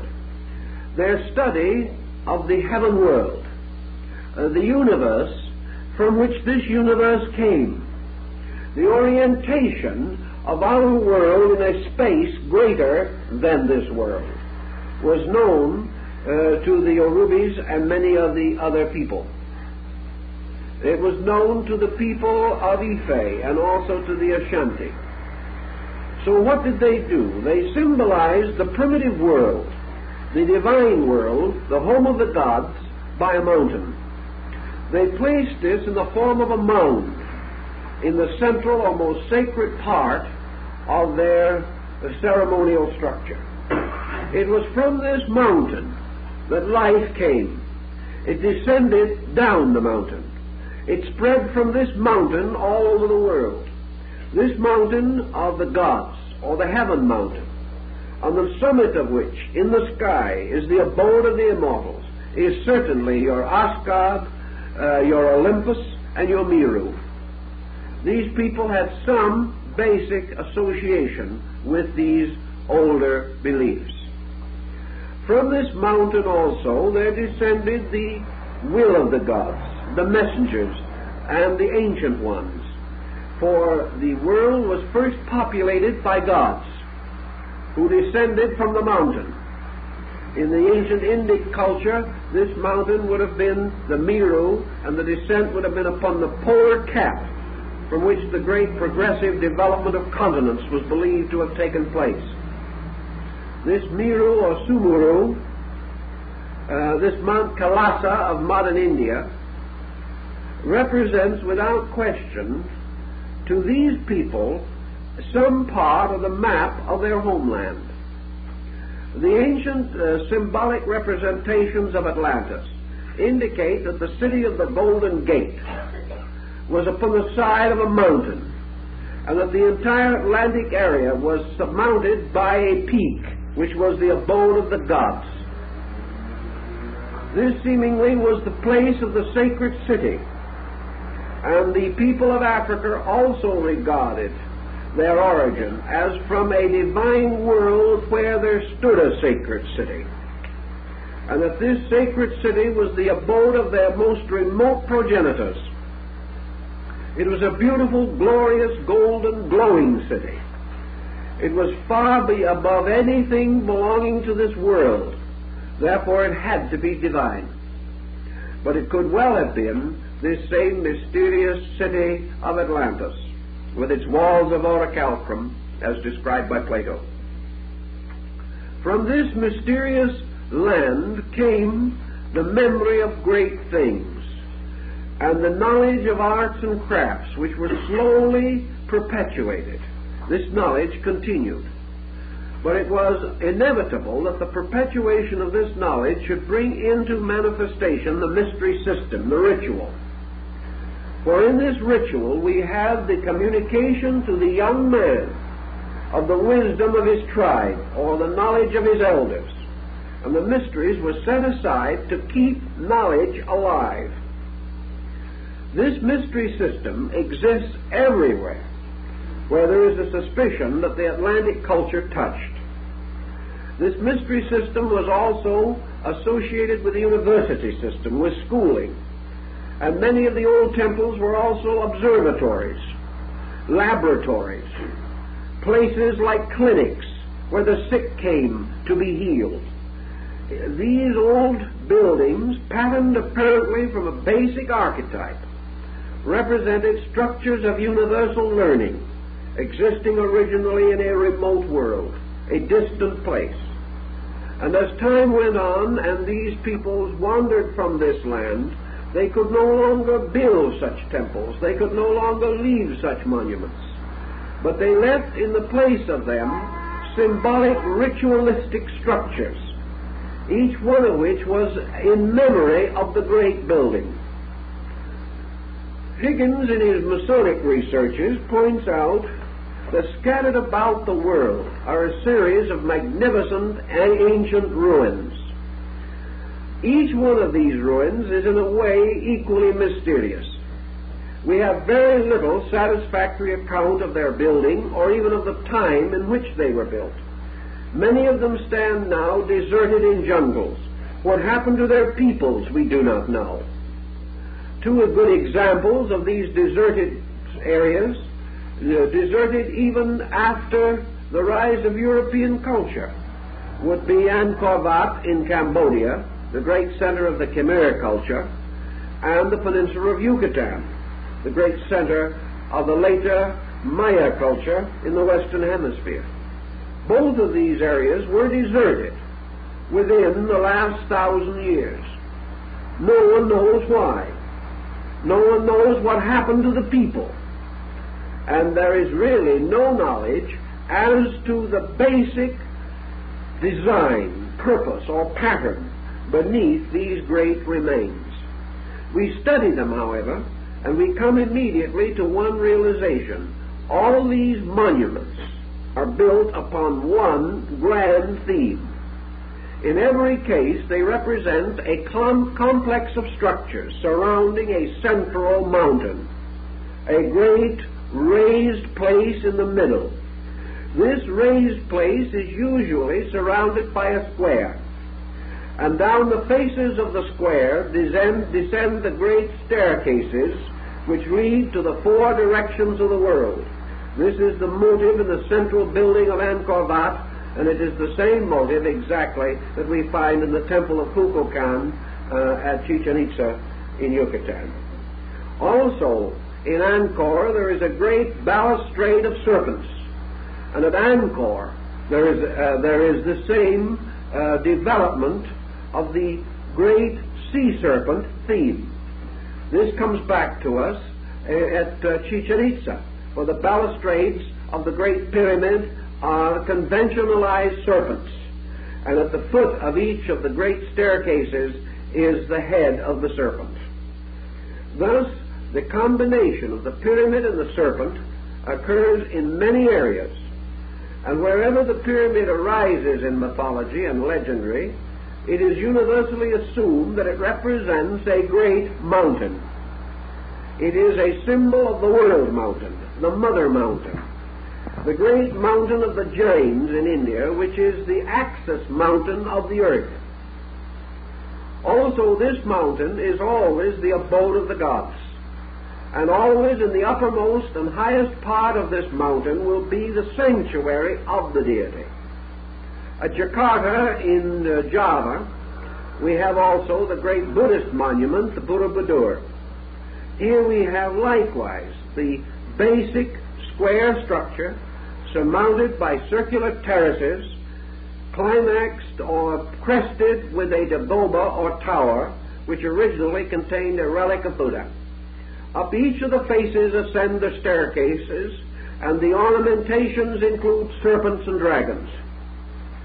All of these buildings, therefore, have something to do with the book of Revelation, where there is a reference to the city foursquare with its gates, and in the midst of which is the glory of the Lamb. In Africa, in Polynesia, in China, in India, in ancient Greece, North America, South America, Central America, this theme is infinitely repeated, and it is the opinion of a great many scholars that there is only one reasonable solution to this, namely that we are in the presence of the dominant culture theme of the Atlantean era or epic, namely that the great symbol of the Atlantic world was their own glorious city, the city from which all of their culture came, their university temple city, and that all these mountains represent the great temple of Poseidon, ruler over Poseidonis, this wonderful temple on the top of a peak, or at least well on the side of a mountain, and remembered as a kind of center where learning, wisdom, and the divine laws were kept.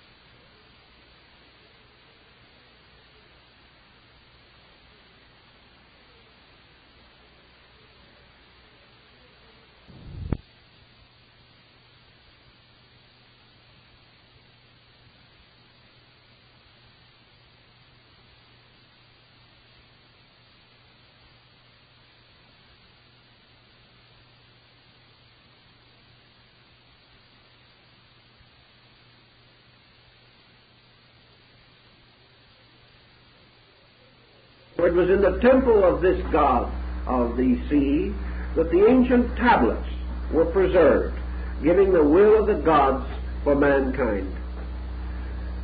If people migrating in various directions and at various times had traveled in different directions from their motherland and had sought finally to establish their cultures again, they would not have the fantastic wealth or the tremendous number of skilled laborers, or probably the wonderful basic materials with which to work.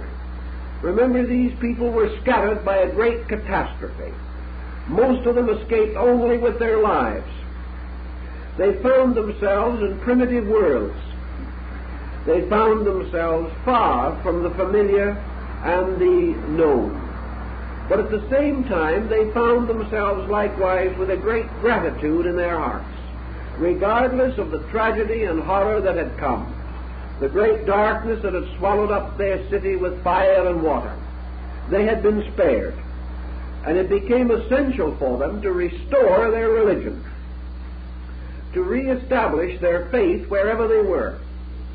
Even as the children of Israel, moving in the wilderness for 40 years, found it necessary to the preservation of their faith that they create a tabernacle which was portable, which could be disassembled and reassembled as need arose.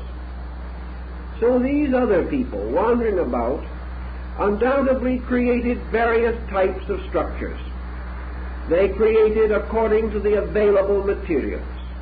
Where they remained long and established powerful centers, they built much more massively and much more permanently. And where their sojourn was brief, they naturally left less permanent and less solid remains. But around the world and in the passing of time in their strange wanderings, these people left culture after culture behind them. We do not know why. Perhaps they were driven out by the rise of other peoples around them, or as some have suspected, they perished or were forced to leave because of the impoverishment of soil and some basic lack of knowledge of hygiene or sanitation. Perhaps they were unable to survive in climates and conditions distant from their own. Perhaps they destroyed their food supplies and were unable to replenish them. For in Central America, certainly, one of the great themes in the whole area was the impoverishment of soil and the necessity for the annual burning of the land in order to provide food. Perhaps some of these structures also were placed in inhospitable climates where it was not possible for the people to live and remain healthy, as in the morasses of Palenque in the Mexican area. In any event, these buildings were progressively left.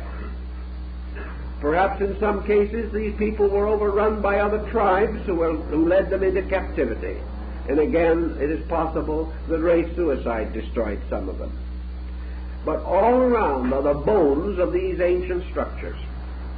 Another group of thinkers have come to a somewhat different conclusion, namely that even perhaps before the destruction of Atlantis, during its great period of colonization, temples and centers could have been established in comparatively distant areas. For instance, we observe the spread of religion in our world as it is today. We note the wonderful buildings in France and in Germany and in Italy. We observe also that fine religious structures have sprung up on our hemisphere. And the cathedrals of Europe are not to be regarded as so much better than the great cathedral of St. John the Divine in New York, which is being built on precisely the same principles, with a tremendous time-labor equivalence of those of the cathedrals of the ancient world. It's quite possible that these buildings existed before the destruction of Atlantis, at least some of them, where the more highly advanced colonization developments had brought perhaps Atlantean families and communities into permanent residence in distant places, so that the Atlanteans had their colonies as we have, and that their own people were served by priesthoods and temples created for the purpose, and also for the worship of converted natives of these same general regions. If this great colonizing plan collapsed due to the destruction of its central island, then it is quite possible that the peoples gradually drifted away from the knowledge of the arts and sciences which were originally taught.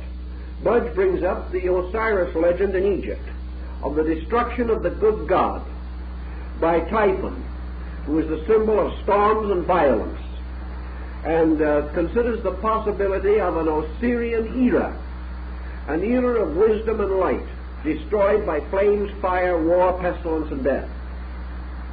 The same thought occurs in Central America, where the god Quetzalcoatl is finally destroyed by a fire spirit, who corresponds very closely to the Typhon or Set monster of the Egyptians. If then it is conceivable that the Atlantic culture represented the establishment of powerful institutions, it is also quite understandable why the legends continue to remain, that at one time man possessed divine knowledge, that he possessed the secret of all things, that he possessed the word of power. In Egypt, he possessed the mysterious power represented by the unsated cross, or the Kreuz and Satter, the key to the mystery of eternal life, the key to the true meaning of God and to the sacred name. Symbolism which we find in Egypt, where the goddess Isis throws Re, the sun god, under a spell, and finally forces him to reveal his true name, which is the word of power. In the Egyptian legend, the death of Osiris resulted in the loss of the word of life. The death of Osiris could be very symbolical. It could represent, for one thing, the loss of the descent of the great hierarchical priestly orders. With the destruction of Atlantis, it was no longer possible for disciples and students to reach this great center of learning and be duly invested with the secrets of divine magic. Therefore, by degrees, these temples scattered about the world, for loss of the great central spiritual authority, fell into decline and to decay. They were served for a time by priests who used substitute rituals, who found various ways to perpetuate as best they could the old rites, but with no longer the civilizing influences, no longer contact, with great problems arising and the decadence of their own local groups, these buildings fell into decline and were gradually forgotten. There is also, of course, the very definite possibility that these great temples, variously located, were never actually cities, that they were universities or schools, like the great Nalanda in India, and that there were no communities around them, and that they were always in the midst of jungles, as in the rites of Xibalba among the Quiches of Central America, and that pilgrims and truth seekers journeyed into these inaccessible areas to receive instructions from venerable orders of priests who never mingled with mankind. If these venerable orders gradually died out, the buildings remained in the jungle, which gradually also encroached upon them until they disappeared from the sight of medieval or even ancient man. All of this complex of buildings, variously but magnificently located in the most important culture zones of the earth, apparently designed with the skill of advanced geometry and with a wonderful knowledge of building materials. Buildings in which great structures were held together solely by the lacing of their own carvings, or as in the case of the Great Pyramid, where the stones were fitted together with cement no thicker than writing paper. And this cement so strong that it is easier to break a stone than it is to divide it from another. We do not know all of the answers, but we begin to suspect that there are answers that are different from what we have believed. We know that the builders of these monuments were great experts in architecture and art, in mathematics and in astronomy. We know that they worshipped astronomical symbols, and that among their buildings many were actually dedicated as observatories. We know that these people are not the ones whom we find scattered in little thatched villages around these monuments. The modern peoples claim descent from these older ones, but they claim a descent of gradual forgetfulness. They do not remember their forebears. Many of them do not even speak the ancient languages of their gods. They are now merely remnants, looking as astonished as the average tourist upon the shrines and temples of the past.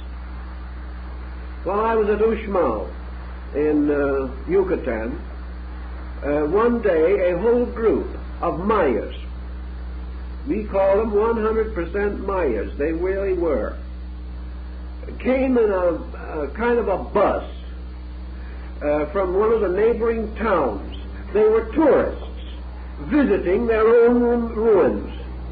None of them had ever seen them before.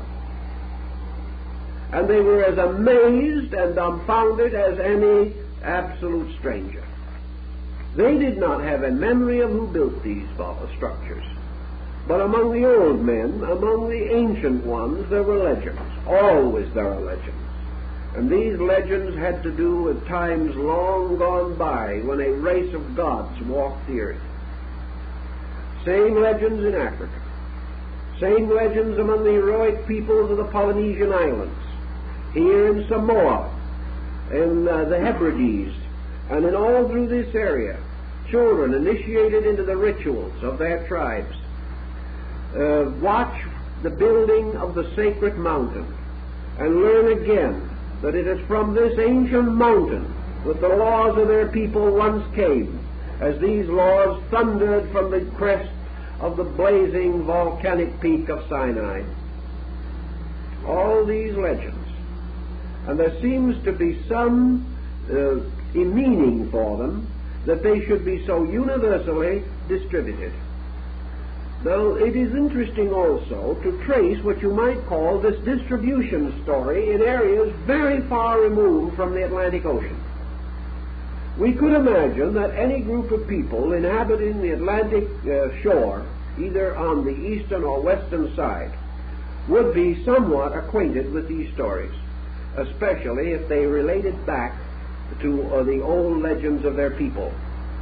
But why should the people of Tahiti or one of these islands in the extreme opposite side of the world, natives of Madagascar, or why should the primitive peoples of the Philippine Islands have similar stories? Yet it is true that the primitive records of the natives, the old forgotten natives, like the Batus of Sumatra, the very old ones, the Bushmen of Australia, these people all record that long ago, once upon a time, there was a great deluge, and this deluge destroyed the great lands and changed continents into oceans. And at that time, great cultures, great races of giants, races of heroic beings, even the gods and demigods themselves, vanished away in a Ragnarok of fire and destruction. How did these people find out about it? What is the reason for their memory? Why is the story of the deluge still carefully traced upon the totem poles of our Alaskan and Canadian Indians? Yet they have their deluge myth, just as surely as did the people of Mesopotamia. There has to be another and a little more light cast upon this situation. Assuming for a moment now what we must assume from actual available record, there should have been, and well was, a long continental shelf extending out from India and involving part of Australia, a tremendous area, on which most of what we call the Polynesian and Malaysian islands, or Melanesian islands, are a part. But just as surely as we had a continental shelf in the Atlantic, we had a vast shelf in the Indian Ocean, a shelf of land area perhaps as large as that we associate with Atlantis. It is difficult to imagine what may have happened.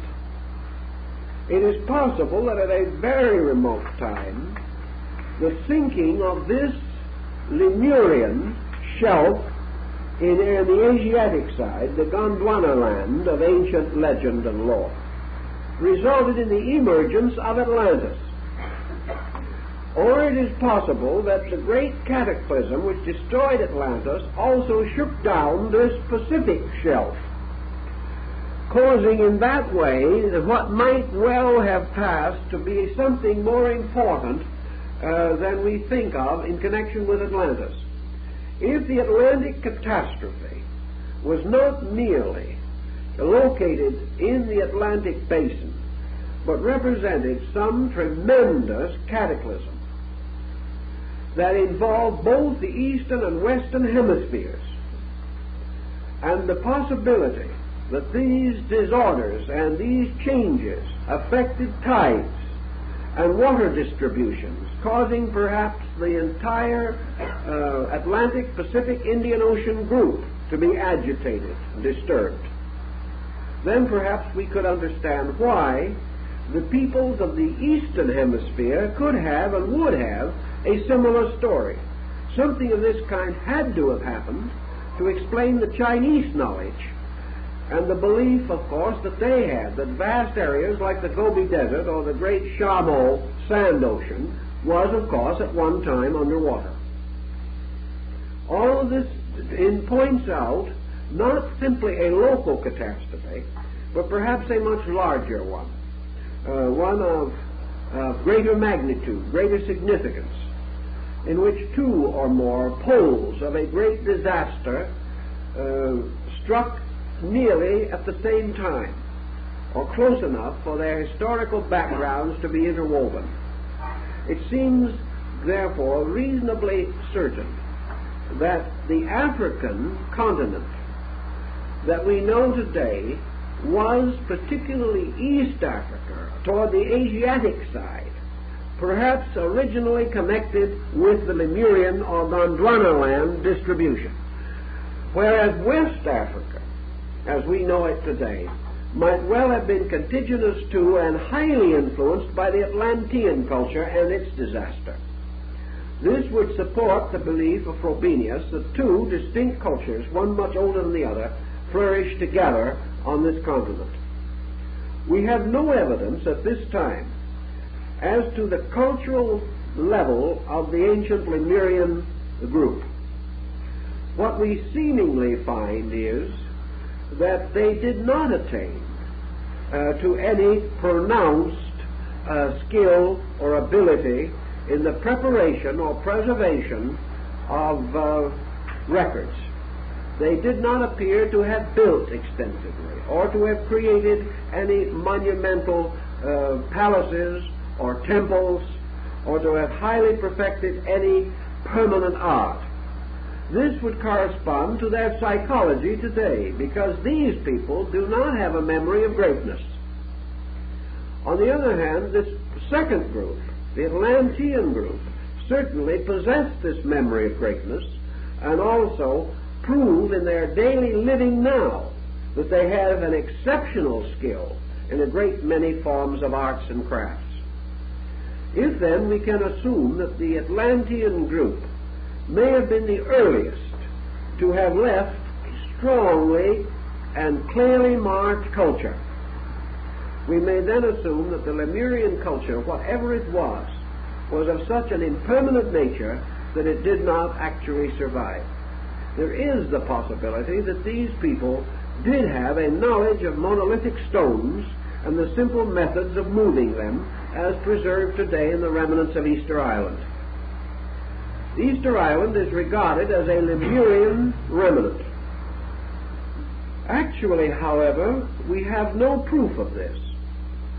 We might just as well assume that these statues were the result of an overlay of Atlantean culture later, because they do show some primitive knowledge of engineering, which up to now we have not been able to associate with Lemuria, but which we know flourished in Atlantis.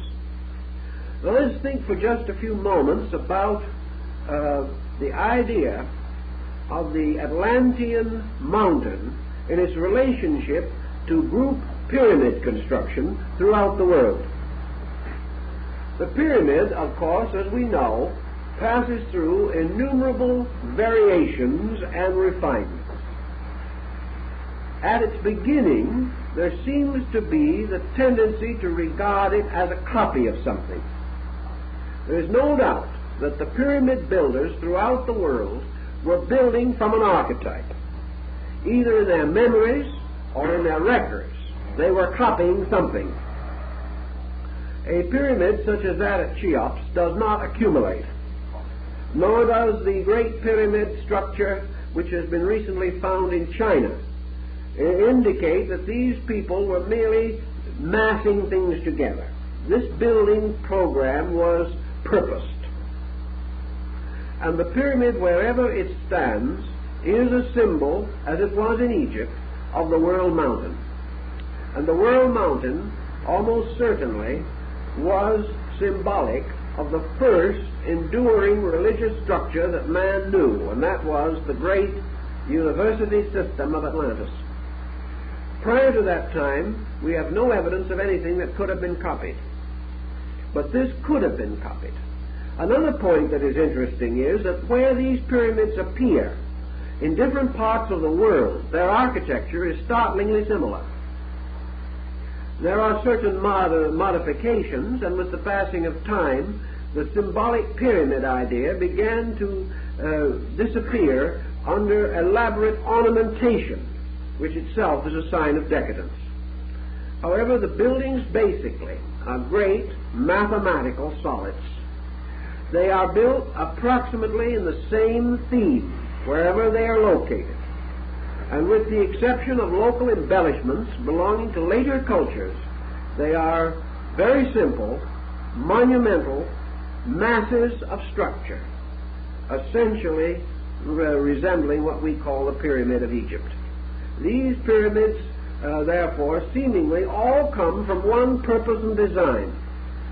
Now, the idea that we have that the pyramids were the tombs of Egyptian pharaohs is a matter of moot question even now. The Great Pyramid, certainly the oldest, and the archetype for most of the others in Egypt, was most unsuitable to be a royal crypt. It presented serious obstacles for the functional uses we assume inspired it. For example, we can have no understanding as to why ventilating shafts should be provided through 200 feet of masonry to give air circulation to a tomb. It was not done in the case of ordinary tombs. If it had been part of the religion of the Egyptians that their deceased must be given air ventilation, it might be different, but there is no indication that such is the case. Also, if such is the case, why were these air shafts blocked at their inner ends with slabs of stone so that they served no function whatever? Yet these stone slabs are contemporary with the original building. We have no understanding of such procedure. The sarcophagus in the king's chamber is simply not adequate to receive a human body. It is too small for the ceremonial wrappings used in connection with the Egyptian dead. It seems much more like a font than it does like a sarcophagus. Even a comparatively unimportant second or third grade prince would have had a sarcophagus 3 times the size of the one in the Great Pyramid. And yet this was supposedly for the King of Kings, the ruler of them all.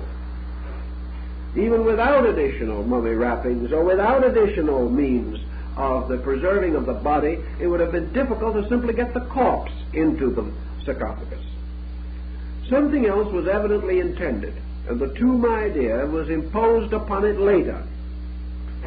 What the building was originally intended for must cause considerable thought, unless we again assume that it was copied from one of the sacred structures of the ancient Atlantean Empire, that it had a meaning deep and mysterious for these people, a meaning which perhaps rooted in their religion, in their spiritual conviction, and was used in connection with the initiatory rites by means of which their knowledge was transmitted. This is quite conceivable also in the fact that there is a well-established report that Plato was initiated in the Great Pyramid. Yet at the time of Plato there was no visible entrance. Therefore, such entrance had to have been through some subterranean connection between the pyramid and other structures. Rumors of such a connection have long endured, but the connection has not yet been clearly identified. But this does not mean that it did not exist. Harmachis, the great Sphinx, is another riddle that goes back to an old way of life. The composite Sphinx monster perhaps is again part of the Atlantean story. having to do with their religious system and rites. Irish people claim that the first teachers of their race came not from the east, from Europe, but from the west, and that ancient robed priests came out of the ocean on the west coast of Ireland, and that these were the ones who instructed them. The Irish have a considerable folklore dealing with Atlantis. There is also a great deal of lore relating to this in the Spanish area and in Portugal. And of course, what is left of North Africa bears testimony to the same basic accounts. Thus we have the indication of a stratification of cultures, which becomes a strong defending point in support of our Atlantis hypothesis. We can summarize this hypothesis as we have progressed it this evening, then, with certain additional points that we had not previously clarified or brought up.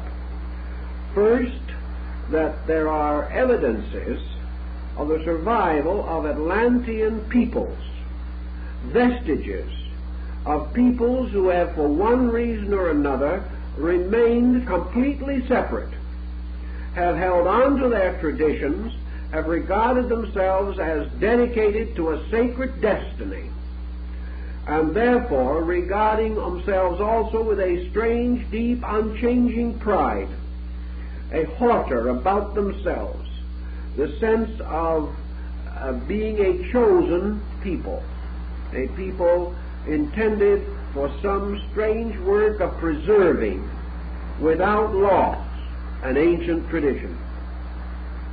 This chosen concept certainly moves the Aryas from northern Asia, for the word Aryan means the chosen, or the selected, or the set-apart ones. Similar records occur in China. The Chinese people were the peculiarly selected ones of the Great Father. Their work was predestined for them. They had to carry on a tradition. We can pause again for a moment and say, how old is China? And China is one of the most disappointing countries in the world to approach archaeologically and ethnologically. We assume beyond doubt the vast antiquity of China, but we cannot prove it. We know that China's records are not nearly as adequate as those of Egypt, nor do they go back as far.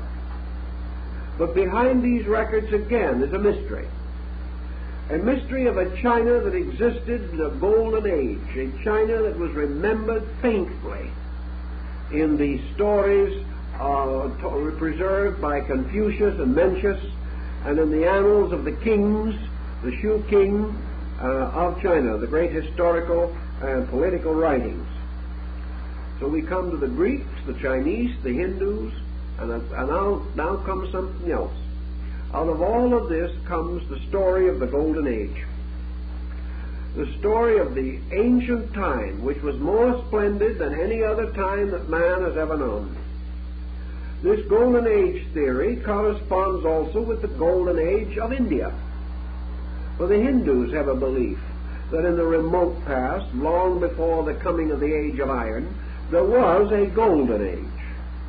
That this Golden Age failed into an Age of Silver. That this in turn fell into an Age of Bronze. And that finally this gave way to an Age of Iron, or an Age of Death. And these four ages are the four horsemen of the apocalypse who ride forth to the corners of the world. And they are the four yugas of Indian philosophy. These ages all stem from a golden age. And this golden age is remembered in Africa and remembered by the primitive Plains Indians of our own country, remembered by the Eskimo, remembered by the native of the South Pacific. Everywhere there is a memory of the golden age. When it was, no one seems to know. But unlike most natural stories of natural beginnings, the beginning of humanity was radiant. And this comes back to us again in the idea of the fall of man. that man fell from a great and noble destiny to some ignominious and relapsed state. The story of the fall, of the destruction of Lucifer, the blasting out of heaven of his planet, Ragnarok. All of these things seem to tell of rebellion, of an ancient time when there was incredible splendor and then it all vanished away.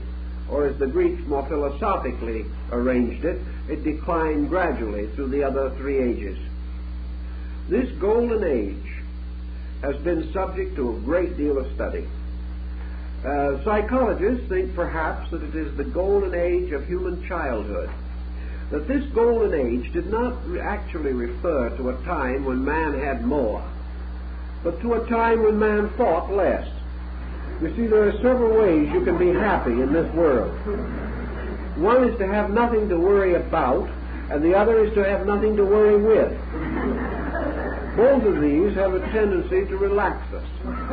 Psychologically speaking, the normal child who has had a happy childhood produces a series of psychological involvements which later cause it to remember back to the age of innocence, to the golden age of play and no responsibility, the golden age of living in a world of fantasy and fairy tale, an age which precedes disillusionment and the sorrows of experience, an age in which there were no fears, but gods in the form of parents take care of everything.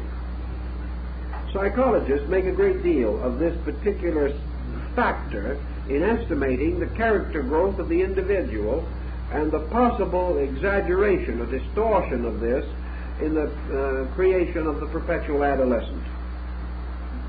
So there's one way of looking at it, that there was this golden age of irresponsibility. But as we study this thing, we find that there is a break in the story that doesn't quite fit. The human child coming into this world of wonders is in a golden age of its own irresponsibility, but it is surrounded by a magnificent and involved culture, a culture which may become desperate in the course of living, but with which the child also has immediate contact from the very beginning. This golden age of childhood is not alone in the wilderness. It is at least surrounded by parents that love and understand. And it is difficult to imagine primitive mankind enjoying this sense of security. It is difficult to imagine that there was ever a time when the primitive savage did not have something to worry about. For with this other problem, we find another rudimentary instinct, which we have been unable to trace to its beginning because it goes back further than anything we can know, and that is fear. Primitive man seems to have existed in fear. He was in the presence continually of forces which were menacing to him. He was a kind of neglected waif, an orphan, and it is not quite as easy to understand how this could have caused him to psychologically invent a golden age. It does not seem reasonable that this golden age could exist apart from association with something superior to self, especially when that self is comparatively primitive. It would be conceivable, however, that the concept of a golden age could exist. Was there an archetype for it?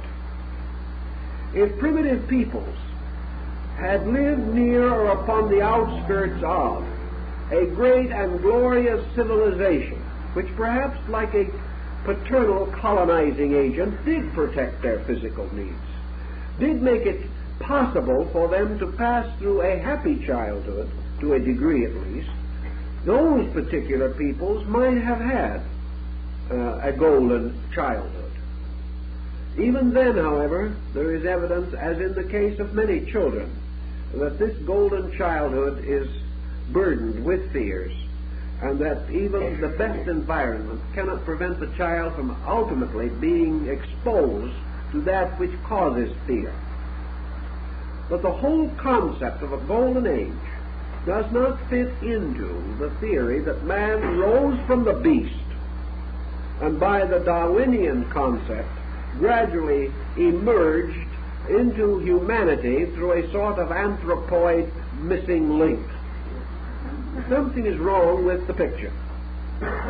Yet the story of this wonderful place at the beginning of things continues to live, and the people claim that there was a time when everything was good, that law and order did prevail, and that as a proof of this, or as part of this, in those days heroic persons, gods, great and wonderful priests, benevolent patriarchs, enlightened elders, grand and noble teachers walk the earth with men, beings who have never been seen again, who finally retired for one reason or another, always promising to return but never coming back.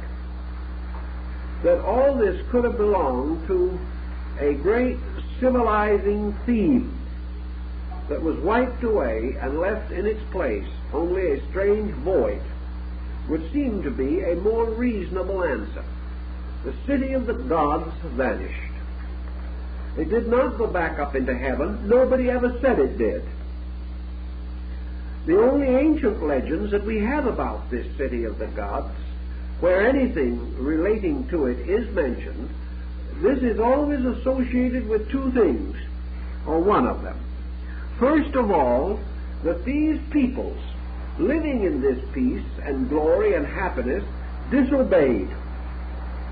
And through this disobedience they forfeited their share in this golden city and were sent out of the garden like Adam and Eve, cast out into a wilderness, and were forced to clothe themselves with the skins of animals, and that the angels were placed at the gates of Eden with a flaming sword to prevent these sinners from ever getting back in again. That they, from this paradisical world, they were forced out into a world of suffering and pain and death. That is one version of the story. Where the fall version, or the descent of man, or the loss of the divine prerogatives is not present, then we have the simple account that at an ancient time this world of the gods was destroyed, that it vanished, that it wasn't there anymore. And nearly always this vanishing is attended by combustion and destruction, as in the twilight of the Nordic gods. Either the gods failed and died, or man failed and lost the right to share in the glory of the gods. In any event, man lost his golden age. He was cast out into responsibility. He had to grow up in a strange wilderness. Now, this golden age was not merely an age of peace and comfort, according to the Greek concepts at least. It was an age of achievements. It was an age of great and beautiful cities, of wonderful towns and palaces and monuments, of universities and schools, of hospitals, and of social orders that were so wonderful that they dwelt together in peace and amity, and there was no dishonesty and no stealing, no crime, no sin and no death. And all these things were part of this golden age. So that this was a rich golden age, according to the old legends. But when it finally fell, man came instead into an age of gold, which was not the same thing, and from that time on his troubles commenced. So we have two stories now. One of a people who disobeyed and who fell, and the other of a people innocent, who did nothing particularly themselves that anyone can be aware of, but whose wonderful protecting world was taken away from them. They were not marked as sinners. In the sagas, the Nordic sagas, the Elder and Young Edda, humanity didn't do anything particularly wrong. It got into some trouble largely due to the machineries of the gods themselves. But this whole great tragedy of the Nordic myth is not the result of man's wickedness, but the result of the curse of the Nibelungen, the curse of primordial passions and prides played out by the gods upon the broad plains of Asgard. Now, is it quite conceivable that we have here in mythology also the two parts that are necessary for a story, that these two stories do not conflict with each other, but represent the Atlantean deluge as it was applicable to two groups. First, the Atlanteans themselves, and second, to the primitive peoples around them who had come under their influence. That the Atlanteans themselves might well feel that, having declared war, as proven by their final attack upon the Athenians, and Plato's record that they had disobeyed the gods who had warned them many times, and had finally brought this disaster upon themselves, we can say that the story of a fall, of a disobedience, of a transgression against the great edicts of Poseidon, this could well have been the story of the driving of these people out of their paradisical world, and the placing of cherubs with flaming swords to protect the entrance. Perhaps this entrance again has something to do with the Pillars of Hercules as the entrance to the Mediterranean Sea. On the other hand, those people who lived only in the shadow of this splendor, who only knew that in the midst of the world there rose this wonderful city, those who were then the primitive people, might well have gained certain important help from the colonizing and merchandising of the Atlantean mercantile, and of the contacts with missionaries or teachers or priests or travelers from this great empire. When this empire went down, these other people were not being punished for a crime. They lost their friend. They lost their teacher. They lost their guide. They lost something which perhaps in their ignorance they had abjectly worshipped because it was so much greater than their own achievement. These lesser peoples lost the directive power which might have more early brought them to a civilized state. They were blessed in that they did not share in the delinquencies which are traditionally said to have destroyed Atlantis. But for them, a golden age vanished. A wonderful divine world sank forever under the sea. The gods they had known never returned. And the great empire of gods, ruled over by Atlas, carrying the earth upon his shoulders, this was gone. And this that had once been a comparatively simple historical circumstance, in the course of thousands of years of tradition, without adequate written records, with the gradual dramatizing and the failing memory of the aged, from generation to generation, left only a dream behind. A dream, however, which still has the essential picture, the story of a great and noble race of gods, of heroes, of those who came before men, as we know men, and who vanished away, either for their sins or for some unspecified reason. Thus, the Golden Age gives us another clue to our Atlantic story. It also gives us a certain psychological clue. Let us assume for a moment that the Atlantic story is, in a way, the story of humanity. That in this story we have the descent of certain primitive knowledge in man himself. I think it is interesting to go back to some legends. There are some legends in Tibet which have a bearing on this. In Tibet there was a very wonderful and very great mystical teacher, Milarepa. His hymns and poems and songs are highly revered in this great northern land. Milarepa, however, was born with strange gifts, strange powers. As a small child, he suddenly discovered that within his consciousness there was the ability to affect almost anything he came in contact with. He was a born miracle worker.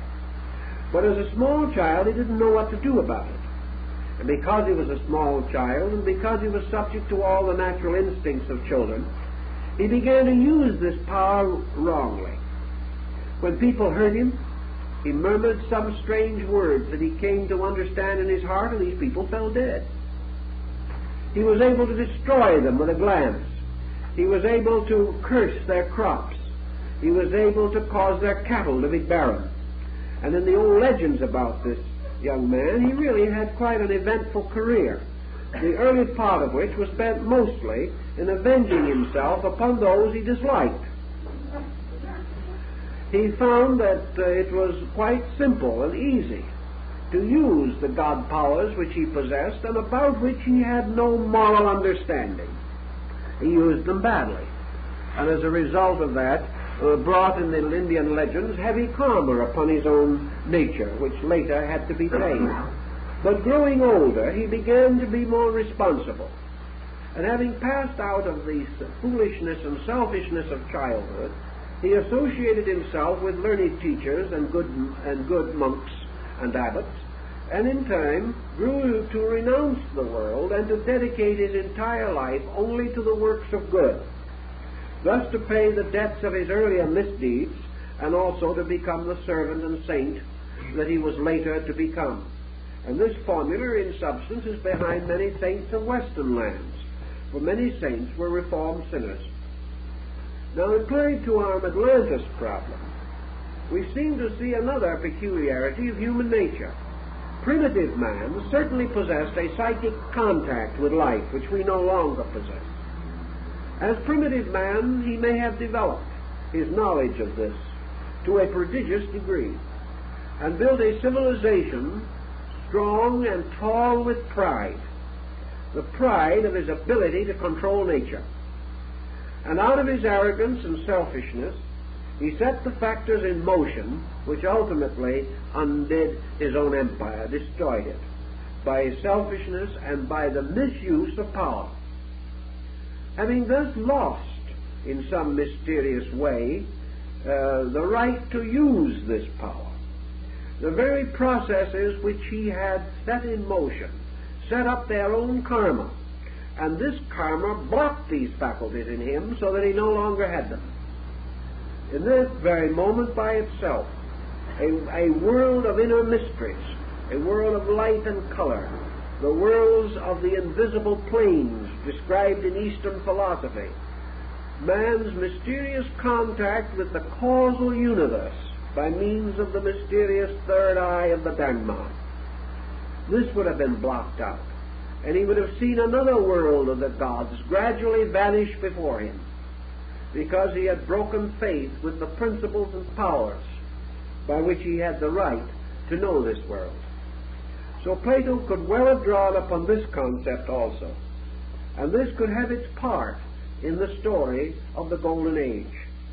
But the Golden Age could also have been one in which man, conscious both on the material level and on the internal, intuitive, apperceptive level, could therefore have built a strange world for himself here, based upon his insight into a spiritual world with which he still had contact. He could have lived in two worlds and fashioned a most glamorous shadow here of the world that he knew there. He could have created, therefore, in his primitive knowledge or his primitive insight, intuitively, instinctively, a great world that was not the product of his own reason, but was the product of the fact that he still possessed the internal contacts with the causal universe around him. Then, as he gradually developed his own intellect, as he gradually strengthened his mind and his resources, and became more and more objectively polarized, the Indian legends tell us that this third eye retired into the brain and ceased to be active. And by degrees, this mysterious world of the gods faded out, and he was left entirely to his own resources. He then had left to him and to the memory of those who came after him only the shadows he had fashioned. The substance was gone. He had forms that were no longer understandable. He had lost the ability to continue to copy living forces. So he built at one time, long ago, something he could never build again. He built it, and gradually in the course of time it fell into ruin because his own faculties no longer supported it. And thus your golden age and your ancient worlds and all these things can be part of one tremendous cosmic drama, each a recapitulation or symbolic projection of the other. To go back a moment to Frobenius and his African pattern of things, we have therefore here two levels, a series of levels in fact. We have the possibility that these haughty Africans of Ife have this strange subconscious story, perhaps a story that is more vital to them than it is to us because they are still nearer to the primitive than we are, and may have apperceptive powers that we do not know. Primitive people believe they visit the celestial worlds in sleep, and from these celestial worlds bring back strange and wonderful accounts. They visit the temples and palaces of their gods in dreams and in visions, indicating that they believe that there is a mysterious world beyond our vision but not distant in place, and that this world vanished from our consciousness because of our own departure from the primitive ways of natural life. And also in more recent times because by degrees we have lost all interest in it and have substituted for the old patterns the gradual development of a material civilization or culture of our own. Frobenius seems to feel that the African peoples form a strong proving link to the various Atlantic hypotheses, and that by studying in those areas we would come directly into not only the legends but the ancient rituals and the ceremonies and the mystical rites which may once have belonged to Atlantis, may have caused its rise or may have brought its fall, but that this entire ancient world is supported upon a strange shadowy framework of magic, and that it is the divine magic which the gods gave and which the Atlanteans perverted that is supposed to have caused their fall. So that in these areas we get a further development of these stories. And the Africans themselves do believe, many of them, that they came from this glorious world of long ago. And if we are to search for it anywhere in the material sphere, it would seem to tie in to the broad concept of the Atlantic continent. And now we are 1 minute over time, so we're going to have to stop.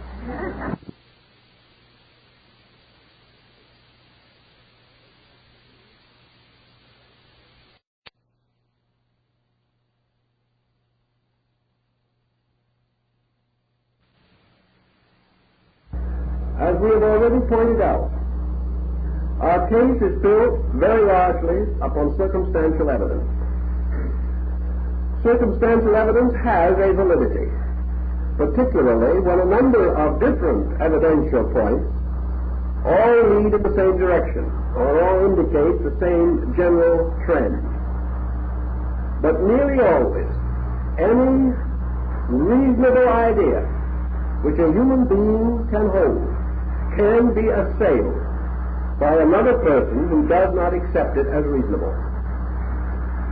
Thus, acceptance of the reasonable is not assured, and many persons will not acknowledge even factual evidence if it is contrary to their own inclinations.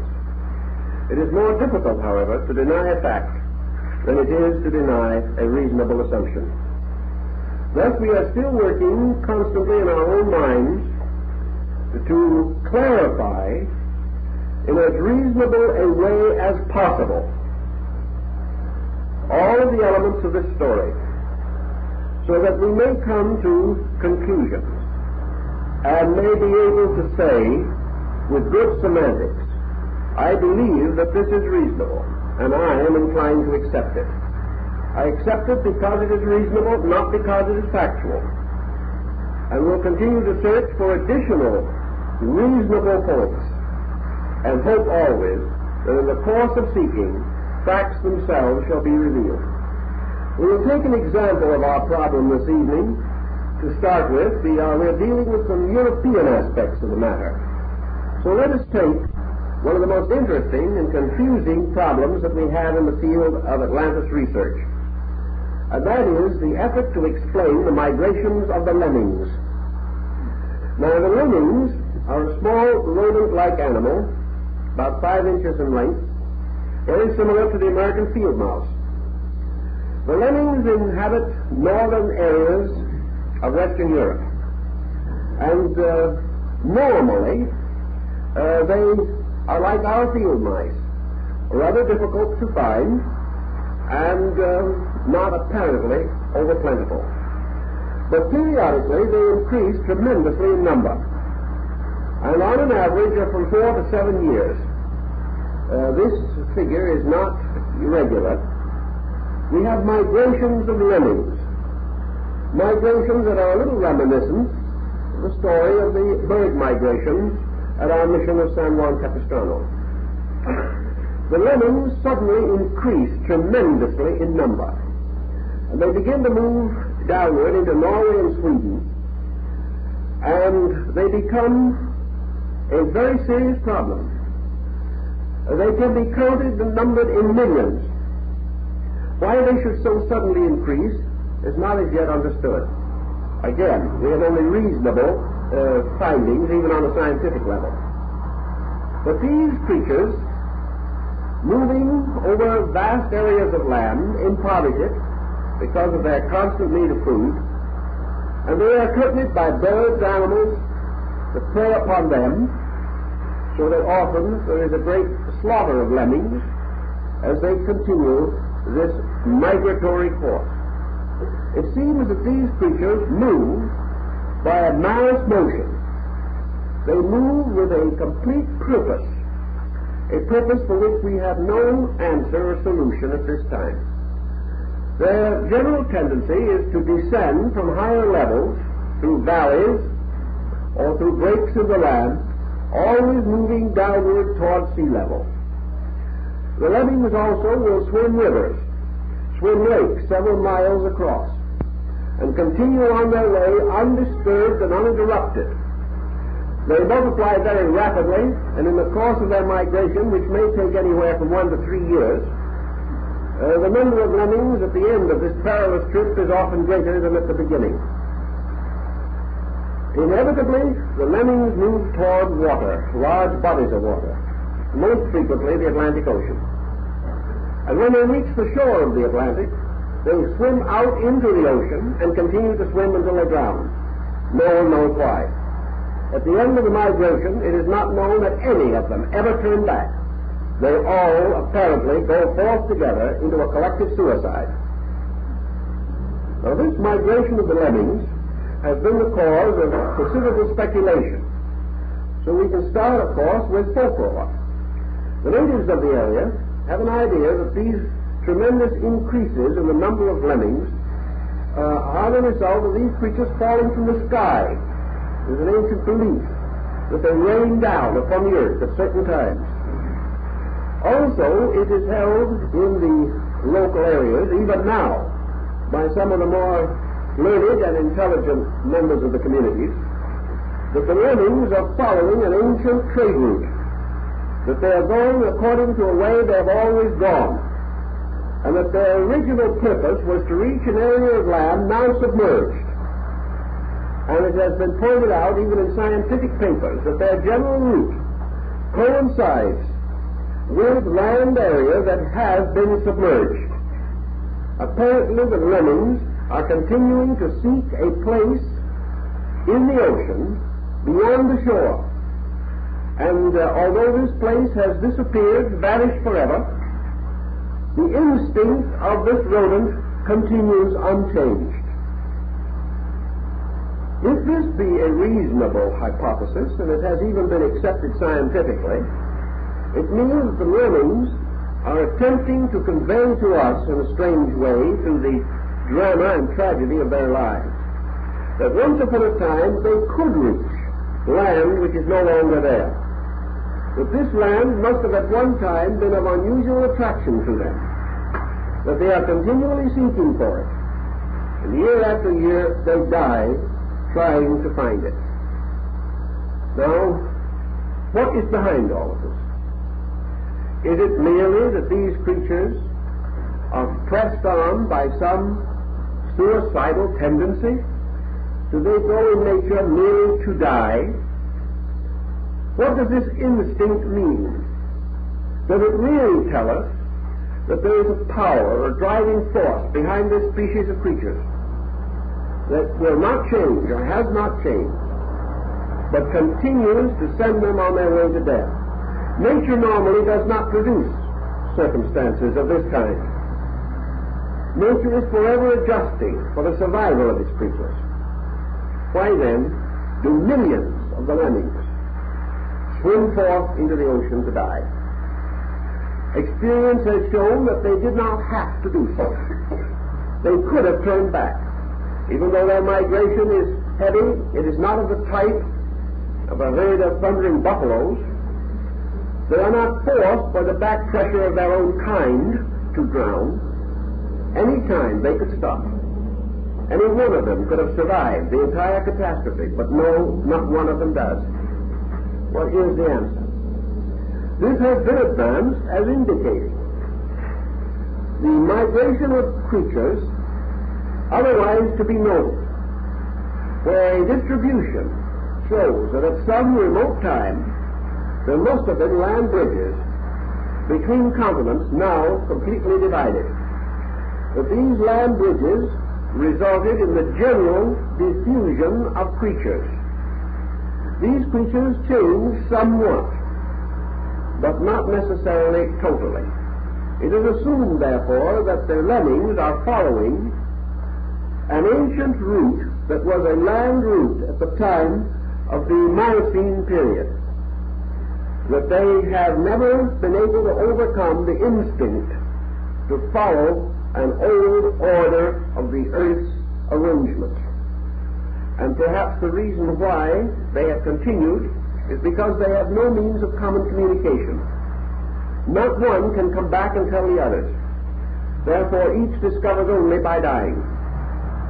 It is a strange and remarkable story, but it's one of the facts that tells us apparently that these creatures have always expected to find land, that they did not expect to die. So the instinct that drives them may be of psychological importance. We have no way of knowing whether the lemmings have the folk consciousness on a lower level that we recognize in certain human culture groups. In any event, their strange little pattern, locked within their own primitive structure, is this seeking of another land beyond the water. We know that they have not been influenced by Ignatius Donnelly or anyone else. They are not seeking because of Colonel Churchward or because of any modern writer. They have not even perused the Timaeus and Critias of Plato. They are merely obeying something, obeying a force that is irresistible. The same force that probably at one time did permit them to wander into other regions and perhaps ultimately breed into what we call the American field mouse. Whatever it was, this is another natural relic which seems in many ways to be more reasonable than human thinking, because we are dealing now with something totally apart from the attitudes of human beings. In the distribution of the Atlantic continent, as in the idealistic reconstructions thereof, we also observe what might be termed the eastern end of the Atlantic Bridge. This eastern end seemingly extended reasonably to the north, certainly including much of England, and perhaps further into the Scandinavian area. Whether this was a continuous area, or whether there were islands and a land bridge at the northern end, we do not know. But Atlantis seems to have been bound to Europe at one time along the entire coast, from what we now call the Scandinavian countries to the western point of Africa. It united with what is now Spain and Portugal. It united with the western coast of France. It extended upward into the Baltic countries. It was one tremendous band of land. And when we study the old maps and compare them with existing maps, the land bridges necessary to complete the picture would create a land area in the Atlantic Ocean basin about 1.5 times the size of the United States of America. It would have been a tremendous piece of land, a very vast area, with the Azores Islands somewhat above the center of the band, but within the general area thereof. On the western side, this tremendous continent was bound to the western hemisphere from an area north of Nova Scotia up around Newfoundland, all the way down to what we will call Cape Hatteras. It then seems to have broken away and to have tipped with water between it and land downward to include most of the West Indies. We do not find absolute proof of a land bridge as far south as the eastern points of South America. But we do have this tremendous area. How can we strive to increase our rational understanding of the effect of this culture upon surviving land areas?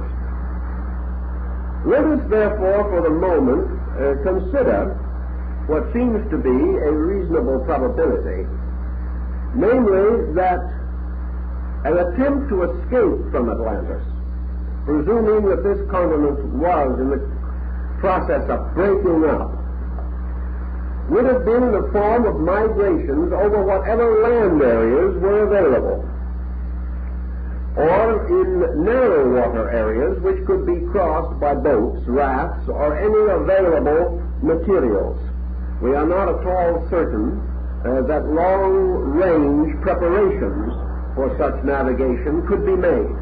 On the other hand, ships may also have been available, or large canoes of something of that nature.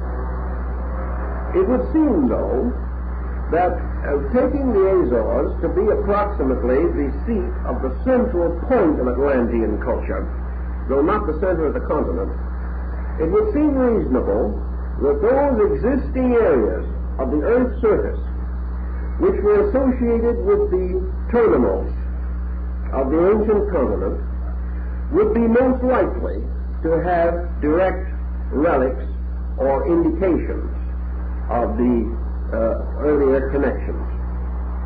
We have, however, an entirely different problem also to face, and that is our geological problem.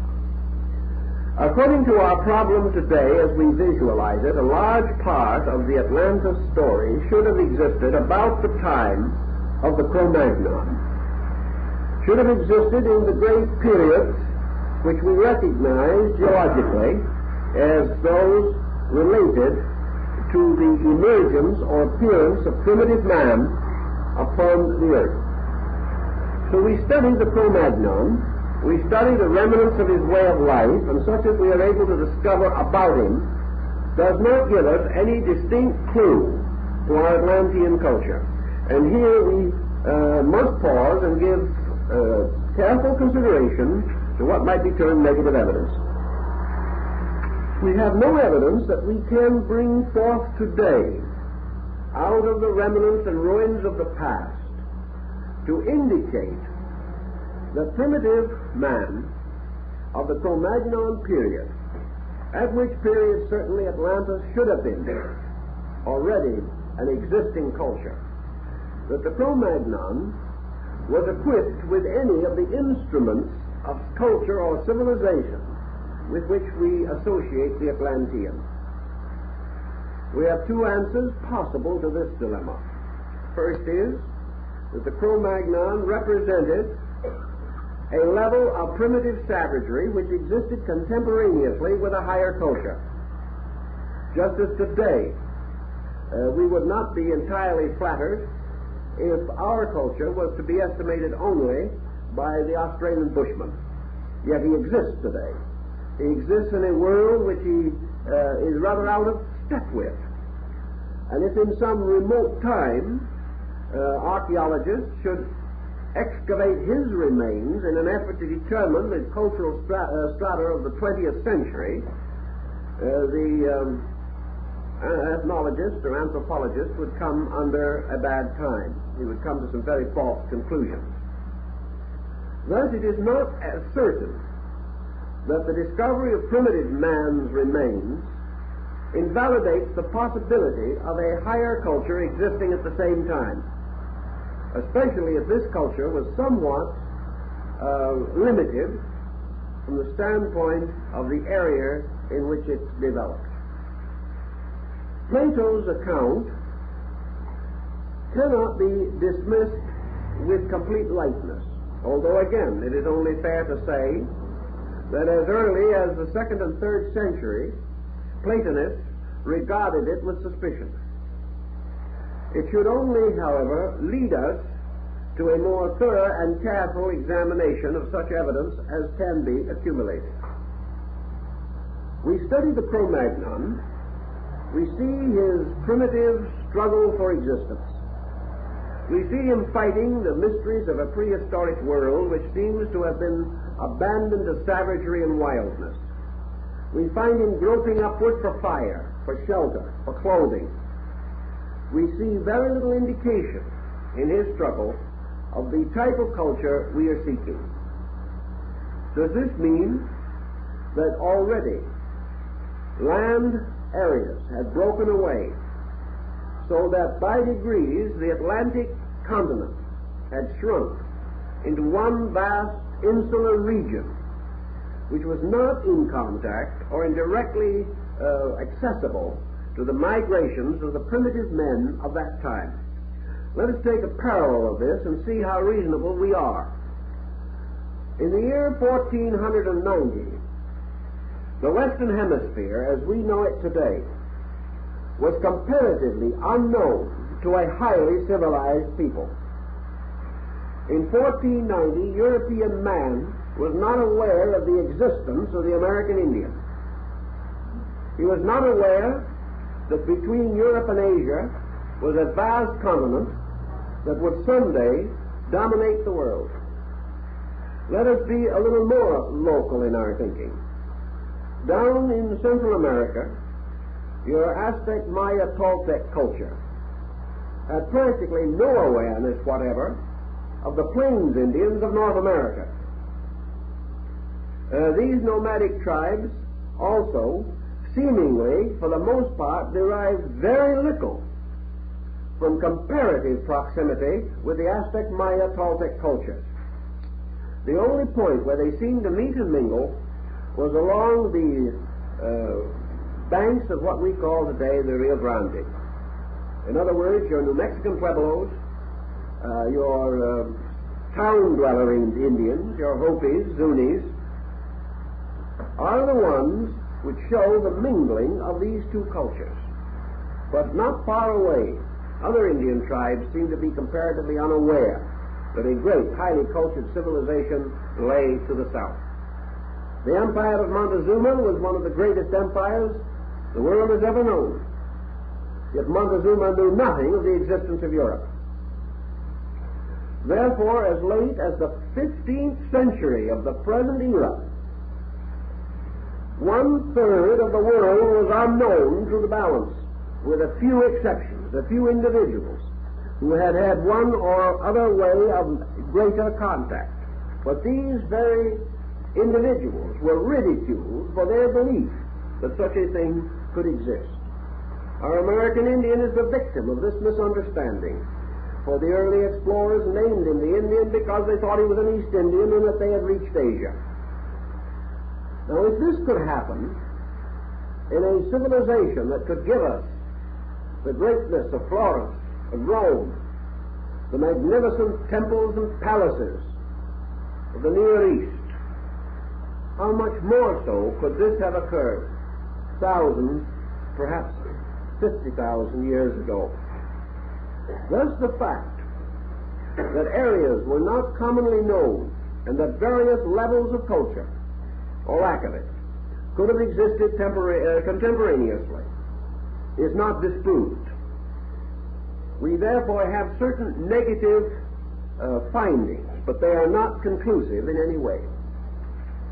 They only indicate, perhaps, that, as has been generally suspected, the Atlantic catastrophe took place over a very long period of change during most of the Pliocene age. That therefore, by the time that what we call the Cro-Magnon had made his appearance, some of the land bridges had already disappeared. And the primitive man of Europe had no means of reaching this larger world outside, or this tremendous complex of culture located upon its 10 islands, or upon its continents and islands. This will fit also, to a large degree, into our previous concept, namely that certain cultural motions from Atlantis may have rescued the Cro-Magnon and have started him on a way to culture for which we have at this time no adequate explanation. What happened between the Cro-Magnon and the rise of Egypt? Here is an absolute blank. We have a man crawling around, fighting saber-toothed tigers. We have him living in a cave, mumbling raw bones. We have him struggling to perfect the stone axe. We find him scratching in unintelligible glyphs upon rock and fishing with bone fishhooks. We have him striving for fire and finally attaining it, and his principal instrument of defense being a rock, which he apparently tossed with some success at monsters that have since disappeared. We are not sure, however, that he was responsible for their disappearance. He probably missed most of his targets. Then in a short time we find the rise of the first dynasties of Egypt. We find a literate people, a scientifically cultured people. We know nothing about what any man was doing 10,000 years ago. But 7,000 years ago he was building pyramids. What happened between? What suddenly moved this mysterious missing link of Gabriel Max into what we call the pattern of progress? Something must have happened to it. Yet we have no record of what did happen to it. He and his surviving forms, primitive peoples of today, have no adequate record except the myths which we have already discussed. Yet something definitely did happen. Whatever it was gradually moved man with incredible rapidity from savagery to a socialized state, which already was admirable when history as we know it begins. The great Assyriologists, the great Egyptologists, the great Sinologists, none of them have any answer.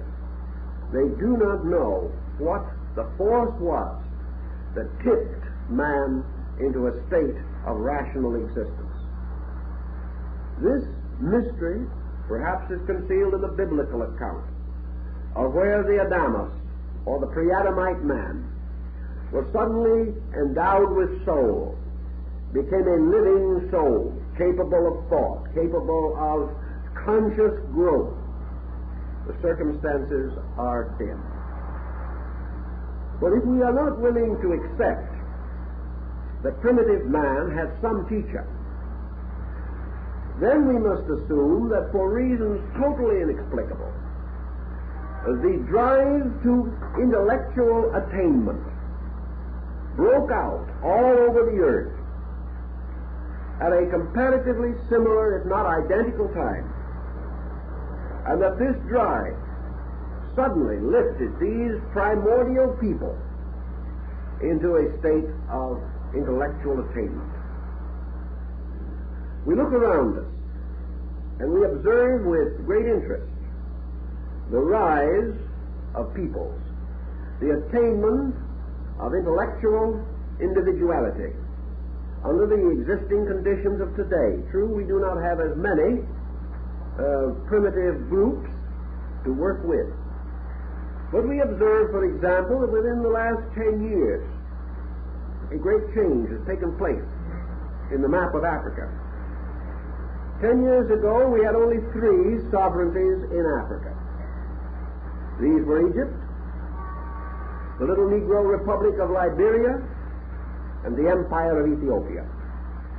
All the rest of this vast continent was a colonial empire of foreign powers.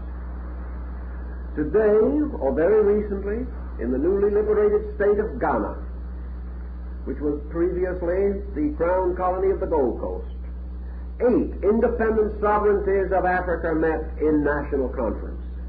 There are now 8 independent nations in Africa.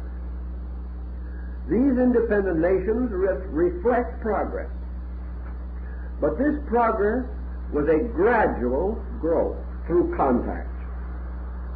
We may assume that had there been no contact between Africa and other groups of culture, contact which perhaps later became a burden under the colonial policies of various European powers, but certainly the original contact and its results in the terms of schools, sanitation, the development of communications with the outside world, missionaries, many other contributions, these made possible the rise of the independent states of Africa. What happened back in the days of our mysterious Cro-Magnon? Had he been reached by other powers who had advanced longer and considerably in the way of independent individualism, he might well be rapidly moved to a higher social foundation. But left completely to his own devices, we do not know exactly what it was that inspired the Cro-Magnon man to suddenly emerge in the rise of the greatest classic civilizations that we know, civilizations so glorious that they are still romances of fiction in our minds. We observe, in memory at least, the grandeur of Babylonia, the magnificent Ur of the Chaldees. We see the rise of great cities. We behold the wonders of Philae, at Karnak, at Luxor, and the tremendous pyramids upon the delta of the Nile.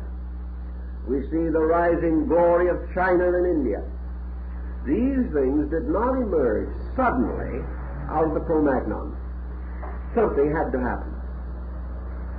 He did not have a long enough time, and more interesting, had he developed these things of his own accord and in his own simple way, we would have locked in the earth, locked in the stratas of geological formation, and in the human artifacts, the unbroken record of these changes over long thousands of years.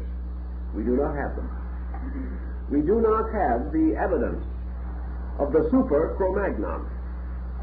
We do not have the indication of this man suddenly becoming the astronomer, the scientist, the physician. We do not find rising in him the vestiges of great theocratic states, the rise of knowledge. We do not find in him the seeds of reading, writing, and arithmetic. What happened? Until all these questions are satisfactorily answered, in some way, we have a right, from a reasonable point of view, to ask the questions. And we also have a right to advance as reasonable, but not factual, such explanations as may contribute most directly to the clarification of this difficulty. There seems to be only one possible answer. That is, natural answer. If we do not wish to ascend into the entirely rarefied atmosphere of mystical speculation. The most common reasonable answers are usually the correct ones, and the last to be found. And these speculations would indicate that a wise young man who grew up alone and became a scholar must have known someone who was. Must have had at least sufficient contact to awaken within himself the realization of the possible directing of his own abilities. He might not have studied long with a scholar, but had he seen somewhere a state superior to his own, then he might gradually, through meditation, strive to attain it, having visualized it, having known of its existence. But without even the possibility of such awareness, it is unlikely that he would move very rapidly. And it is very interesting to note that the story of man's rise on this planet, as far as it is recorded, is phenomenally rapid. And that much that we can hardly understand or appreciate took place within a few thousand years, whereas other processes in nature took millions of years. Thus, the possibility of the existence of the hen before the appearance of the egg comes to our thinking. We, of course, can fall into Aristotle's problem of regressive evasion, because that previous hen requires a previous egg, which in turn supposes a previous hen, and we can go back beyond any point we wish to even imagine. The natural answer is, however, that somewhere man did have a period of growth sufficiently long to explain in terms of evolution his gradual attainments and his reasonable growth from infancy to maturity as a creature. And that this particular pattern of growth has disappeared, so that we are no longer able to rescue its proportions. We can see only certain effects of it, but its own substantial nature completely eludes us. Atlantis offers a possibility, and it is also quite certain, as we have said before, that Atlantis represented a period, an epoch, in the development of world cultures. General Furlong, in his Rivers of Light, attempts to show the rise of the great cultures of mankind, particularly as these refer to the 7 principal streams of religion. Looking over his long and intricate graphs relating to this procedure, we observe that the general is in exactly the same dilemma. He suddenly discovers in the background of things the altars of the 7 great gods, or of the 7 great ideas, which later arose and developed and became systems of theology, which by their minglings produced philosophy, and these minglings with religion finally resulted in the emergence of science. General Furlong can take them back so far. Then his charts dwindle out. And in his work he is unable to identify the origin of one of the 7 streams with which he is concerned. They suddenly flow from hidden sources. Once they appear, they are the wonder of the ages. But where were they before they appeared? For in the intervals involved, there is no time for their maturing. On one side of this dark curtain of history, a primitive man, unlettered, unlearned. He steps through the curtain like the prologue of a Shakespearean play. Behind the curtain, he is a savage. He steps through, takes a bow, he is a gentleman. How did it happen? It is not wise to assume merely magic. It is much wiser to assume that something happened which we do not know. Paracelsus said a miracle is only an effect, the cause of which is unknown, but the cause must be equal to its effect. And what produced civilized man must be equal to what it produced. This we do not know. We have no way of estimating. So we circle a little bit around the European end of this great bridge to find out, if we can, what was happening. One of the things that strikes us, as O'Brien points out in his Round Towers of Ireland, is a remain of ancient masonry in the Emerald Isle. These strange towers that look almost like Egyptian obelisks, except that they are circular. These towers belong to a kind of architecture which today is tied into the most elaborate folklore and legendary among a people who have become synonymous with folklore and legendary. The builders of the round towers of Ireland, O'Brien opines, might have been Buddhist monks. For there is a record that Buddhist monks from Asia reached Ireland at a remote period. Lord Kingsborough, in his great work, The Anacalypsis, also takes it for granted that Asiatic migrants reached Ireland at a very ancient time. How long ago? We do not know. And as we mentioned earlier, the various schools of archaeology are in no common accord as to the primitive remains in Ireland and in the north of Scotland. Another interesting group presents itself to us on the plains of England, where we have the strange mass of stones which we call Stonehenge. This is called a Druid temple, and we've heard it until we have come to believe it. Actually, the Druid remains and records, as preserved in the Welsh records and legends, and in the account of Taliesin, and even in the reports of Caesar, the Druids at that time used Stonehenge because they regarded it as a monument created by the gods of previous ages. The Druid records tell us definitely that the Druids found Stonehenge. They did not create it. They are much like your Aztecs of Mexico, who found the pyramids of the sun and moon, but did not build them. The stone used in the quarrying of the rocks of Stonehenge has been also a subject of great discussion. Some say that it was precipitated through the air by spirits. Well, that is helpful. And we are reminded of the historian Herodotus, who tells us that the builders of the pyramids started to build at the top and work down. This also gives us a moment of consideration. We also have read recently that it was advanced as a speculation to explain the mysterious figures and heads on Easter Island, as it is now called, were moved by having huge stones quarried out, dropped into a volcano, which fired them out again and dropped them in convenient spots. This sounds a little too much on the order of modern rocket propulsion.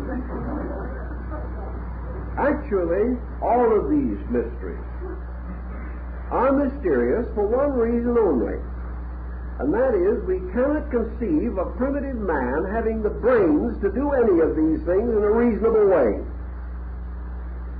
We are convinced that our primordial ancestors could do nothing better than throw rocks around, and small ones at that. That they were so concerned trying to find fire that they never got any further. Actually, a more interesting group even than Stonehenge is to be found in Brittany, in the western part of France.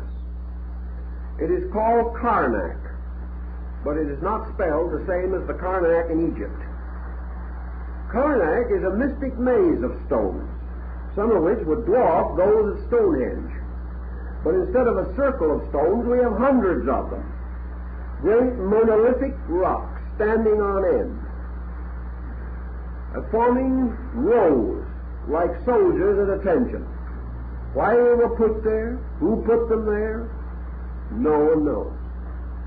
But one of our more factual friends decided that at a remote time some native king or prince decided to hide a buried treasure.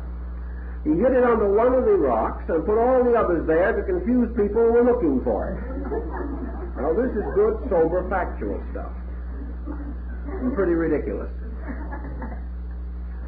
These stones that were used in the building of Karnak will weigh up to 15 and 18 tons. They were moved, some of them considerable distances. And like the tremendous carved stones of Guatemala, they apparently were tipped into the ground at one end by digging a pit and allowing the weight of the stone to gradually drop it into the pit. After that, the opposite end was raised and the part in the pit was buried and became the foundation. This happened at Easter Island, we know. It was primitive engineering, but it was successful. But what caused it? What would lead a vast number of persons, that must have been a vast number, to devote an incredible period of time to raise a maze of rocks into the air, 12, 15, 18, 20 feet, leave them without a carving or a sculpturing upon them?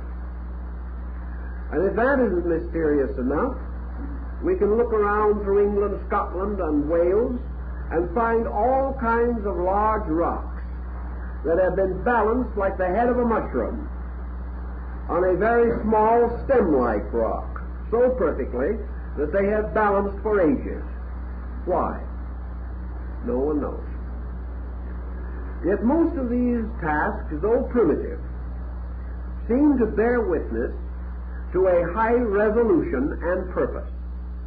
This purpose we get no trace of in the story of the Cro-Magnon man.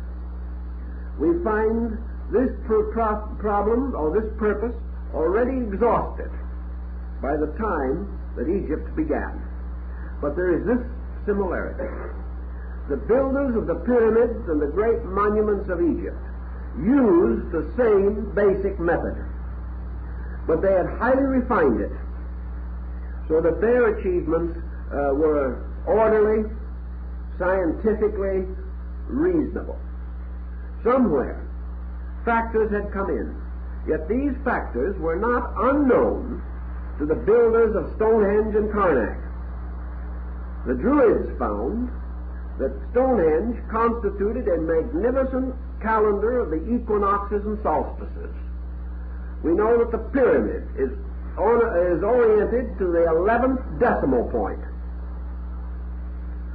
It is almost certain that the great ruins of Karnak in Brittany had some definite scientific or religious usage. These were built by persons who already knew something. They were not built by the Cro-Magnon, but apparently they were standing there long before we come to this dark curtain which divides prehistory from history as we know it now. We also observe a number of other intriguing and stimulating lines of thought. Where it is possible to trace the physical remains of a people, we have certain foundations upon which to build. When, however, we begin to trace the psychological foundations of people, we are in a field where our own instruments are inadequate. Psychology as we know it today is only 50 or 60 years old. We are seeking now for further insight into the pressures and archetypal patterns behind the human race. We are looking essentially for the same thing the scientist is trying to find out about the lemmings. We are trying to discover the source of the pressure which we have today called progress. What caused it? What has caused it to snowball? Why is it today that progress has gradually become mostly pressure? And that under the insistences of this tremendous momentum, we are sometimes afraid that we are rolling and rumbling our way towards some incalculable doom, that we are committing suicide just as the lemmings commit suicide each time they migrate along the field or line of their own tremendous pressure. This pressure seems to always be present as a result of a cause. We may like to assume that man's pressure began totally within himself. But every experience that we know tells us that there must be two kinds of pressure. One is pressure from within, and the other is pressure from the outside. That from one type, the first pressure, we discover the existence of energy resources, of power and of will. We discover that under stimulation, under incentive, as we call it, man has an incredible reservoir of potential. But that this potential is only released when necessary, when conditions demand it, require it. And it prefers to be released sequentially, each step leading naturally to that which follows it. Just as the growth of the child is a sequential, regular procedure, so the growth of archetypal idea in man has been always a sequential growth. The battleship did not come first and the hollowed-out log afterwards. But from the hollowed-out log, man gradually learned one useful improvement after another, until he was able to build a boat. But he only built the first boat, or hollowed out the log, because he discovered in certain areas that if he sat astride a log that was not hollow, and allowed his feet to dangle in the water on both sides when he wanted to cross a stream, he was liable to lose a foot or two to a crocodile getting across. He found it necessary to protect himself against the dangers in the water.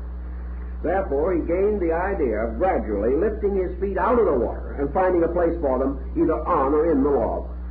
And out of that gradually has come a procedure which has led to such great ships as we have today. Ships that are the inevitable development of sequential pressure within the incentive and inventive faculty of man. Therefore, the Egyptian, or the earliest culture groups in the valley of the Euphrates, India and China, that emerged with powerful cultural patterns, emerged because of incentive and because of a long period of experimentation. Now we look back upon them and we say, but after all, they may not have needed this period, because actually so many of their achievements were simple in comparison to ours. We needed their foundations, but they could never have conceived the things we would build upon them. There is one point of difference, however.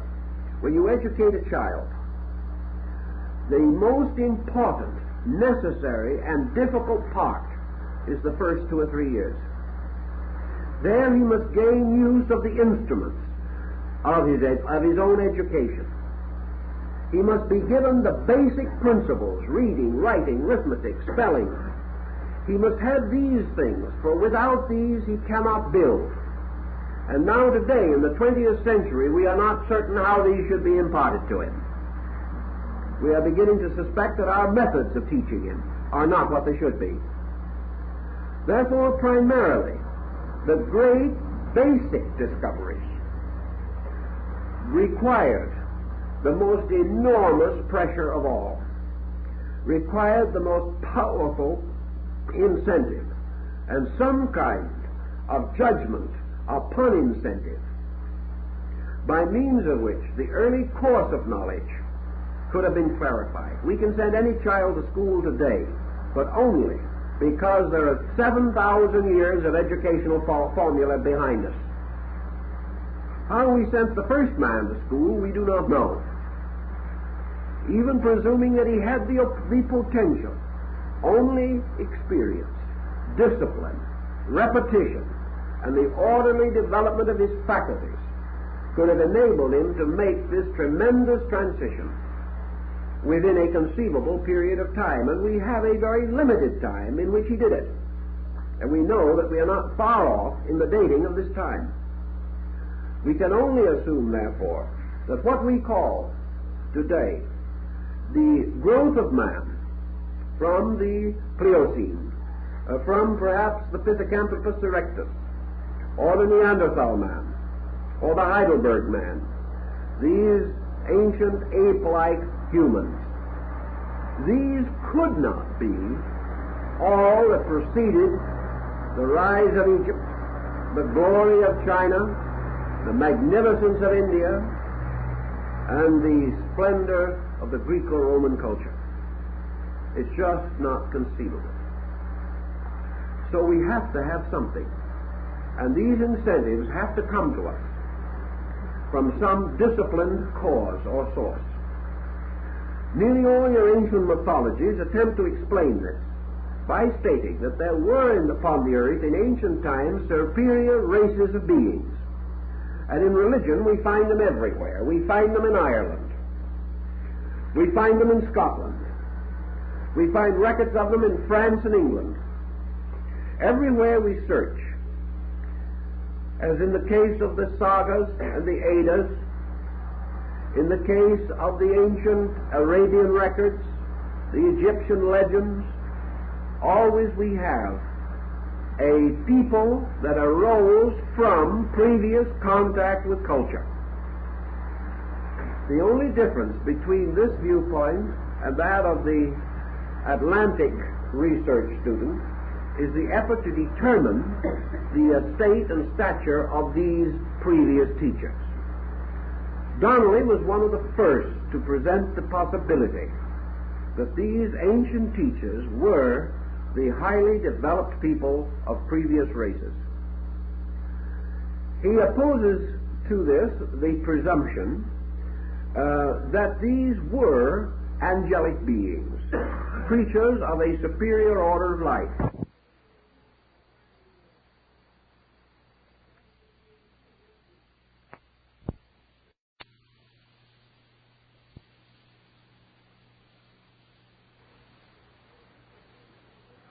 Many mystical groups take it for granted that there were in the earth in the ancient times superior orders of beings that were not human, that were the teachers of mankind.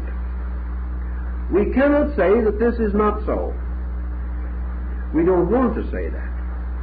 But we do say that it is conceivable that these so-called records of superior orders of beings could definitely refer to a culture then existing. Because had these beings actually been superior, we probably would not have been in the presence of legends exactly like those that we have. If it was true that these beings that taught men were divine in the theological sense, that they were gods, or angels, or archangels, that they did actually represent a superhuman communication by revelation,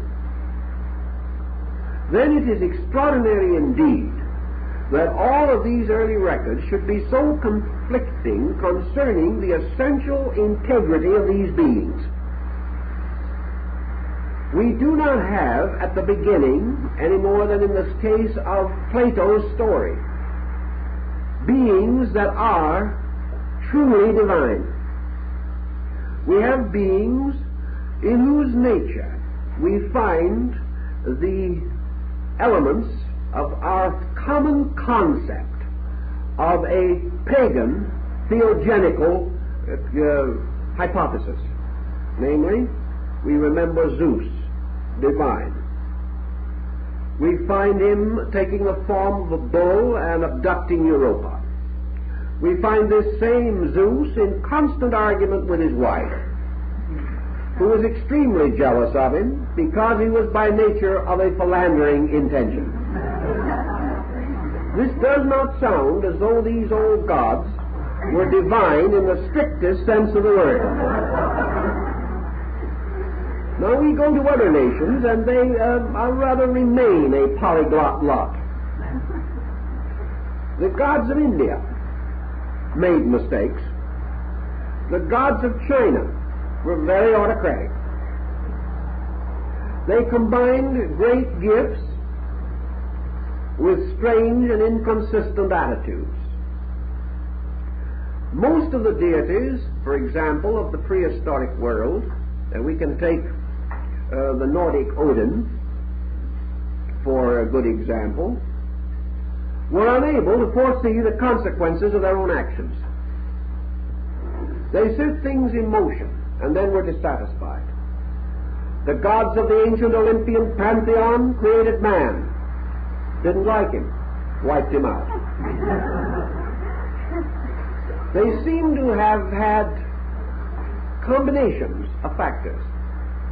Among these same gods, there rose one, a great hero, a truly noble, semi-divine being, Prometheus. Prometheus took the fire of heaven in a hollow reed, and knowing that the gods were resolved to destroy mankind, he brought the fire of immortality to man, so that the gods could no longer destroy their creation. The gods turned upon him in righteous rage, chained him to the peak of Mount Caucasus, placed a vulture over him to devour his liver, and left him in agony for ages. Peculiar. Something not totally divine about the whole subject.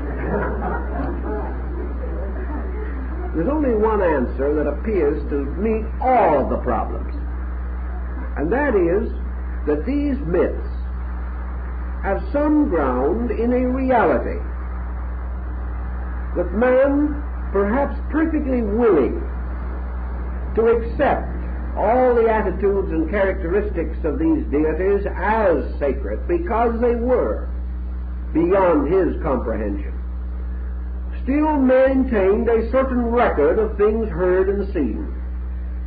This record drifted into myth and fable, but still the record seems to show the survival of a strong humanity in the symbolism of these creating deities. That these ancient pantheons could well have represented great colonizing powers. And if you ask the man of Tunisia, or the man of Libya, or the man of Algiers today, what he thinks of the nations that colonized in his areas, he is apt to give some rather mixed accounts also. There seems to be some doubt, for example, how popular the French are in North Africa at the moment. There is considerable doubt as to how popular the British were in India for a long time. Now, the intelligent Indian is perfectly willing to admit that he has learned a great deal from the people he didn't like. And if 10,000 years from now this whole episode is mythologized, as could occur, even our best tape recordings won't last that long, it's quite conceivable that reports concerning the ancient masters of races would be as interesting, confused, and inconsistent as those of the theologies out of the past which we hear of today. Not long ago, a considerable student of religious matters pointed out something which was also picked up and mentioned by Sigmund Freud in one of his books, namely that in religious tradition in Europe particularly and in the Near East, there has always been two traditions. We find this in the ancient Semitic faith, where we have the two faiths, the followers of one deity which is called the J group, following the deity we now call Jehovah, and the other called the E group, following the collective deity now called Elohim, both terms appearing in the Bible. It is quite possible, however, that although the names have since been confused, the two distinct systems of religion were originally involved. Freud thinks so. Others have also discovered a very important thing, that from the earliest religious records that we know, two religious systems have been in conflict. One is essentially monotheism, and every religion has at its root the worship of one invisible God. The other is polytheism or pantheism, the veneration for secondary deities. These secondary deities, in many instances, gradually obscured the primary divinity. But wherever we had the Greeks worshipping their Olympian pantheon, we also had them worshipping a secret and hidden God unnamed, superior to anything in that pantheon. And the answer might well be that originally man had a concept of an essential religion, and that this religion continued, but upon it came gradually the engraftings of the hero lines and the mythological lines due to semi-historical records. But by degrees, the ancient teachers, the colonizers, the master race of that time, became confused with deity. But the confusion was never complete. Always the concept of the one, unchanging and eternal deity remained. In the Scandinavian rites we have Odin, the most powerful of the hero gods. But behind him is another deity, unnamed, only known as All-Father, All-Father, the Great One, the one in whom even Odin's power was as nothing.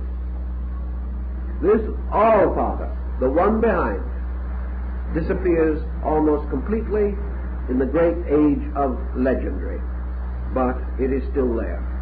So it is quite possible that what we term our colonizing continent gradually came to be confused with gods, that the mysterious heavenly world became identified or identical with the golden city of Atlantis. This was the city of the Golden Gate, the city foursquare. This was the wonderful heavenly city, perpetuated and remembered in most myths. But it was not necessarily the divine city, because ancient peoples, certainly Plato, was well aware that the Olympian gods were not the creators of the universe. He tells us so.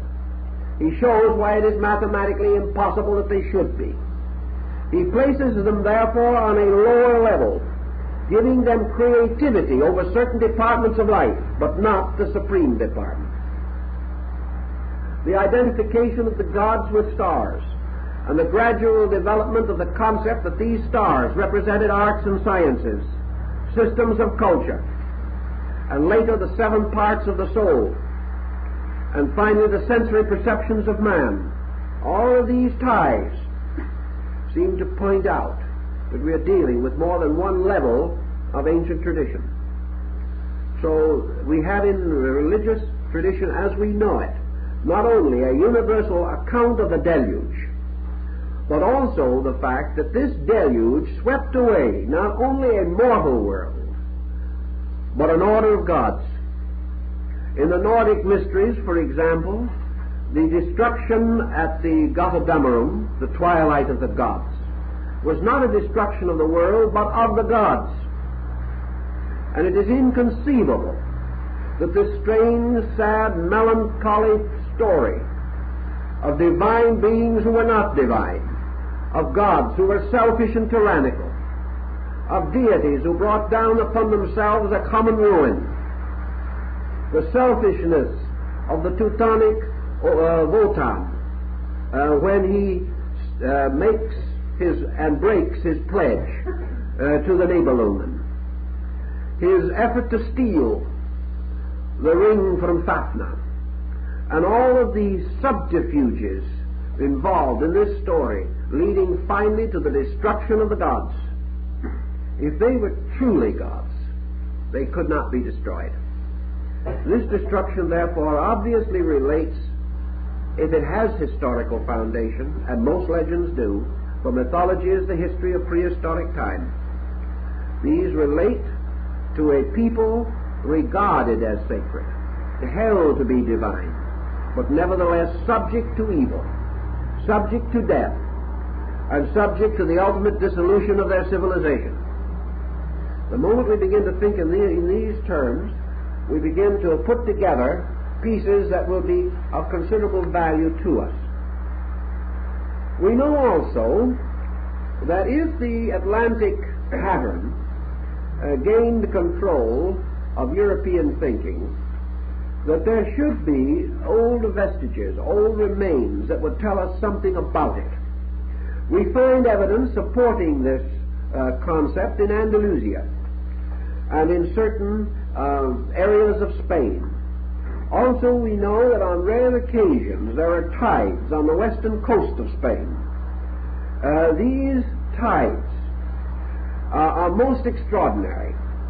They occur only at rare intervals, but under some conditions it is possible to walk dry shod as far as 7 miles out from the normal shoreline. There are very rare tides of this kind. These were the types of tides which in the Mediterranean area resulted finally, as it is said, in Aristotle committing suicide because he could not explain them. In any event, searchers for Atlantean vestiges have gone out at these low tides to look to see if the sea had concealed anything.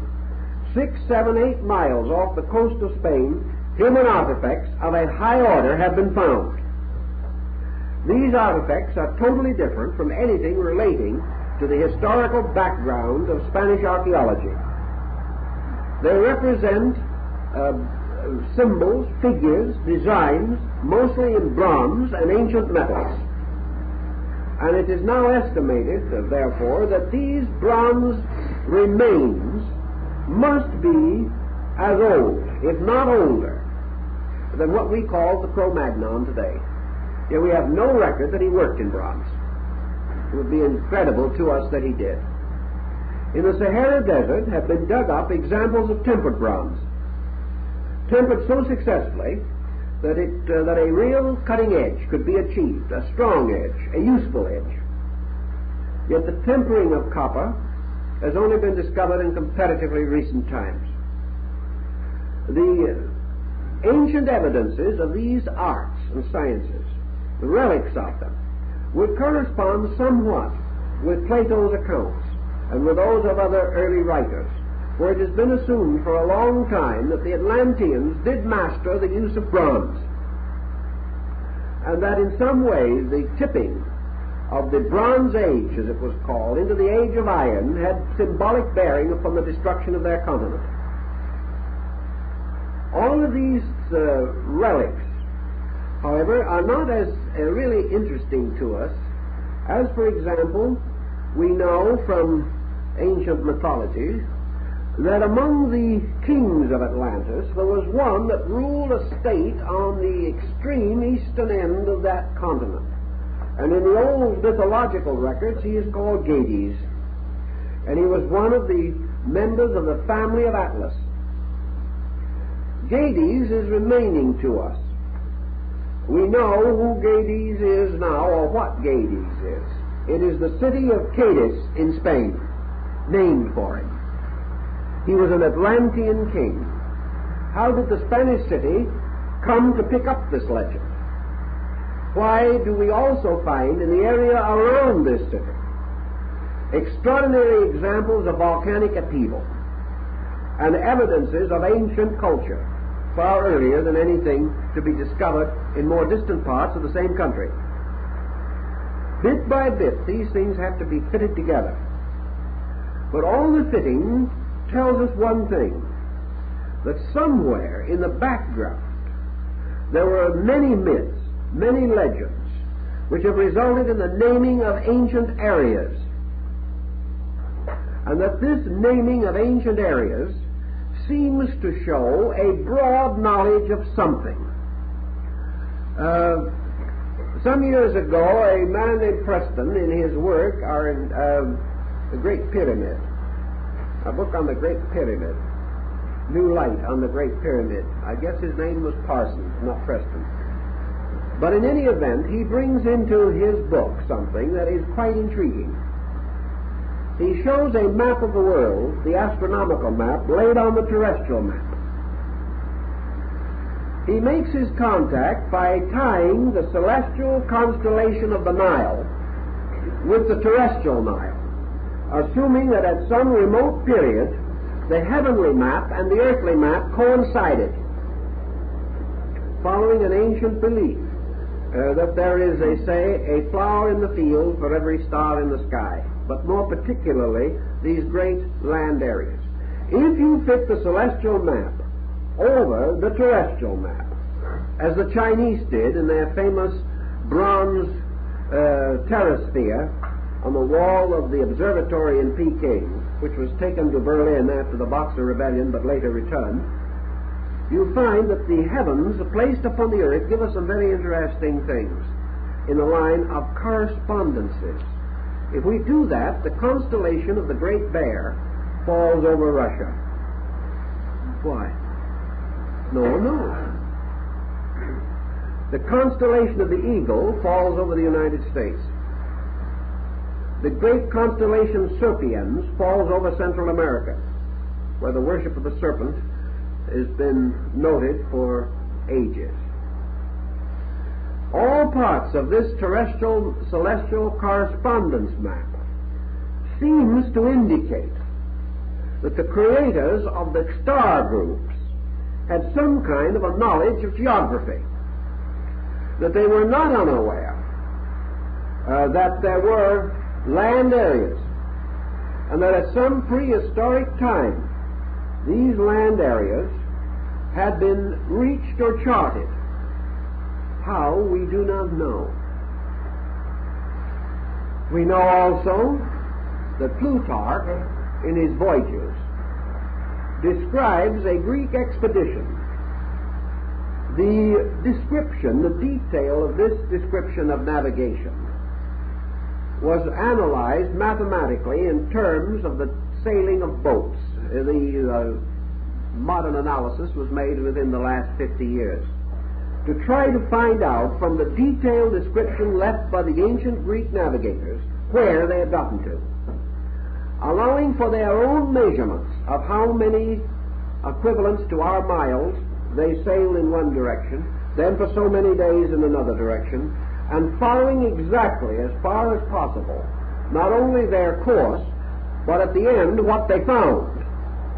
It would seem that these Greek navigators at a very ancient time navigated as far as the St. Lawrence River and went up that river, perhaps as far as a boat could go. That they would, and then also traveled down the coast of America. We have no authentic records of this, except this record, which was then held to be purely mythological. But taking the charts and measuring the journey, it seems that they reached that area. Now we have no way of knowing what others have done. This whole idea that this half of the world was unknown depends entirely upon our own concept. Now what kind of a people must we assume these Atlanteans to have been? Here we go into a whole group of possible explanations. From the standpoint of the diffusion of peoples and the remnants that today seem to bear witness to this ancient motion, we are apparently in the presence of a Mongolian people, what we would term something between the Egyptian and the American Red Indian, the Mongolian of China and Siberia. He seems to belong to this group of people. Therefore, it would be interesting to discover, if possible, where Mongolian blood can be found in Europe. Of course, we know approximately where to look for it, but this is a comparatively late mixture. We know that the host of Genghis Khan brought Mongolian blood to the back door of Europe, certainly as far as the Slavic countries, and that he and his descendants during the 12th and 13th centuries scattered Mongolian blood throughout Eastern Europe. But we also have a lot of other things to think about, namely the evidence that increases constantly that in the remote background practically every European stock has Mongolian blood. We don't like to go into it too much in detail, but there is evidence of Mongolian blood in Ireland. In the so-called 100% German Aryan, he is loaded with it.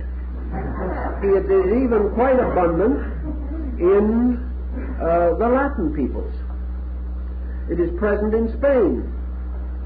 And it is quite evident that it commixes in North Africa, producing a whole series of mixtures.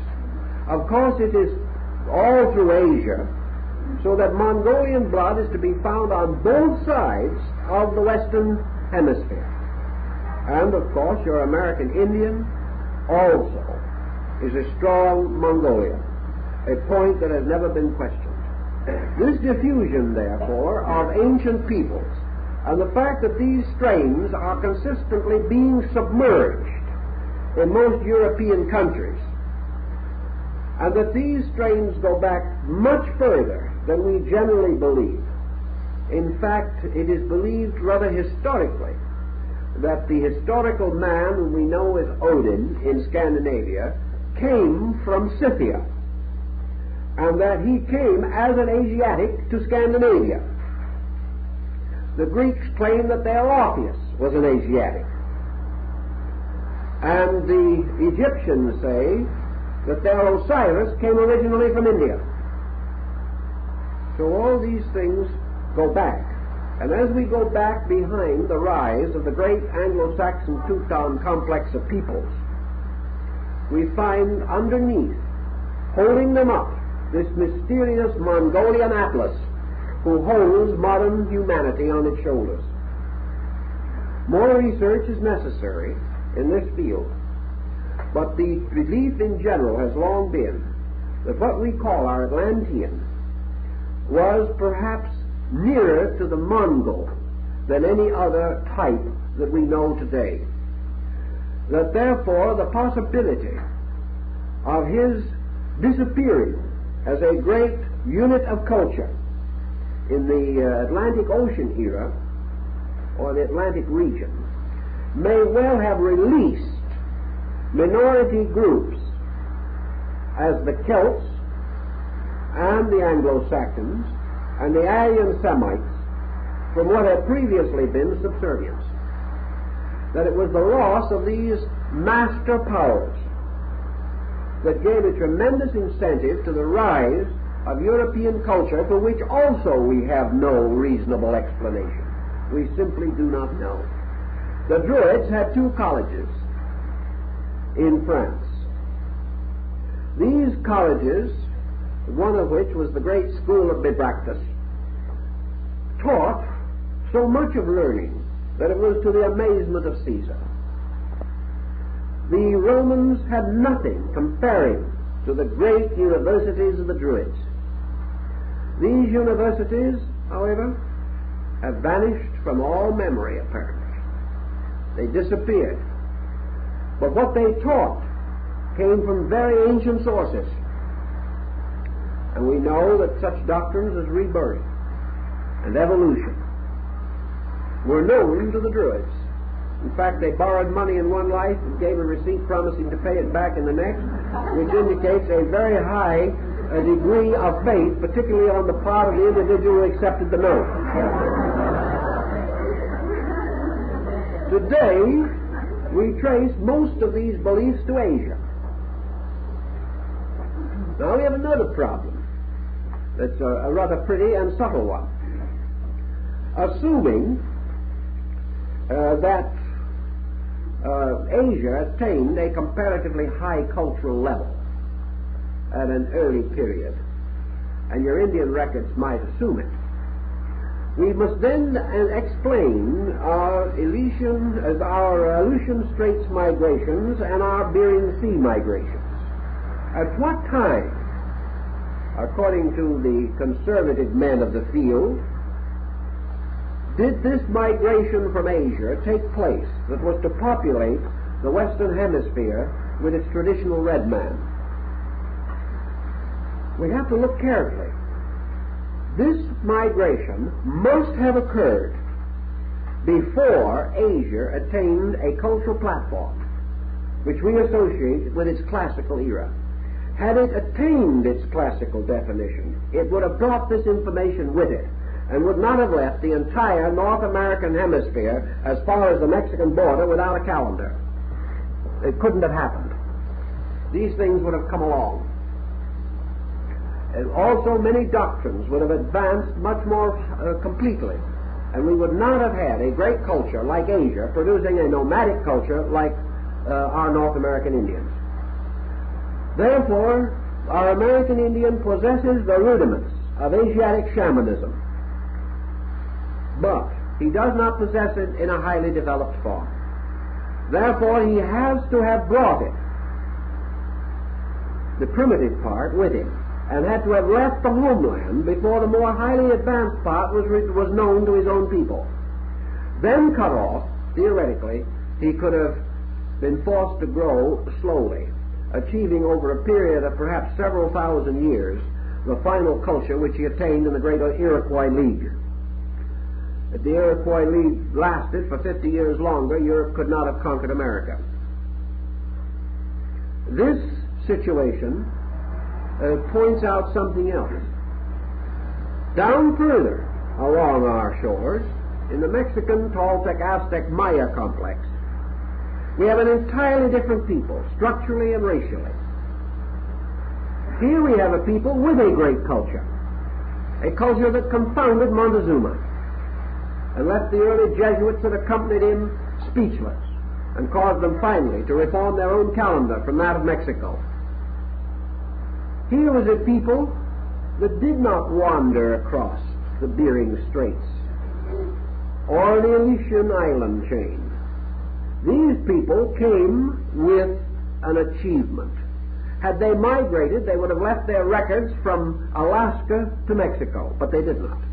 Migration could not have been rapid enough in those days for them not to have left long, enduring records the entire length of our coast. They didn't. They say themselves they didn't come from there. They say that they came from an entirely different area. They came from the East. If they came from the East, they did not come from any nation that we know of in historic time. And yet we have every reason from their calendar to assume that they arose in ancient time from a very highly civilized group. They were not Egyptians. They were not Phoenicians. They were not Assyrians, or Chaldeans, or Babylonians. And certainly they were not Irishmen. They came from an entirely different cultural stream. This great Central American civilization arrived in this continent building cities, raising temples, creating buildings 2,000 feet long, pyramids with such perfect drainage that if you spill a glass of water at the top, it'll go directly to the bottom, orienting them as perfectly as the Egyptian pyramid. Yet they were not Egyptian. They were something else. They had a homeland, and a homeland which was rich in arts, rich in cultures. They came from the East, from great cities. Go back and figure the time when they came from there. Allow for the conservative concept of modern archaeologists. One thing is evident. They did not come from Europe since the Roman Empire. Or someone would have remembered them. Someone would have noted it. No people strong enough to have produced the great empire of Mayapan could have detached itself from the Italy of the Medicis or the Rome of the Caesars and not been remembered. We might say they could have come from some other area, such as Gaul. But at that time, these people were dressed in the skins of animals. They were not your Maya Empire.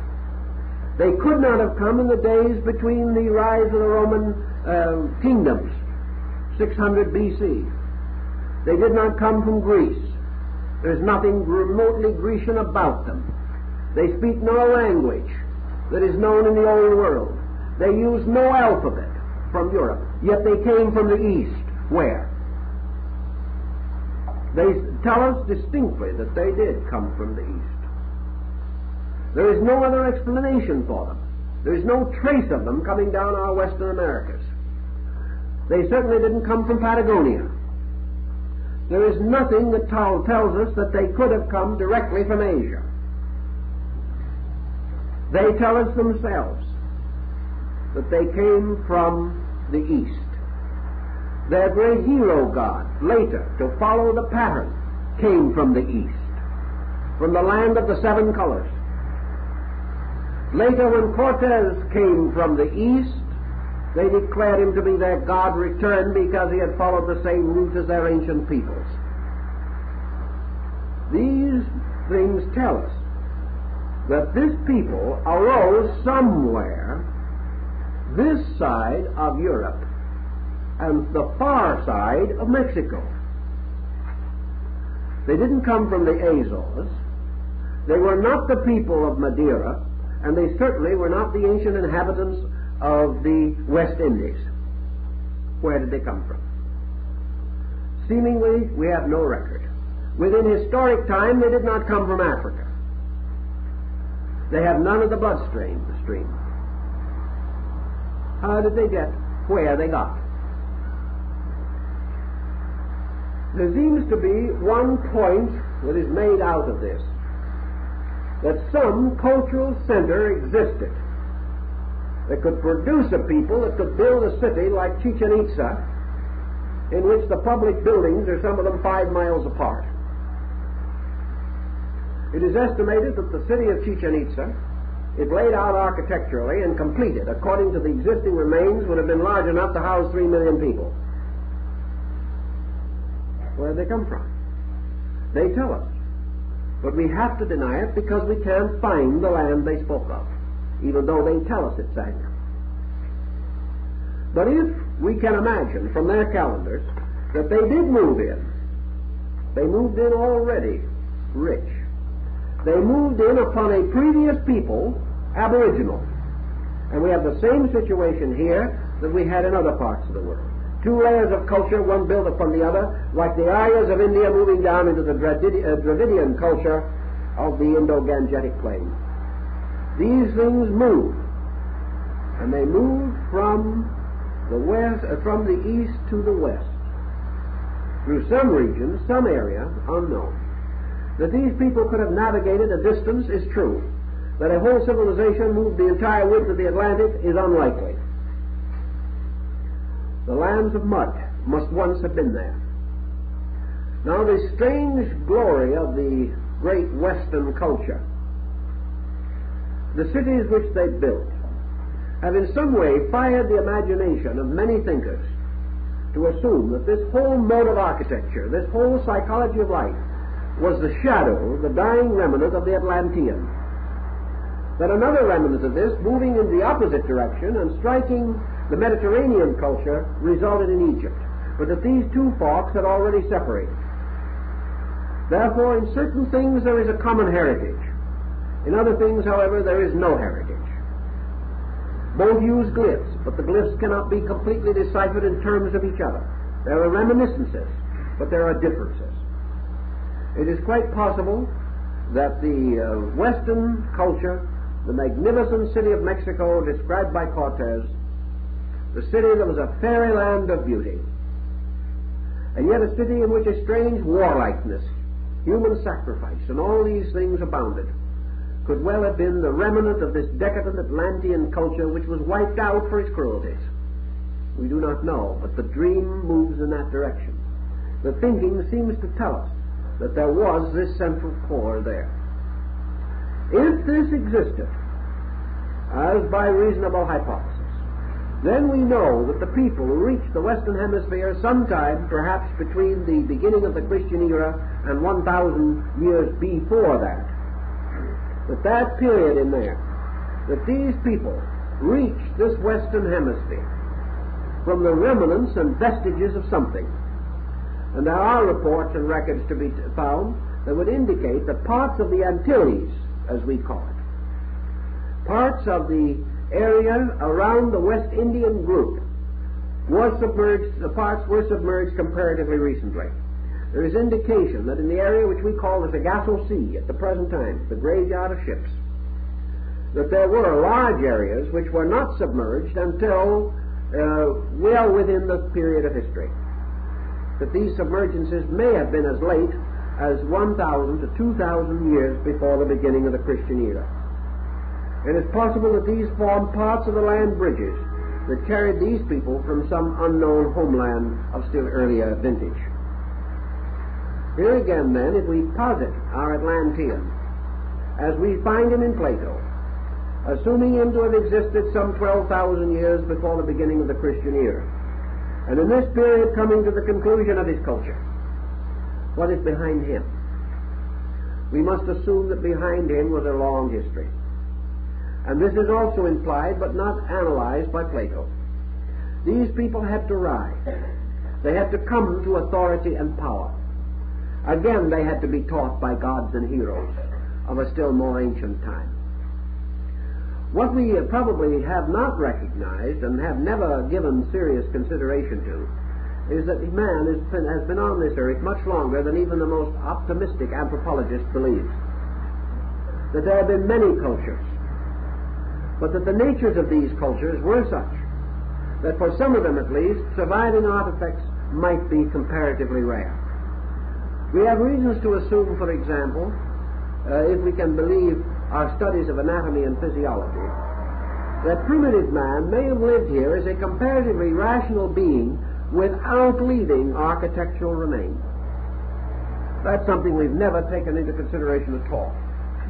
Namely, that what we call our stream of culture, which has largely been a stream marked by monuments.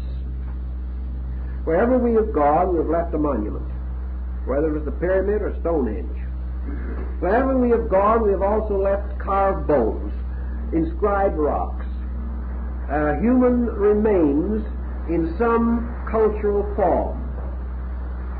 This represents, however, a direction of energy. It is quite possible that man could have existed, as the legends tell us, at a time when these things were not necessary. That he could have had an entirely different orientation, and that this orientation was lost to him by what is called symbolically the fall. That this fall may also have historical meaning.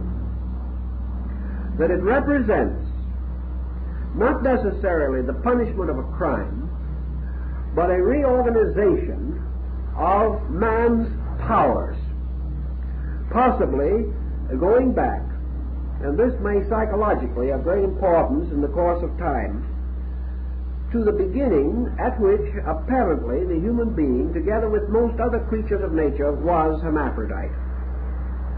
That it was not until the division of the sexes that the intellectual polarization of man began to force him into an objective condition. This is indicated by most of the scriptural writings of the world. That therefore there came a time when man, who had been a peculiarly complete creature, and being complete, did not suffer from the psychosis which we call the need for civilization, had an entirely different way of fulfilling the consciousness instincts of his own nature. Particularly if we wish to assume, as the Tibetan does, that at a remote time he possessed an internal organ of orientation by means of which he had the power of direct knowing. And that this power of direct knowing lies at the root, giving or bestowing the primordial impulse by means of which all motion of knowledge as we know it had its origin. If this being possessed knowing, as Buddha points out, he would not have done in that state what man does now. In the first place, our entire motion has been toward knowledge and toward security. So survival and wisdom have been the supreme quest of man since the dawn of the motions of civilization as we know them. Had man at some ancient time possessed wisdom and known security beyond any question of doubt, he would have been and remained static in that state. Something had to happen. Something had to unbalance man's internal psychic faculty equilibrium, making it suddenly necessary for him to follow the admonition of Genesis, to go forth and to earn his bread with the sweat of his brow. Something had to drive him out of the paradisical region which was perhaps his primordial home. It is quite possible, therefore, that man, different of appearance, different of structure, different of texture, but still the seed from which modern man was to come, at some remote time possessed a total internal awareness and that this total internal awareness has retired to become his unconscious, and that what we call evolution or growth today is this internal awareness breaking through slowly as a result of the gradual refinement of certain organs, certain structures, which for thousands of years have inhibited the expression of this internal totality. Plato intimates as much, so does Hesiod in his Theogony. These possible explanations might also explain how and why the Atlantean mystery was possible in Atlantis. How at a remote time a culture which, according to Plato, once lived at peace and according to law, suddenly became lawless. As a result of its lawlessness, certain things happened. Cain, the fratricide, after he had slain his brother, went forth and became the builder of cities. This has never been exactly understandable. It could well be that it was the destruction of certain psychic content, or the suppression of it, which suddenly sent man desperately into the course he now knows, the course that has left behind it 7,000 years of historical empires, rising, falling, disappearing. And with all of this, man remaining essentially insecure. Had it been possible to assume this, we might then postulate that the Atlantis of Plato and the Atlantis of the demigods of mythology, the Atlantis with its huge monolithic monumental remains scattered about the earth, that this Atlantis was the product itself of a very long period of conditioning. That by degrees, as Plato says, here war was first discovered, here men first disobeyed. That gradually, in the course of the primordial development of a kind of specialized life on this planet, man passed out of instinctive control, such as was possessed by animals, but probably a higher and more intuitive form of it, and passed into this state in which he had to depend upon submerged intuition. And this submerged intuition became instinct. And he began to seek around him for the things that were really within him.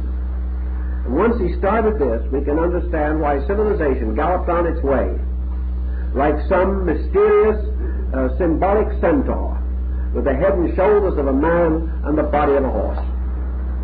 This civilization, therefore, represents a special condition arising, making possible the gradual accumulation of artifacts. Prior to this, there may have been a being that needed no artifacts. As surely as there existed upon the earth in those days countless creatures, in addition to those whose fossilized remains are known to us. Only certain type of creatures could leave fossil. These did, but there were other forms that did not. The nature of man was not known for any of this vast background, and we do not seem to be catching up to him very rapidly. Thus, out of a long, dim background, the rise of an Atlantean culture can be hypothecated. We can see it emerging until it finally reaches a tremendous achievement. Now, the destruction of Atlantis may or may not be regarded as a mortal incident. It is quite conceivable that this destruction went on over an incredible period of time. That perhaps at times the continent increased in size, at other times it decreased. A considerable piece of the coast of Chile disappeared in our own lifetimes. It made a couple of inches in the newspaper, that was all. We have no interest in these minor changes, unless we happen to live in them. But changes are continuously happening. Our eastern seaboard is changing constantly with a tendency to slowly submerge. It will not happen in our time or in our descendants' time. But if we look back upon this continent 100,000 years from now, it probably will not have the present shape. It is assumed as possible from existing conditions that 100,000 years from now, our Pacific coast will be inland. Here's an opportunity for further subdivision. But all these changes are forever happening. They happened in Atlantis. The continent was constantly differing in the formation and distribution of its allotments. But slowly out of it, there appears to have come a pattern of 7, some say 10 islands. And that these islands, including a comparatively large region, Posidonis, remain for a long time, perhaps suffering from problems not dissimilar from the Japanese islands, where population problems are acute, and where the peoples attempted to escape to the mainland in the colonization of Manchuria and helped to precipitate a very difficult political situation. What is going to happen to the Dutch East Indies? Who cares about Java unless you happen to be a Javanese? And yet at the moment, Java is the most densely populated area on the face of the earth, averaging 700 persons to the square mile for the entire island. What are we going to do with these people? They're increasing constantly. There may have been great problems of that kind we know nothing about long ago. The migrations of these peoples over great periods of time, and finally, the destruction of the great capital center, which was still the homeland of all these peoples. Imagine Atlantis spreading out and casting a vast empire, ruled over, as was the British Empire, by a small group of islands. This island kingdom, this center, by its gradual destruction and its ultimate sudden annihilation, if we sit down and study it, analyze the possibility of migrations from Atlantis perhaps covering 100,000 years or 1,000,000 years, moving into various other areas, meeting ultimately with further later migrations of their own peoples, mingling with primitive or pre-Atlantean groups existing. Here we have a tremendously complicated history, a history that could touch 1,000 nations in 1,000 different ways, bringing one thing to one people and one to another. Some of these groups, like the American Indians, might have migrated from their homeland before the rise of Atlantean culture, so that little but myth, legend, and bloodstream remained. Others may have been among the last, and the first and the last meeting may have slain each other because they no longer recognized any kinship. It is all a very confusing and fantastic situation. And out of it arises a little isolated community like the Basques, between France and Spain. People without a history, with an unknown language, with a completely and totally isolated culture, surviving. Other groups of a similar nature are to be found in other places, as in the Nilgiri hills of India. Here we have also records on our Latin American coast, particularly northern parts of South America, of blonde, blue-eyed Indians who flourished there 3,000 or 4,000 years ago. Who were they? Examination of their skull remains is most discomforting. Their brain capacity was equal to ours.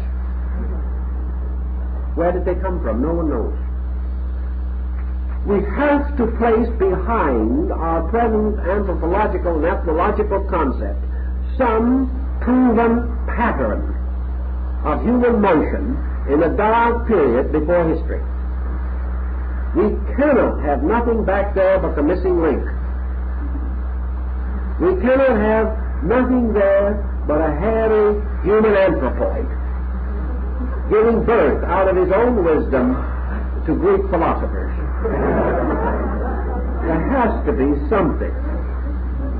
And this something has to be a bridge that is strong, long, old, and important. It has to show thousands of years of traditional culture within itself. Even if the Atlantic theory, or Atlantis theory of Plato, does only one thing for us, that thing, it seems to me, may ultimately be more than sustained, although we speak only from reason and not from fact. Namely, that we have got to be prepared to discover ancient cultures prehistoric cultures that can explain our present achievements. We also, perhaps, will learn from them the key to the riddle of our own, and we will discover, perchance, how it happened that we took the course that has led us into this strange and difficult procedure. We may also discover where certain basic errors crept in, where we followed false motions, and in so doing have built false foundations. By so doing, by studying, by analyzing and observing, we might even be able to restore, ultimately, the primitive purpose of man, which is now lost to us. For here was a primitive man with a purpose, and no way of attaining it. And here is a modern man with every means of attainment at his disposal and no purpose. These tremendous intervals, these inconsistencies must be reconciled. And to do it, we must have a new concept of the human race.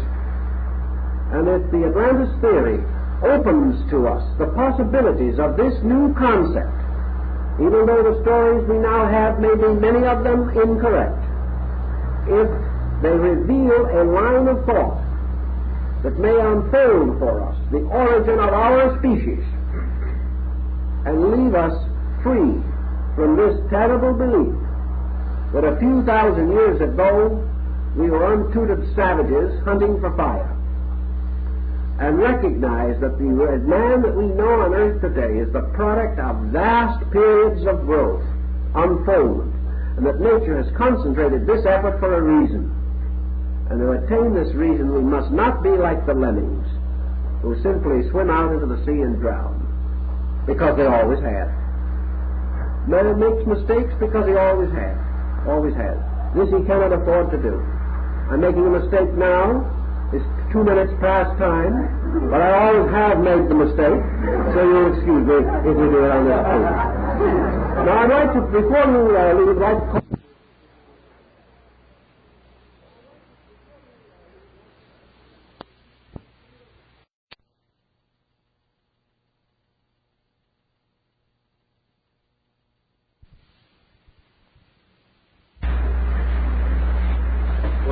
This evening to Central America, so if it happens to be a little warm, it's nothing to what you'll find down there. In addition, they have something there which is very troublesome called the garrapoda. It is a minute tick which gets in under the skin and has to be taken out with the point of a penknife. Combined with the heat, several million of those really make an interesting time of it for all concerned. So perhaps you will forgive the present inconveniences as the lesser of several evils. This evening we have to deal with the Atlantis tradition in the Western Hemisphere.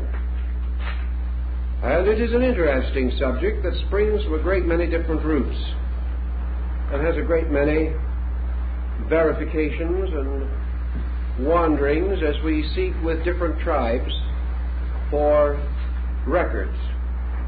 I've already mentioned the totemic records in the Northwest, the totem poles of the Canadian Indians, and how these frequently represent the deluge and the salvation of two human beings who were to become the progenitors of a new race. We find a similar record among the Atlantic coast Indians around the Cumberland Gap area, also further south among the Seminoles. In fact, nearly all of your Atlantic seaboard tribes have legends of one kind or another relating to the existence of a land directly to the east of them.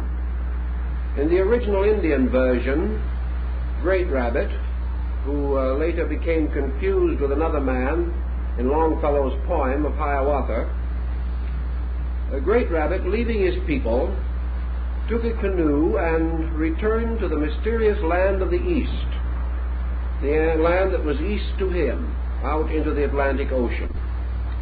The Seminoles have their account of the land bridge.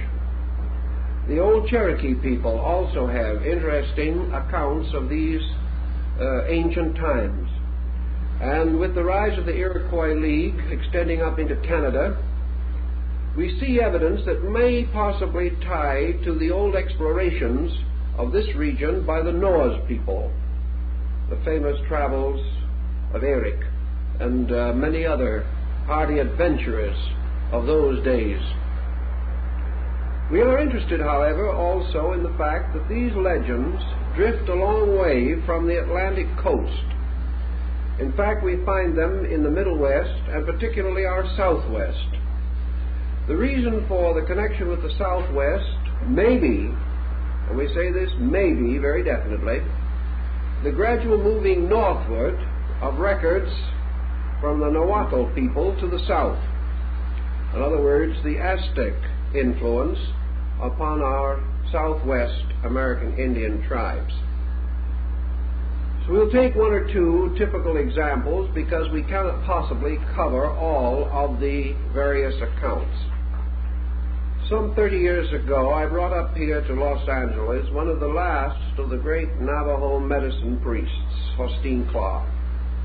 He has since passed on, but he lived with me for several months and made a permanent record of certain of the early phases of his people's history, so far as he was able to restore this history. For he could only follow the traditional way of his people and say, this has been said, or it has been told, or this is the way our fathers knew it. There are no dates, there are no clear statements such as we might desire. But for centuries, the form of the sand paintings has been very carefully preserved. And it is notable even today that different sand painters, apparently with no direct contact with each other, when producing the same picture or the same symbolic purpose, produce work almost identical. There seems therefore to be a very strong traditional descent, and Carl Jung makes quite a point of this when he visited that area and studied these paintings in terms of his archetypal theories on a psychological level. Faustin Claw was perhaps one of the last and most enlightened of his people, and the Museum of Ceremonial Navajo Arts in Santa Fe today was built very largely to preserve the relics of his work, to keep in the form of permanent recordings his sacred chants and many other parallel works of interest, because it was firmly believed then and known now that this knowledge is disappearing almost entirely from the younger men. The original form of the sand painting, as you know, is made of sand with various colored ground stones and pigments, and it is the law and the rule that at sundown the paintings must be destroyed. It is said in the ancient times that they were drawn up in clouds by the gods, and with sunset the drawings, the clouds disappeared. Through the courtesy and kindness of Faustin Claw, however, he was willing to make, and did make, a whole series of permanent paintings, drawing them crudely in his own way with the simple materials of a child, but nevertheless preserving for us a truly authentic record of the designs involved in these paintings. I asked him at that time to tell me as much as he could about the beginnings of his people, and where, according to the legends of the general region, his nation came from. He said that he could only give us the legends. He had an interpretation of his own, but he did not know whether it was correct or not. He suspected that perhaps some of the progenitors of his tribes had lived somewhere below the rim of the Grand Canyon, that they had chosen to live far down in this difficult region because it gave them a certain protection from their enemies, and they could place their little villages and communities in almost inaccessible localities. He believed perhaps that the legend that his people came out of the earth might have originated from some such a source, but the story is substantially this. At a time long ago, but before the sun and the moon came above the earth, the peoples, the Indians, his tribe, he knew no other Indians except those of the Southwest, these peoples lived under the earth. The sun, the moon, and the stars were under the earth with them. They lived in a strange subterranean region, and instead of being lighted by the kind of lights that we know, it was lighted by 4 mountains. And these 4 mountains were at the 4 cardinal corners of the world. And these 4 mountains produced the seasons and the times of the day and all the changes that come in the natural course of a year. These mountains mysteriously rose and sank like suns, bringing with them various lights or changes of harvest and things of that nature. All his people lived there very happily, and everyone was well fed. There were no wars, there were no evils, there was no sickness. The peoples lived for a great length of time. And over these peoples there ruled 7 elders, 7 very good and wise chieftains, who were not just mortal men. They were kind of divine people, because they were built or created out of meteors and stardust. And their original home was the Milky Way.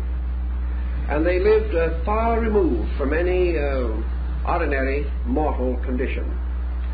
These good gods and the people dwelt together in happiness until crime came. And this crime consisted of the stealing away of the infant child of one of the deities. And this child was stolen for selfish and bad purposes. Why, how, what, no one seems to know. But anyway, the child was stolen. And as a result of that, the wrath of the gods returned against this people. And a great flood of water was sent into the underworld. And the lower parts of it first were covered with water, and then the water rose higher and higher and higher, until it threatened to drown all the peoples, because they were in this vast cave-like region, and above their heads was a dark wall of earth. And in this critical time, they observed something that was of great wonder, namely that this water that was endangering their lives made the grain to grow. And various types of grain, particularly a maize or corn-like grain, grew very rapidly and to tremendous size, almost like the fabled beanstalk of Jack in the old fairy tale. So the human beings, seeking to escape the deluge that was gradually flooding their land, took refuge upon the branches of these grain stalks. And as the water rose, the grain stalks grew also, until finally the grain stalks reached the very under surface of the bowl of the earth above them, the surface of the earth. And here is Horstein Claus' drawing of the adventurous circumstances of his people coming up on the grain stalks. Now here on the branches of the grain stalks are all the little pre-Indians, the ones who were just coming out of the subterranean world. Now you will notice that some of the Indians are square-headed and some of them are round-headed. This refers to the fact that they are either male or female. The square-heads being male, as might have been supposed. Now with these creatures that climbed up on the grain stalks also came all kinds of animals and birds and everything else that had tried to escape from the underworld. Well, you can imagine that the traffic was rather heavy on the stalks, and space was at a premium, and it was not easy to get a reservation. So the story is that the wild turkey managed only to get on the lowest leaf of the stalk, and he was saved as a result, but his tail feathers dangled in the waters of the deluge, and the color was all washed out of them. Now, such legends as this, of course, are very common among all Indian peoples. But here you have what might almost be termed the Navajo story of the preservation of man from the deluge. The story continues to have a happy ending. For when these grain stalks reached the inner surface of the earth, they continued to grow, and they sort of bored their way through the earth's surface. And they came out into the upper world. And all along the way we see these little peoples coming out of the earth where the holes were made for the grain stalks. And they came up with the grain. And they came out onto the surface of the earth, and they found a strange world they'd never known before. A world in which there was, at that time, no life as we know it. But they also received another surprise, for the great mountains, the 4 great mountains that had lighted the underworld, came up also. and became the great mountains that surround the general area of the Navajo reservations. One of these, of course, Flagstaff Mountain, was very sacred and especially important to them. The Katsinas, or deities, mostly lived in those mountains and still live there today, according to the rituals and the religious doctrines of these people.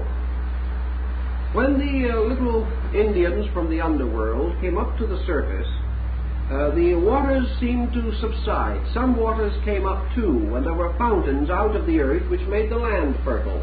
And the waters from the underworld made it possible for them to create gardens and land on the surface world. The mountains gave place to the birth of the sun and moon, and the deities went back into the sky again. And they built campfires out of petrified wood and lit them with lightning flashes. They had really quite a dramatic story. But behind all of this was Hosteen Claw's simple belief that the beginning of his people was that they came from a land somewhere below, which had been destroyed by water as a result of sin. These things put together give us a rather interesting story. Now, while Hosteen was with me, I showed him a number of old books and manuscripts. And one of these books captured his fancy. And he looked at it many, many times, and he studied it very deeply. And, of course, in our way of thinking, he was entirely illiterate. He spoke no English whatsoever. He neither read nor wrote, actually. The only thing he could make was his sand paintings, and he probably could have made certain pictographs, which were common to his people, but he had no knowledge of languages as we know them. It was therefore only through the courtesy of a mutual friend, a young Indian by the name of Hoskin Oswood, that we were able to get a close contact with his thinking. But after looking over a number of manuscripts and old symbols, books, and things of that nature, Hosteen Claw lighted up and said, and pointed with his very large brown finger, he pointed at the Chaldean, Babylonian, and Phoenician remains, and he said, "These our people knew about." He said, "I do not know what they knew. I do not know how they found out. But these different symbols and designs, according to him," he said, "they touch something inside, deeper than memory, something that goes back beyond my people." Now, this is interesting inasmuch as German research in the last 25 years has indicated that the typical American Indian cosmological belief is identical with that in the Valley of the Euphrates. That their same general division of the universe, although, of course, it's hard to say the American Indian any more than it is easy to say the Egyptian. Egyptian culture is divided into more than 50 major branches. The American Indians actually consisted of more than 150 nations, each with his own language, with his own beliefs, with his own concepts. So to say what all of them believed would be a very great exaggeration. But it has been noted that there is a broad prevalence among these tribes, and Schoolcraft also points it out, and he is the greatest authority on the American Indians, that there are infinite numbers of parallels between the beliefs of these people and the beliefs of the Assyrians, Chaldeans, and Babylonians. This goes so far as their division of the universe into the typical three parts, which we still find indicated in Christianity in the triple crown of the Pope, namely heaven, earth, and hell. The three worlds: the world that is above, the middle world in which mortals live, and a world underneath. This world underneath is where men came from and where they will ultimately return again.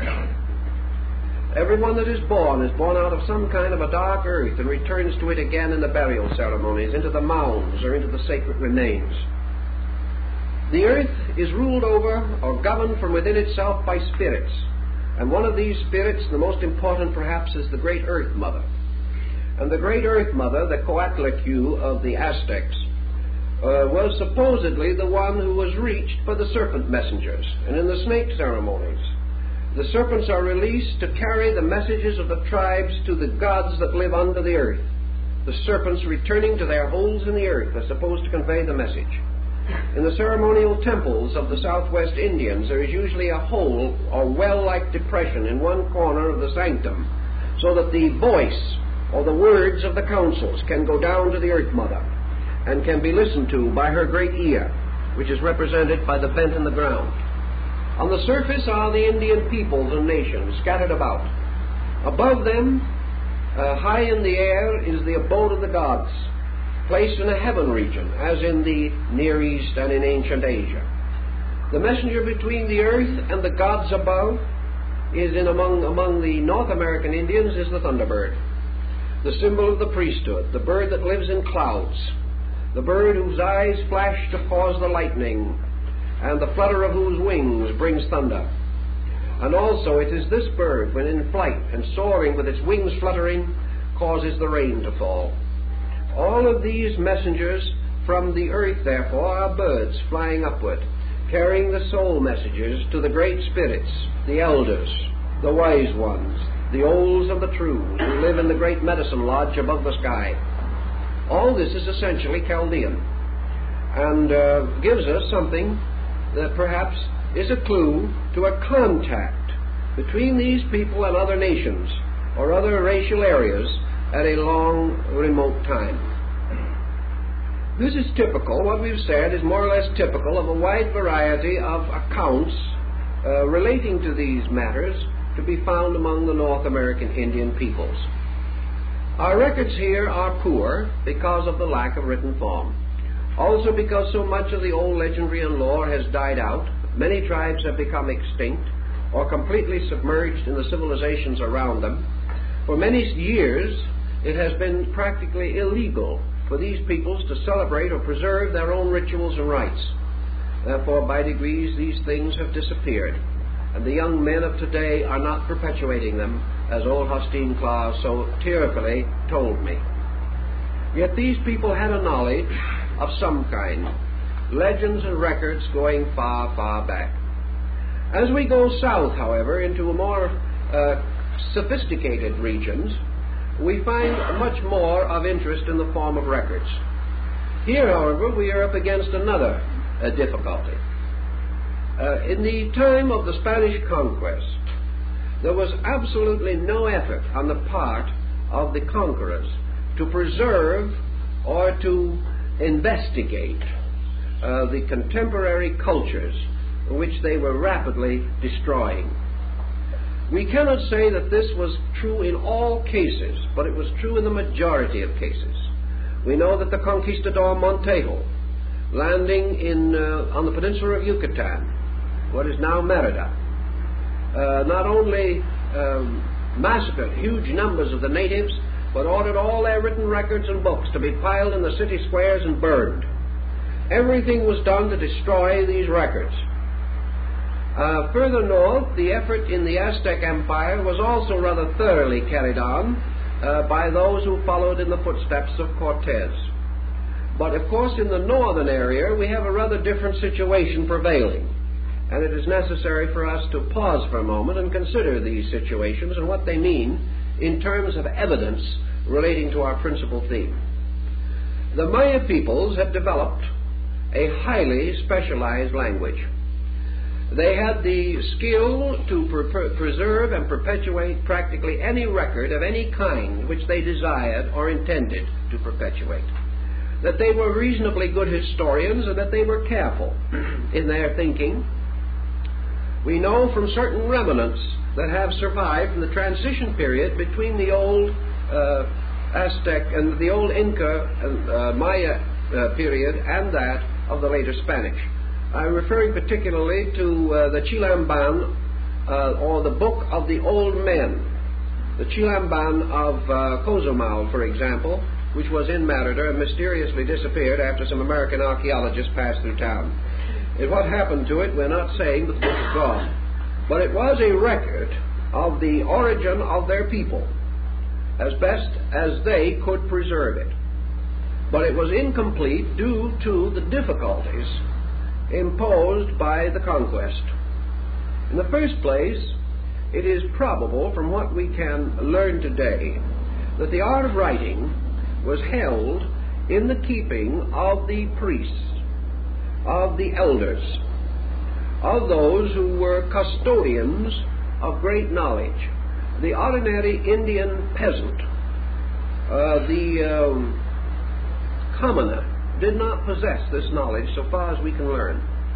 Therefore, the disappearance of a priestly or governing class reduced the rest of the people to comparative illiteracy as far as the deciphering of written words and written languages would be concerned. Also, almost immediately, the Spanish introduced their own characters. And we have a polyglot situation arising that is quite remarkable and has continued to this day. The Mayas of Yucatan, Guatemala, Honduras, and other areas still speak their ancient language, but they write it in Spanish letters. They cannot read their glyphs, and they haven't the slightest way of associating the ancient monumental inscriptions with the words that they are daily using. They just do not know. And groups of them visit their ancient monuments with as much curiosity as any foreign tourist. They do not have the records, or if they have the records, as has been suspected, they are certainly keeping them to themselves. They are not telling anyone. The Archbishop Landa, who was in many ways a sincere churchman, a very intolerant ecclesiastic, but likewise scholarly, made an effort to discover or create the equivalent of a Rosetta Stone to bind the Spanish forms with the ancient Maya glyphs. He created an alphabet of 33 characters, having certain sound equivalents and certain distinct meanings. And he has left this as what is known as the Landa alphabet. Now, the Landa alphabet is certainly composed of figures and symbols similar to those found in the ancient Mayan inscriptions. The only difficulty is you can't read the inscriptions with his alphabet. The final point appears to be this, that Landa took certain glyphs that were phonetically similar to the Spanish word or letter sounds. From these he formed a phonetic alphabet, probably following in part a rule which these Indians themselves used. Therefore, he could write in their glyphs sounds which they could pronounce, and use these sounds as a means of teaching them Spanish. Very complicated situation, which perhaps gave great courage to the missionaries who are said to have been able by this means to introduce the Indians to the phonetic sounds of the Mass, but it did very little in terms of restoring the ancient writings and the ancient knowledge. Perhaps the most valiant person in this entire muddle, as far as records were concerned, was Father or the monk Fra Bernardino de Sahagún. This man was the first, probably, Americanist. He came over with the Spanish conquerors. He came over to give his life to the service of the poor benighted heathen Indians. But he had not been here long before he suddenly realized that a tremendous culture was falling apart around him. He used his influence and finally was able to convince some of his superiors of the importance of preserving an adequate record of the life and time, the beliefs, the philosophies, and the histories of these Indians. He gathered together all the native help that he could get. He traveled throughout the Mexican area. He secured copies or made copies of many of the most valuable pictographic manuscripts that have entirely disappeared. He worked heroically, and he finally compiled a great work which contained most of the available information.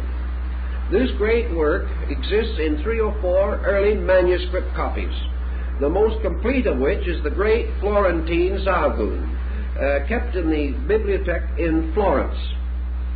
And this has recently been subject to a completely new translation by the Museum of New Mexico. It has come out in several volumes, restoring the astronomy, the medicine, the science of these ancient Indians.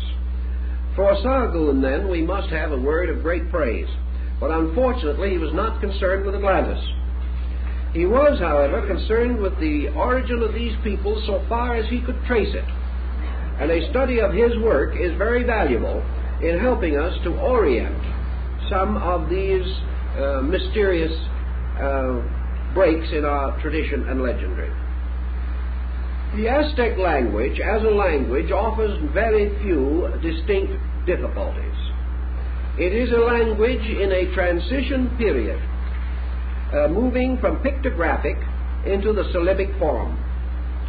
It is a combination of pictographs and what might be termed true hieroglyphics, much as in the case of the Egyptian. These Indians, the Aztecs, had reached that platform in the development of their written form in which they had begun to compound words for various reasons and purposes, and to create hieroglyphical or pictographic representations of these compounds. They did this by the creation of composite creatures whose names had various meanings. Perhaps the simplest and most dramatic and most familiar of all examples of this is the name Quetzalcoatl. This word simply means feathered snake, and the glyph for it is a snake with feathers. Yet any Aztec seeing this combination of the feather and the serpent would not necessarily think of the feathered serpent. He would think of the two words, Quetzal and Coatl, and therefore be in a position to pronounce the name that this represented. They had done this by the gradual developing of compounds. They would take the head of a deer and place it on the body, we will say, of some other animal, such as a dog. This was then to be pronounced as a new word combination, giving the possibility of naming places or naming persons, and the possibility of placing over the head of an individual the glyph which would be pronounced as his name, a glyph composed of two or three other objects grouped together in an arrangement which would indicate which part was pronounced first, then the center and the final, or the beginning and end of the name. This shows the general degree which they had reached in the development of language.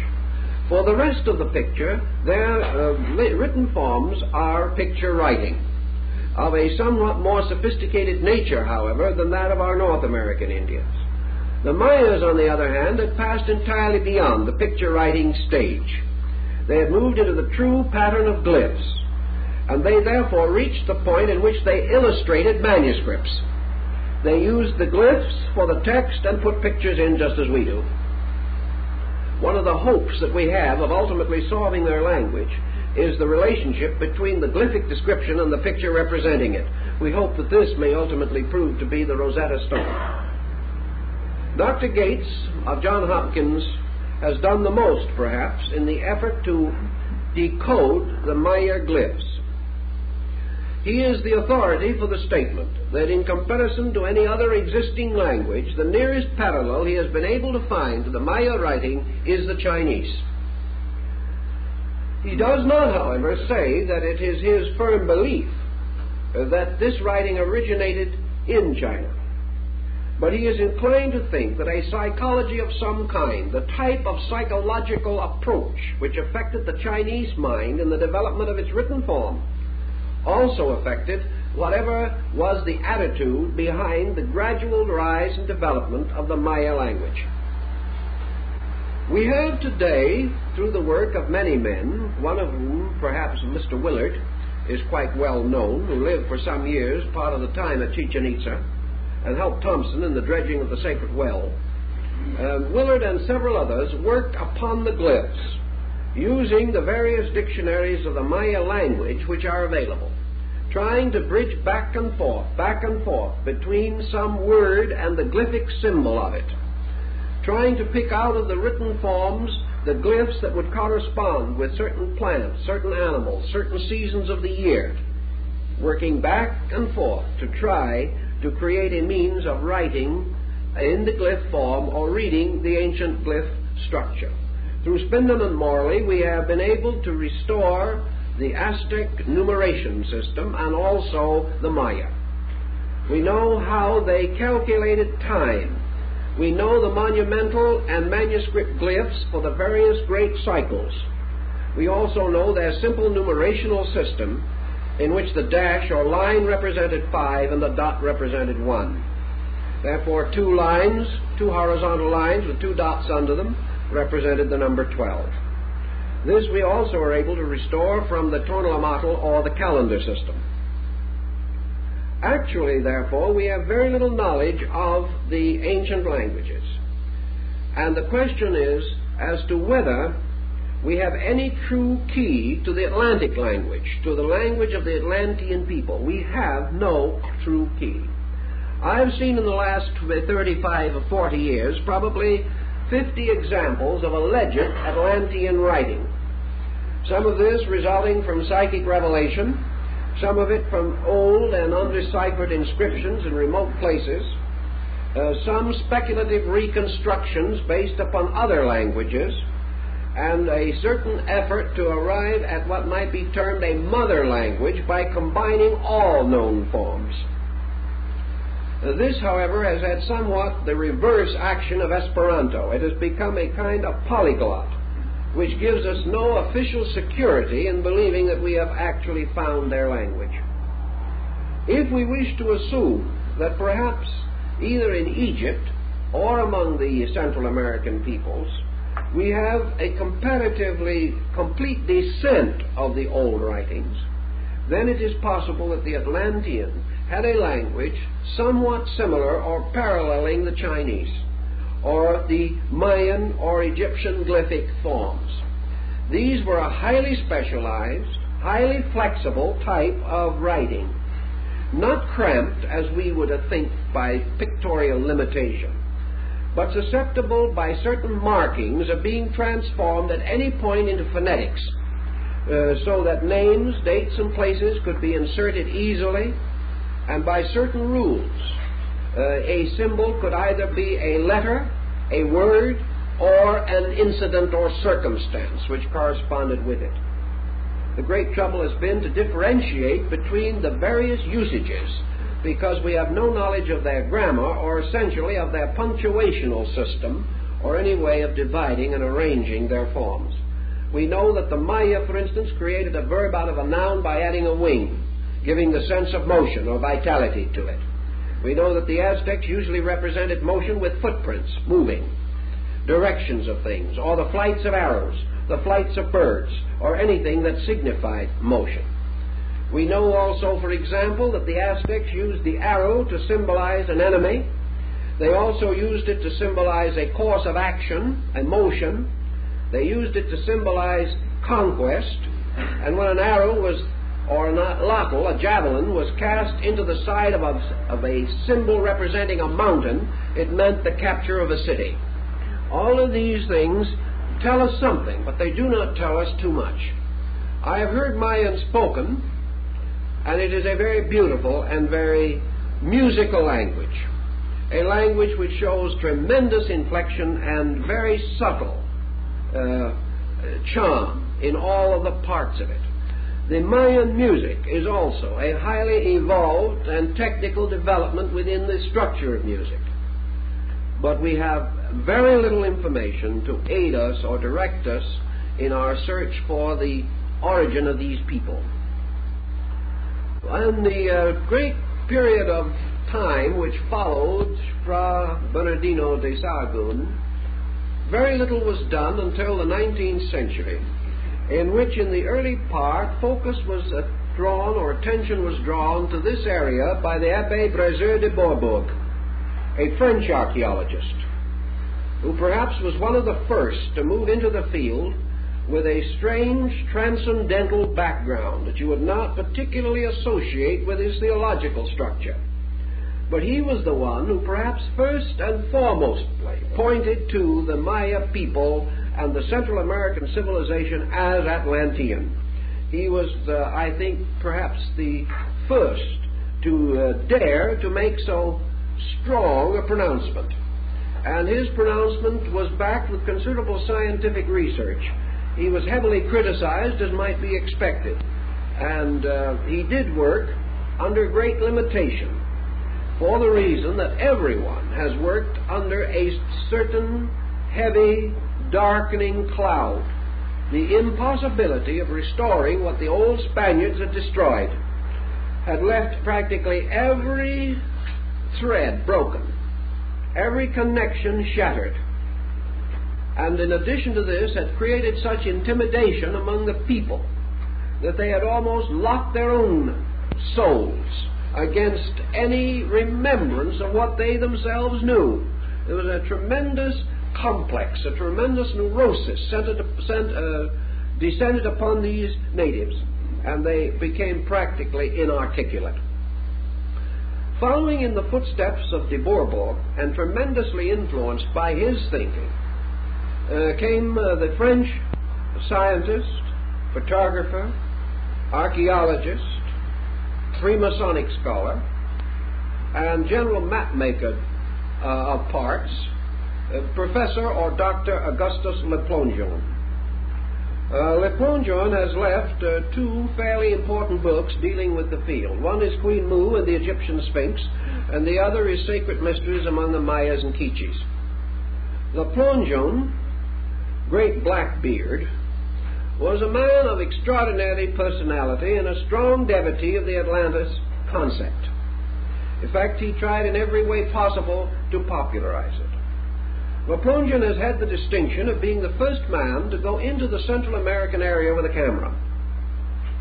Therefore, his photographs, made on the spot with wet plate negatives and developed at night in the dark temple recesses of the old buildings, are the first photographic records that we have, and they are very valuable because many of the ruins which he investigated probably 75 years ago, are now no longer even in the state in which he found them.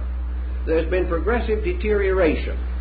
Up in the Valley of Mexico, for example, the pyramids of Xochicalco this pyramid has been partly destroyed by the man owning the land on which it stood in order that he could build stables with the rocks. Everything has gone from bad to worse in that area and has seriously crippled all research. Le Plongeon was a dreamer, was an idealist. He went into the field in which nothing had been done.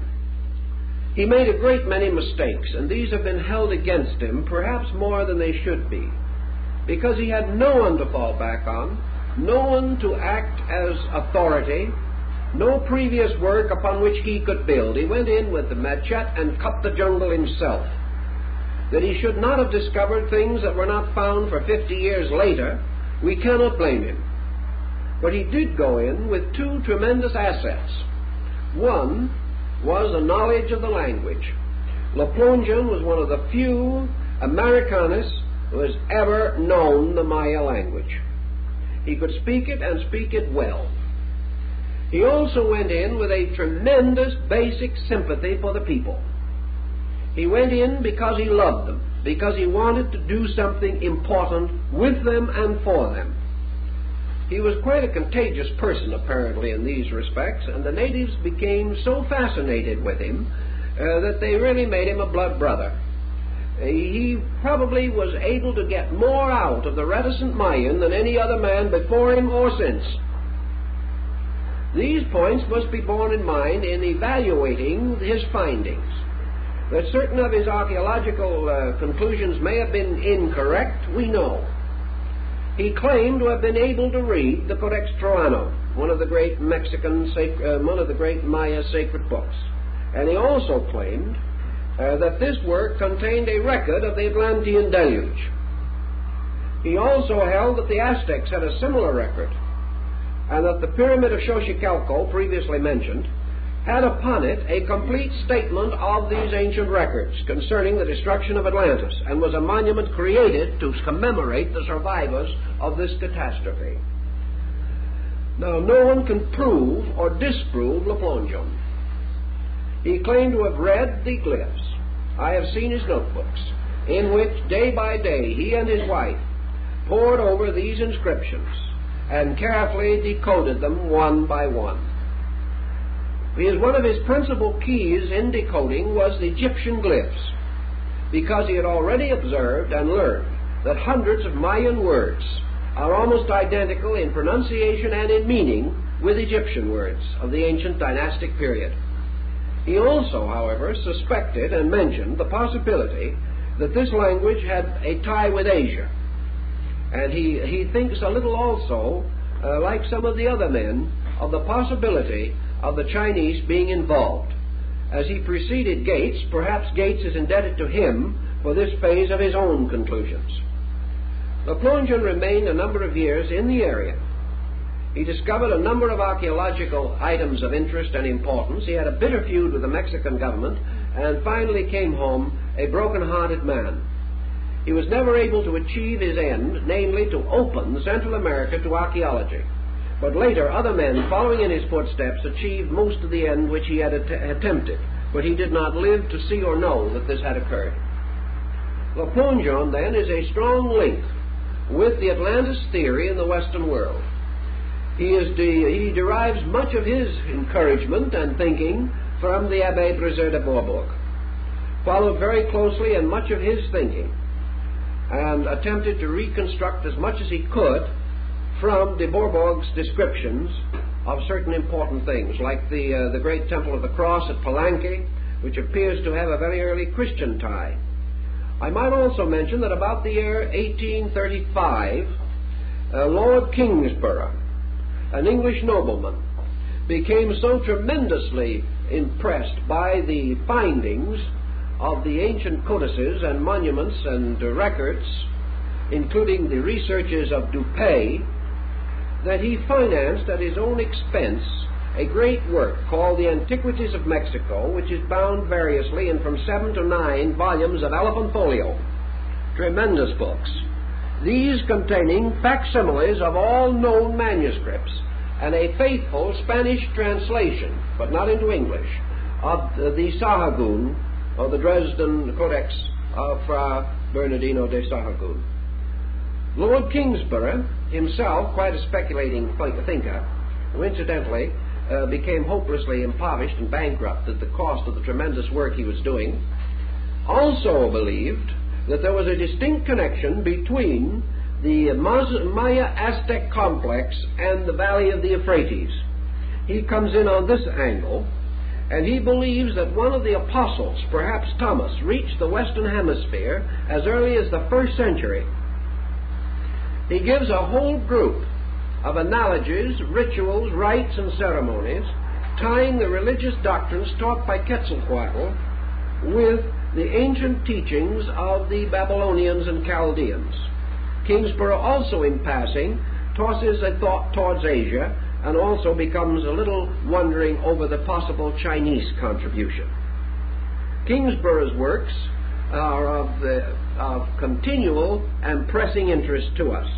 They comprise today the largest available collection of the great Aztec Maya manuscripts to be found in the museums of Europe. The Aztec manuscript group, called codices, is not particularly limited. Probably 200 or 300 or more, perhaps, are known to exist. The Maya group is extremely rare, however, and up to the present time, only 3 works are known to exist. We have one here in our library, which we hope will prove to be the 4th original to exist. Dr. Morley, who was the greatest expert on the subject, passed very favorably on our manuscript. But these manuscripts are extremely rare. They make up the only surviving literature of a great people that had libraries and everything of that nature. There is always, however, in remembering the Dead Sea Scrolls episode, there is always the possibility that more will be found. It was on these codices that attention concerning Atlantis gradually came to be centered by de Bourbourg, Le Plongeon, and Louis Spence of the British Museum. These men were all working on this particular theme, and they gave a considerable amount of literary space to it in the course of their lives. This also involved to a degree the thinkings of Ignatius Donnelly, who had already pointed in the direction of this Maya complex as a possible place for the solution of the Atlantic mystery. We told you before that there are certain remnants or relics relating to this subject that seem to have some importance for us. And I wanted to show you two of the highly controversial items because perhaps they will be of value. The homeland, or the place from which the Nahuatl people, the people of the Valley of Mexico, this would be in the Aztec area, trace their descent, is a mysterious spot which they call Azeland or Atzeland. Now, in their language, this word does have certain suggestion of the term Atlantis, Azeland. They believe that they came from there, and here is one of the manuscripts, codices, in the Museum of Archaeology in Mexico City. This is the story of the wanderings of the Aztecs. That is the literal translation. A pre-Columbian pictograph work, translated from the original, which is in the Museum National of Mexico. This document accurately colored to facilitate interpretation, and the edition limited to 25 numbered and signed examples. This is the official type of facsimile that is being issued by the Mexican peoples in order to facilitate the study of their ancient writings. Now, as it is said, this consists of what they call the wanderings of the peoples of the Valley of Mexico. No date, naturally and obviously, although the introduction of calendar elements might, under certain careful research and the comparison with the existing Tonalematl, particularly the Aubin, might ultimately result in the possibility of dating it. I don't mean dating the manuscript. The manuscript itself is pre-Columbian, probably done 100, 200 years at most before the Spanish conquest. But dating the wanderings from the internal astronomical and calendar markings upon the manuscript. Now this is, I think, one of the most interesting because this is the beginning of the wanderings of the people of Mexico. From the codex or manuscript of the peregrinations or of the wanderings. You will observe here that at the beginning of their existence we have to use their own method of writing. Here is a man in a boat who is to be the progenitor of the people. This is the beginning. You will find the footprints follow along all the way through the manuscript to the end, showing the wanderings of these people. Whenever they come to some place or something of that nature, where they stop or perform some action, we find the symbols of the place and of what they did. And in between are the periods of the calendar in which they remained in that location. This is the part which, from parallel with the Aubin, may possibly ultimately break the dating which they at least assign to the original events. But here we have the beginning. We have a body of water. How large this body of water is, we will never know from the glyphs, because it is the same way with the Indian. A body of water may be a mill pond or an ocean. He has no way of differentiating between them.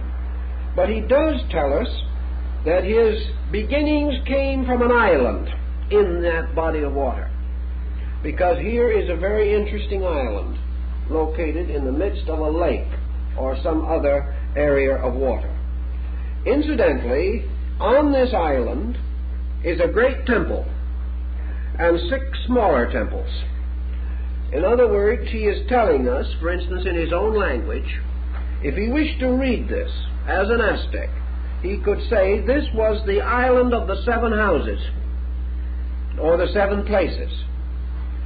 Also, if you notice that on the top of this temple, which is created much like an altar, there are water symbols, symbols of springs or waters, or symbol of fertility, of goodness, of abundance, of the thing that the Indian always needed, and that was food. And things that were necessary to him. There is one large central building or altar with 6 smaller buildings around it. These are always building symbols. Symbol of houses. Sometimes they'll put a man sitting on the front steps of his own house, and that is more or less home. That is his domicile. Unless he is a great man, then it is his palace. Below this symbolism is a representation of 2 human figures, one male and the other female. So here we have the Indian telling us that his progenitors, the father and mother, were on an island, the island of the 7 houses, or the 7 temples, in the midst of a sea. Now, by 7 temples, you see, where you deal with pictographs, you have certain problems you have to face. You have to be a little more liberal than you would be with a more accurate form of language.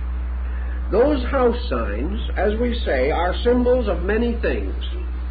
In the native village in old times, only the temple or the palace was of permanent materials. The natives themselves lived in huts, which were easily destructible. Therefore, a stone building represents a capital. It represents a center of government, a palace, perhaps some important building. And by extension, it can represent the capital of a nation. Remember that Montezuma, who belonged to this culture group, and therefore should have quoted from it or should have understood it, in speaking to Cortez, said that he knew that his ancestors came from 7 islands.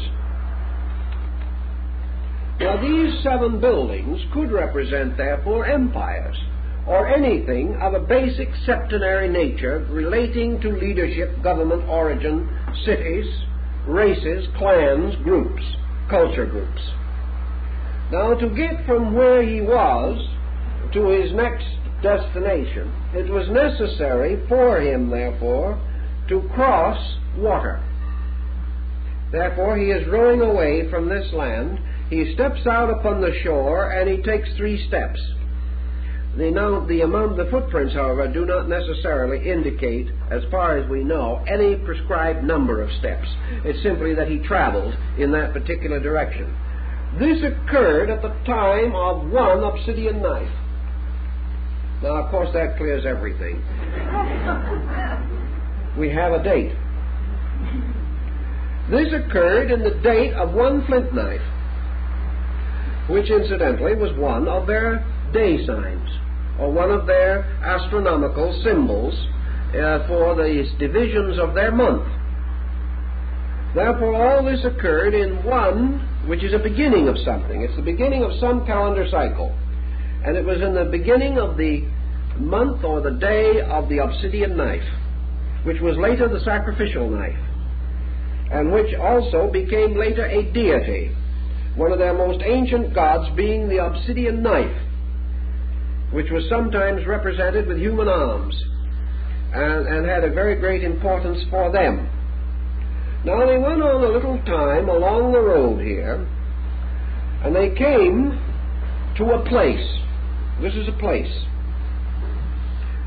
Now, this is not the kind of a place that one of these little houses is.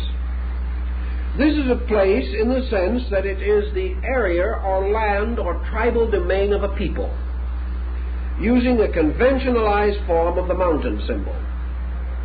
This is an area. This is the land of somebody. We find in the Bible reference made to the traveler who came to the land of Canaan. This would be a land, a place, represented by a mountain.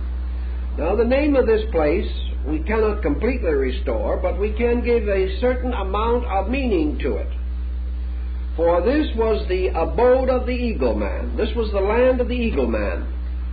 And if you remember in your Mexican history, the eagle man is still one of their most common symbols, a human face coming out of an eagle's mouth. This is represented here. Above this rises the sign of communication, of counsel, of discussion, and of certain treaties, pacifications, and various activities representing by these peculiar smoke signals or signs which rise out of this. And here we also find that they didn't stop, but they went on past this. And then we find the alignment of these peoples. 1, 2, 3, 4, 5, 6, 7, 8. We find 8 peoples now, forming the next act in this drama. We find them with their symbols of their nations and tribes, represented by the glyphs by which their names can be read, and that each one of them spoke, for words come out of his mouth, symbols of breath and air. And then they start out, and 4 of them travel. And these 4 are represented by their names up above, telling who they are and what they are.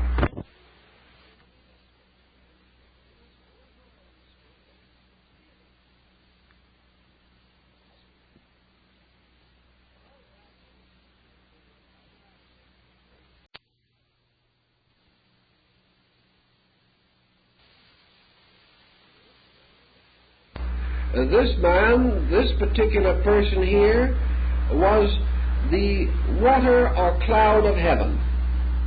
This seemingly represented a sieve, the name of the little basket sieve used to sift grain. These were serpent symbols. These were the persons who traveled. This particular person carried an infant. Now they started out, and they went through all the adventures which came in the creation of their journey and their final establishment in the Valley of Mexico. The point that interests us, we can't begin to go through the whole story. It would be rather meaningless after a certain point because it settles into wars and griefs and troubles.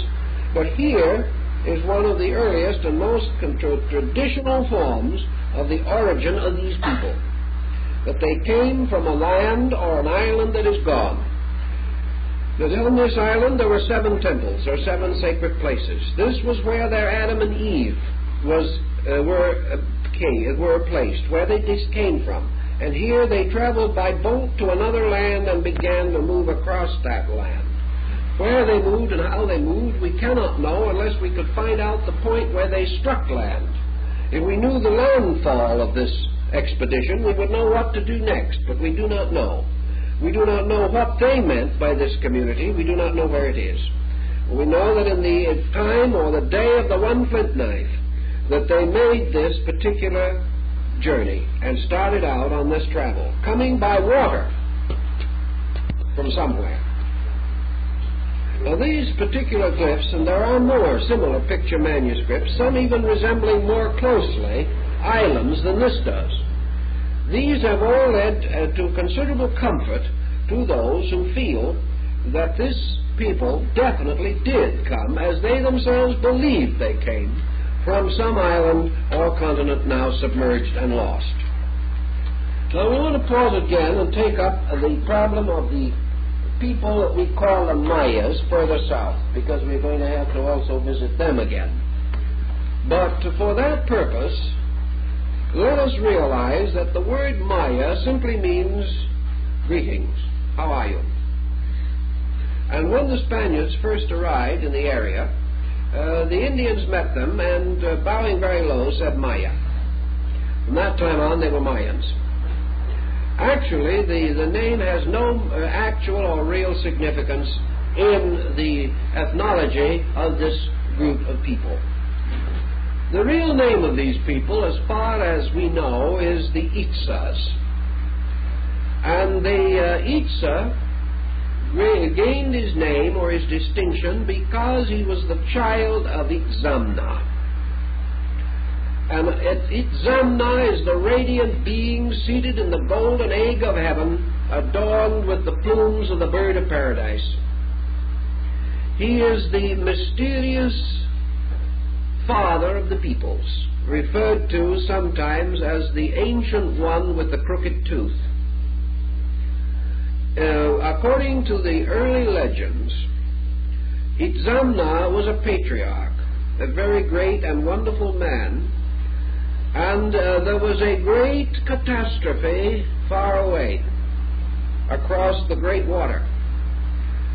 And Itzamna took a remnant of that people and put them in boats and he navigated with them, and he carried them, or he guided them across the water, presumably pausing somewhere in the West Indies and then continuing on to the coast of Mexico or Central America. Where Zamna originally landed, we do not know. There are several contenders for the distinction of having solved this riddle, but the riddle is not actually solved. Some believe that it was probably in the area of Palenque in southern Mexico.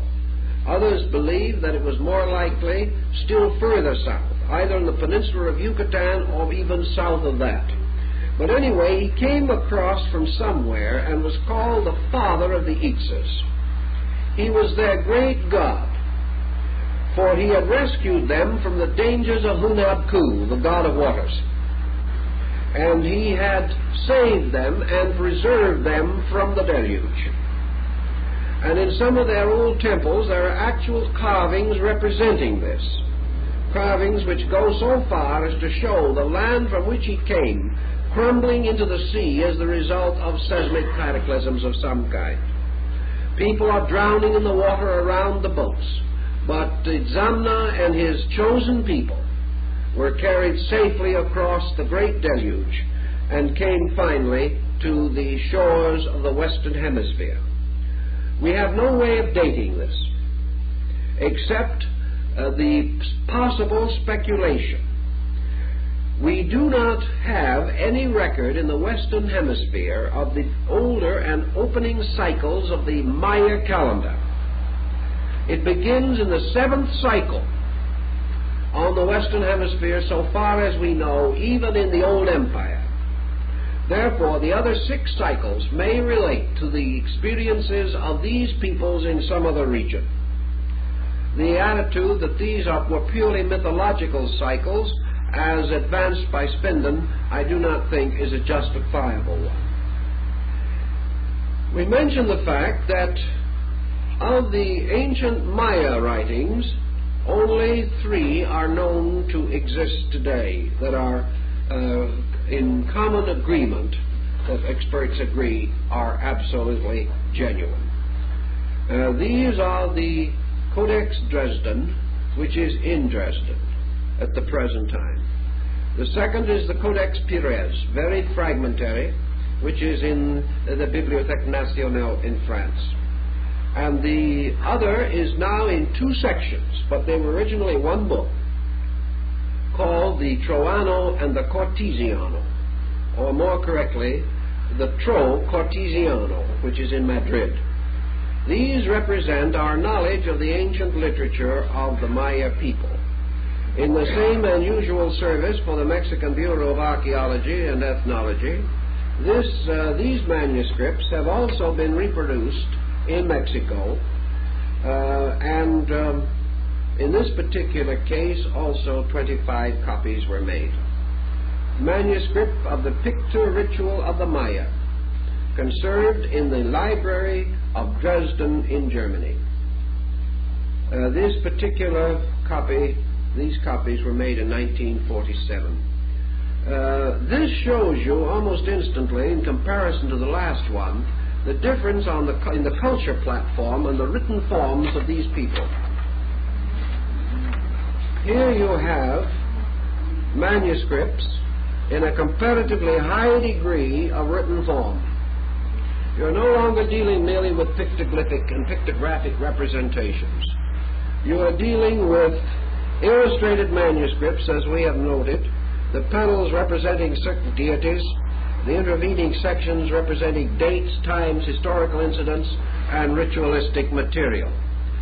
Most of these manuscripts belong to a class that is known as the Tornolamato, which simply means calendar. They were books relating to the motions of the heavens, sacred days, the ceremonies of the various gods, and other attendant religious details. But apparently a number of them did drift along into history, and like your Chinese almanac, which is a good parallel for it, included fragments of information on all useful and useless subjects that came to mind at the moment. This, however, is interesting to us primarily because Leaf 74 of the manuscript Dresden, that is the leaf here, the dark leaf with the elaborate illustration, is the leaf hit upon by both de Bourbourg and Le Plongeon and substantiated very strongly by Louis Spence of the British Museum and other modern Americanists as being the representation of the deluge. This is believed to be the Maya-glyphic representation of the sinking of Atlantis. Now, perhaps you may have a little difficulty in recognizing it right off, but I will try to be a little bit helpful. Le Plongeon claimed that he had been able to decode this panel of text and those characters here. But apart entirely from the decoding, we have certain indications. Here is the sky dragon, or sky serpent, the same one that appears on the calendar stone in Mexico. This is the great Coatl, the serpent. On the back, in the form of the scales, are constellational symbols used to represent star groups, planets, and sidereal phenomena. They are trying to tell us here that something happened under this combination of planets or signs of the heavens. And they have inscribed it, as the Aztecs did later, upon the coils of the serpent of heaven. You will notice that out of the mouth of the great serpent there pours a stream of water. This is the Maya water symbol. A great stream of water is pouring out. In other words, the sky or heavens have opened and dumped a deluge or a mass of water. Great storm would be the least you could say for it. Now, in addition to being a great storm in this case, we have a strange figure here. You see, this storm of water is coming not only from the mouth of the dragon or serpent, but also coming from certain of the constellational symbols on its body. There's a great flowing downward. This blue with dots in it is water. Here also we find a strange person that Le Plongeon and others believe represented the Earth Mother. And she also has a bucket or bowl of water overturned, which is continually pouring more water. In other words, the water is flowing from everywhere downward onto this, into this sea. Below is another figure, the god of death. He is arrayed in his proper and typical form, and he is dancing upon the earth. He carries in his hand the great ceremonial atlatls and the throwing stick, the sign similar to the thunderbolts of Zeus in meaning, the symbols of his weapons and adornment. He is painted black to symbolize death. Therefore the heavens open, the earth mother's fountains have been loosened, and death dances upon the earth. And in comparison to their usual use of symbolism, this heroic representation, because they have many lesser symbols of storms and things of that nature, and coming as it does at the close of a cycle, as represented by the manuscript, nearly all persons interested in the Atlantic theory have come to the conclusion that this was their effort to represent the universal deluge, and that from this point on you have an entirely new way of life represented in the adventures and migrations of these people. Now, actually, no one knows with certainty whether this manuscript should be read in this way, with this as the end, or whether it should read from this end, which, of course, incidentally, this title page is not part of the manuscript. That is the editor's edition. It begins here. Now, if by any chance this manuscript should be read by the Chinese method, then you would begin at the back rather than the front. And then you would have the whole story unfolding after the deluge, whatever it may be. So if it is according to the old Eastern way of writing, then the manuscript would read on from this point, perhaps tying again with the idea of the beginning of the calendar system on the other little manuscript, which began with the one flint knife. This might well be to say that an ancient world passed away, and now we begin the chronicle of those who survived and what they did. We find representations of Itzamna in these manuscripts as the father of his people and as the one who preserved his nations from the destruction at the time of the Atlantic catastrophe. Now, further research into this problem takes us into another related area, and that related area is the Quiche culture, which is a stem of the Maya and lies between the Maya and the Aztec culture geographically in the Mexican region. The Quiches worshipped the deity Quetzalcoatl in the form of Gucumats, another term for the feathered serpent. And they had a mystery or a ritual which they celebrated and which has been preserved for us in a rather imperfect but perhaps significant copy. This copy is regarded as imperfect because it was undoubtedly compiled after the introduction of Christianity into the area. Therefore, to what degree it represents a mixture of old beliefs and new beliefs, we do not actually know.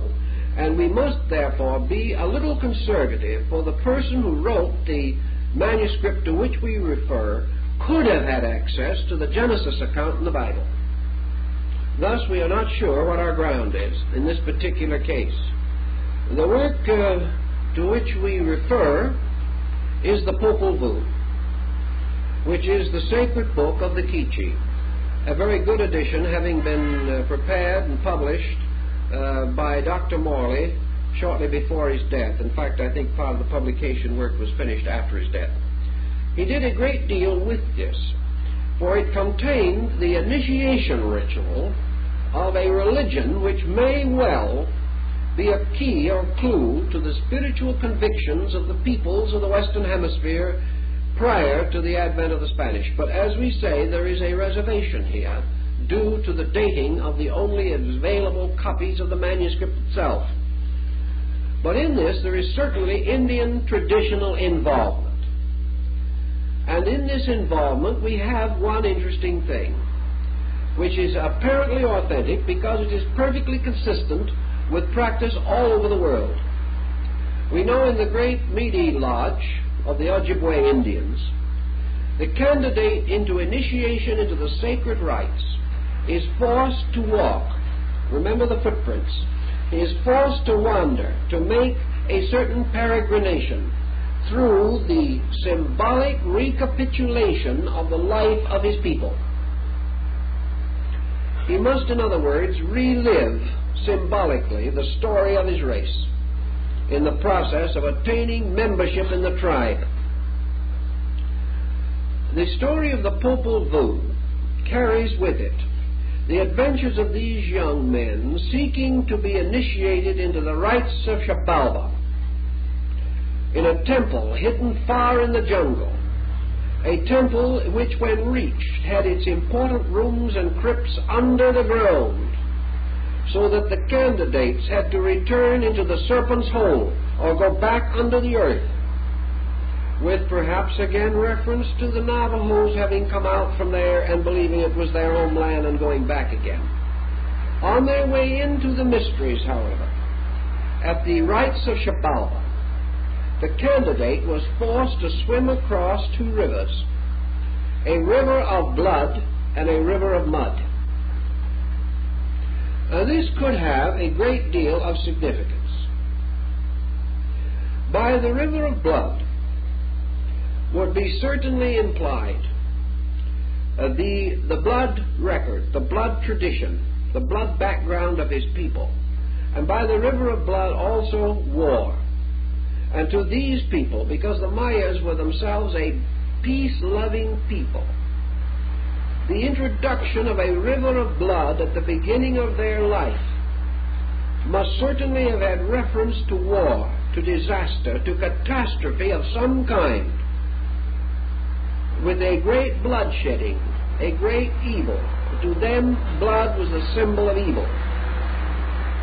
Also to swim across a river of thin mud or watery mud might well be a recapitulation of their trip from another land across water to reach their present abode. In other words, before the young man could enter the ancient sanctuary, he had to journey across blood and water. Now we have sacraments of blood and water. We have the Eucharist, which can and perhaps does have a totally different significance. But does it? Is there a possibility that Eucharistic rites, as we know they were practiced in pre-Christian times and by non-Christian peoples, also have something to do with gratitude for salvation from death and destruction? We have these rituals among the most primitive aboriginal peoples. Therefore, it is possible that they relate back to the effort to preserve a record. In the Inca culture, much further south, in Peru, we come upon an entirely different situation. The Incas were not a people. They were a race or order of rulers. They were a hierarchy that imposed themselves upon a pre-Inca people that existed in the highlands of the Andes long before the rise of the Inca dynasty. For the Incas themselves, we have a very reasonable story. We know that they probably came from Asia, that perhaps they brought with them a fairly extensive knowledge of organization and government and things of that nature. And as we have, I think, mentioned on other occasions, the Japanese have a tradition that this dynasty was founded by Japanese who had been driven off their courses by storms and had never been able to return home. This is quite possible, and perhaps explains why the Japanese government presented a statue of the first emperor of the Incas, Manco Capac, to the Peruvian government, stating that this man was Japanese. In any event, the Inca culture does not present any unusual problems. It flourished for a comparatively short time.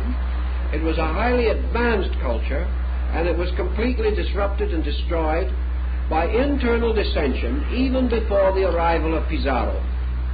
Therefore, the Spaniards gave the last blow to it, but it was in a dying state even then.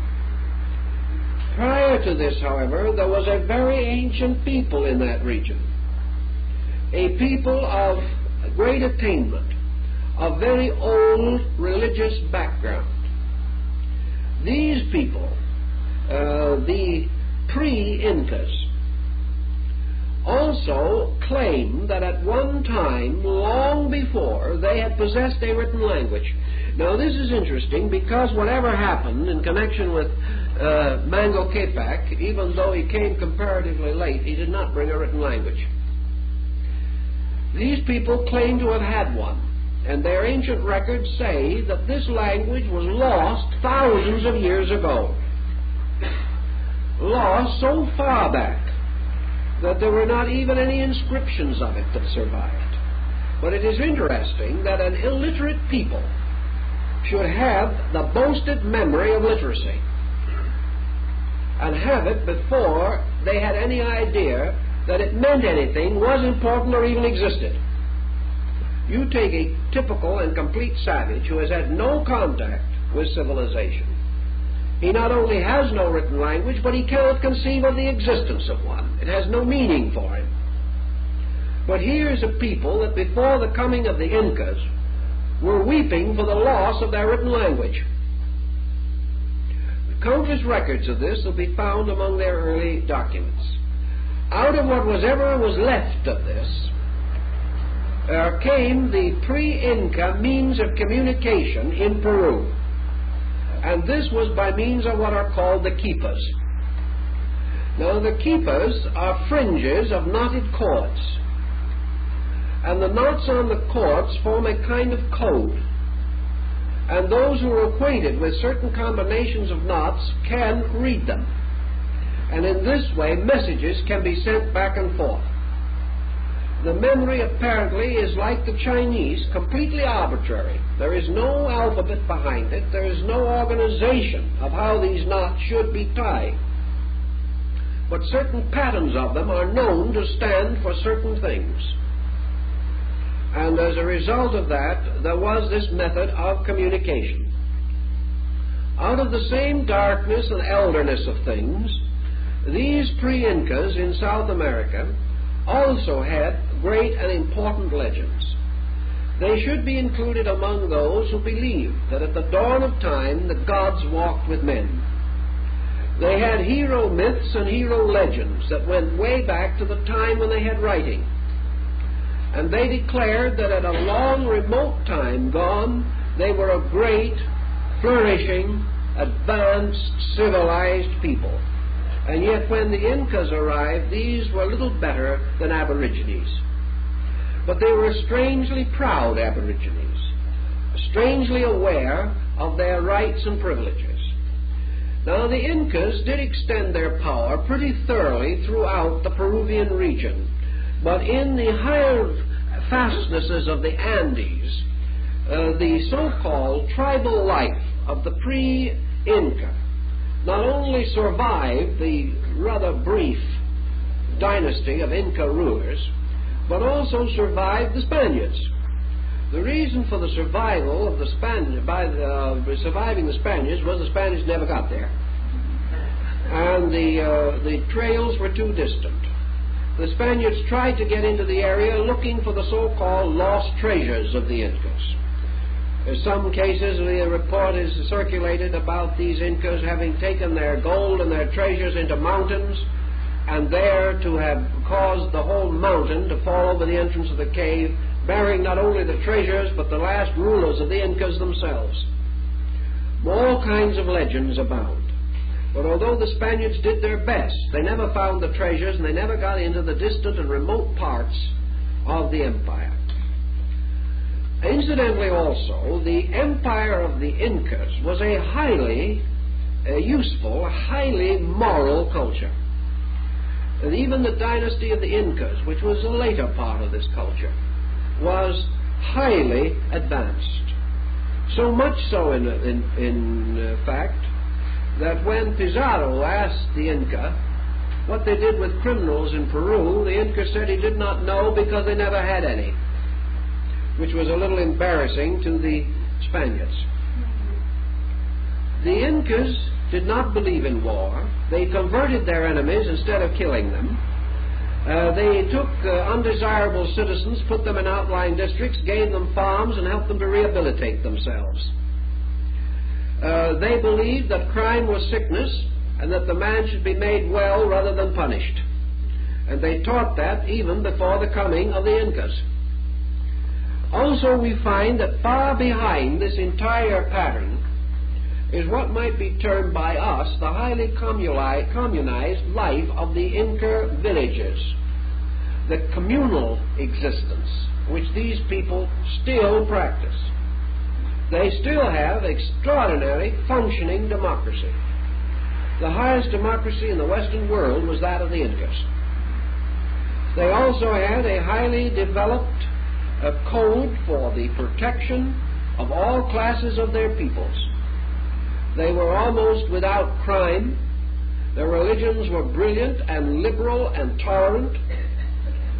They did not oppress their peoples, but like the Mayas, lived for the most part in a highly noble condition.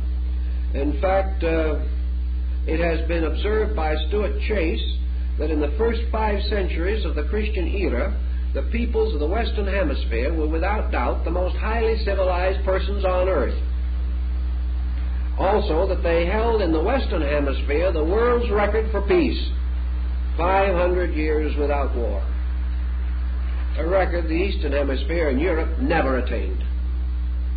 So these people also show from their beginnings that they participated in a high concept of government. The Maya shared in this. The Aztecs, who were a younger and more warlike people, were beginning to grow into the maturity of their contact with the Maya world to the south of them. The Aztec was moving forward rapidly, but he was certainly a younger and more aggressive culture without nearly as much psychic growth, as much maturity emotionally and mentally as the tribes further south.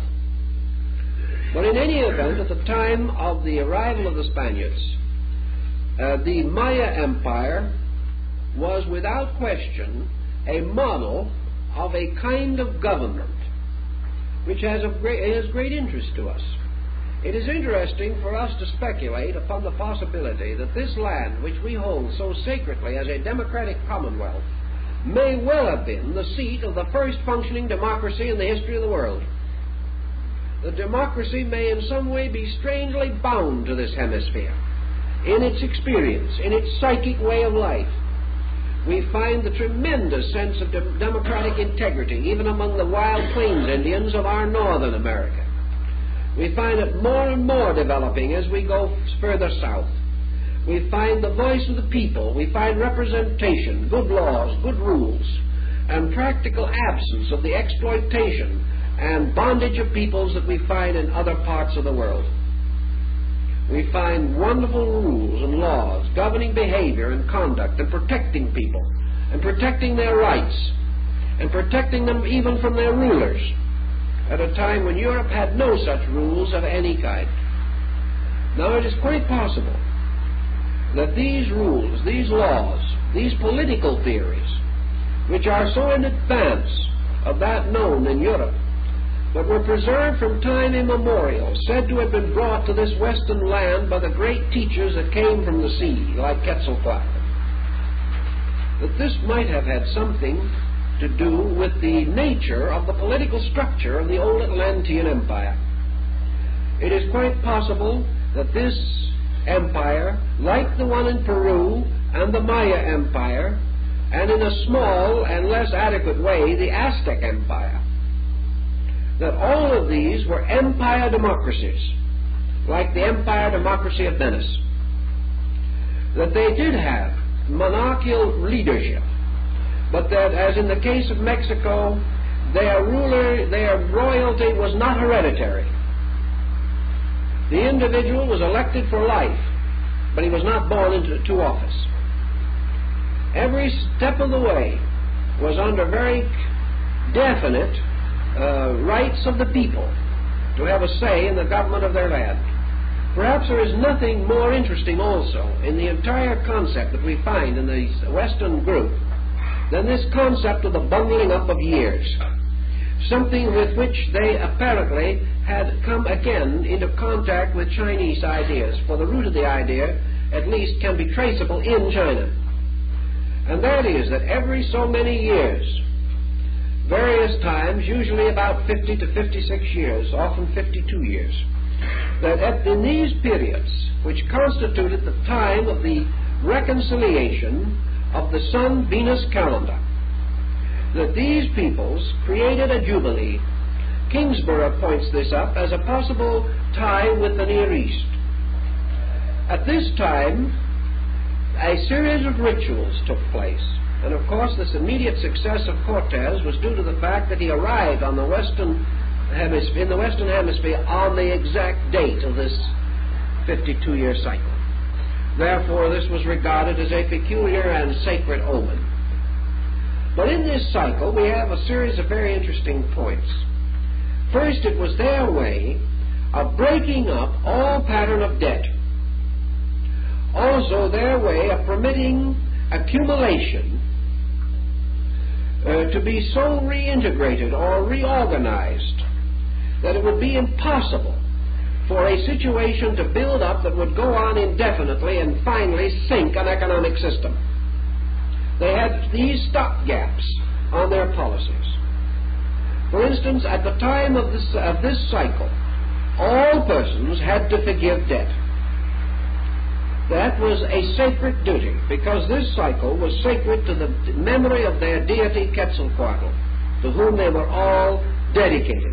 And it was his wish, left ages before, that every so many years all debt within the state should be wiped out, so that it could never pyramid, so that debt could never descend from generation to generation.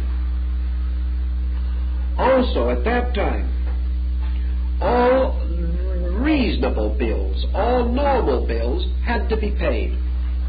A man could not voluntarily owe anything. But if by circumstances it was impossible for him to pay, or if he was dead and his children would have to carry the burden, or the widow in pain would no longer have a livelihood, these were all wiped out. But as a sign of his own integrity, each man voluntarily tried to meet this day with clean hands. The second thing that he had to do was to forgive all enemies. He could carry no animosity or enmity, private or political, past the sacred day. If there was any person he had not spoken to or against whom he held a grudge, he must solve it. And the person against whom he held the animosity, or who held animosity against him, must forgive him. Not to do this was a sacred crime, punishable by mortal punishment. In other words, it was a crime against God, punishable by man. And any person who could prove that his enemy had not forgiven him could take his enemy to court and cause this enemy to be heavily penalized. And if the enemy flatly refused to forgive the crime, or forgive the affront or injury, whatever it might be, real or imaginary, he could be executed. No grudge could live through that day, because this was the day of the god. And it was believed by these people that on one of these sacred days, Quetzalcoatl would return. And the day he came back, he must come back to a land in which there was nothing but peace and virtue, because that was what he had left. And that is what the ancient ones, the forefathers of the present tribes, had promised would be the way it was when he came back. Therefore he came back not to cleanse the sinner, but to come back to a world in which the sinners had cleansed themselves in his name. A very interesting and I think a very powerful thought. He did not come back to require forgiveness. He came back because forgiveness had been attained. These things were right. Then, like the ancient peoples of other nations, all fires were extinguished, because it was necessary that a new light should be given to the world. And with the dawn of the first day of the new cycle, with the rising of the sun, the promise of the continuance of the world was celebrated, for it was assumed as a sacred fact that it would continue through the next bundle of the years. Therefore the new light was lit, the new clothing was put on, the new painting was done to the house, everything was made new and clean. Every person had to be immaculate in cleanliness. No action that was unclean could be performed. This was a period of fasting, a period of ceremonial ritual, a period in which all good things were done and given, and the people were brought back again into peace and harmony. Also, all grudges between nations or tribes within the state had also to be reconciled.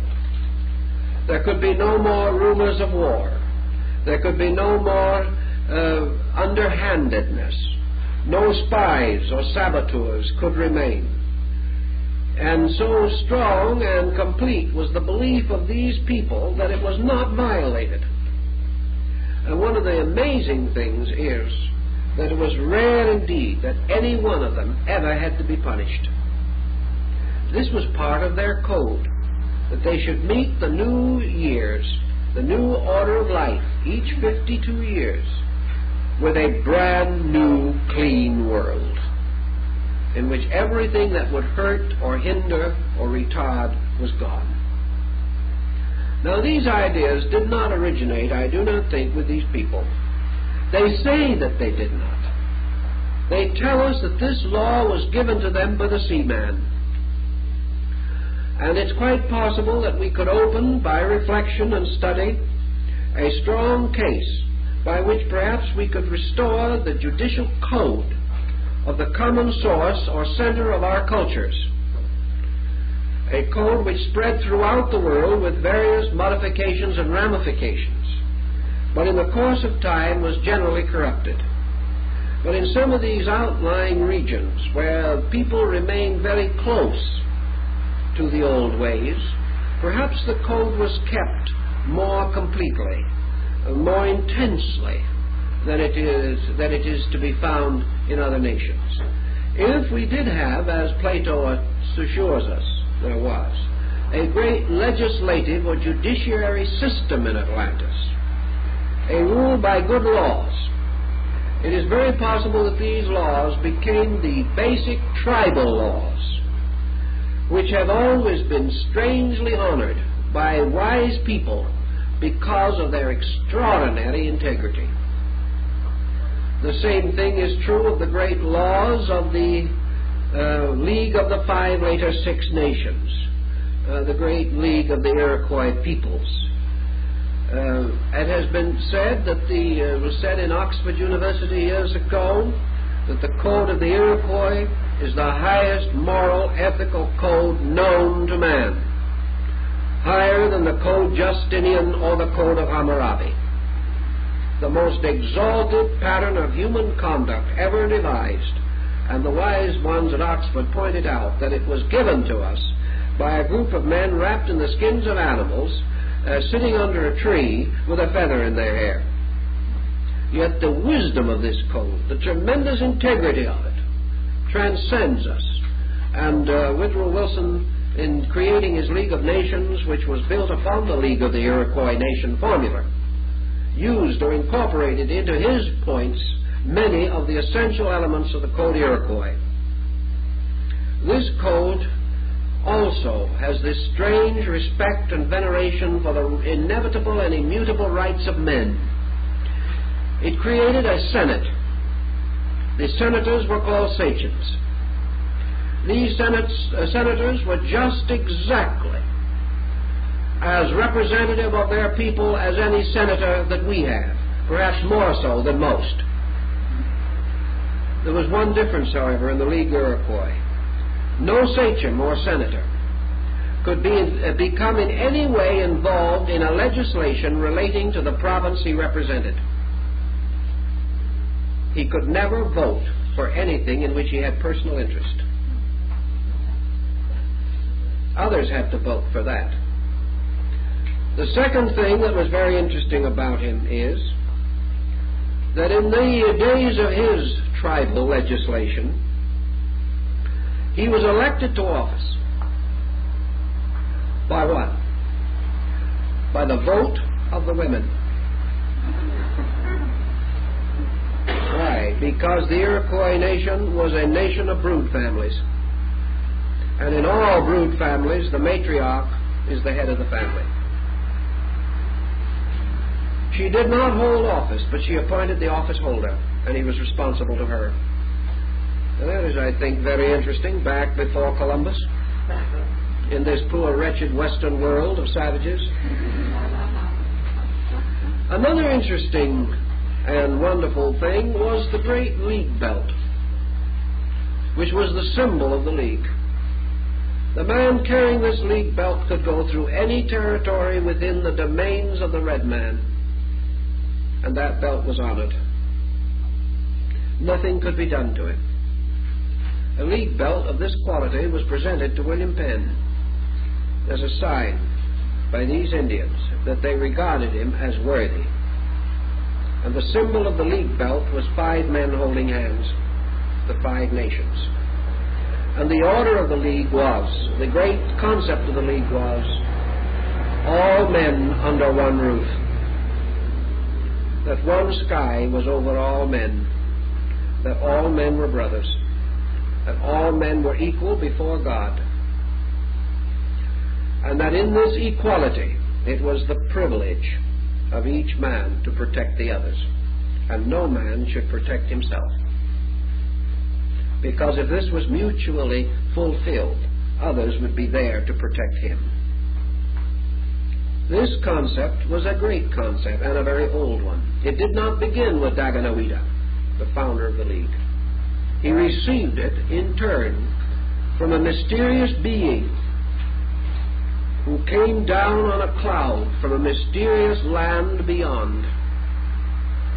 He received it as having come from the olds, from the great ones who were the guardians of his people. He received it as coming from the most ancient times, long before the rise of the red man on the Western Hemisphere. The code Iroquois could not have come from Hammurabi. It is a different code.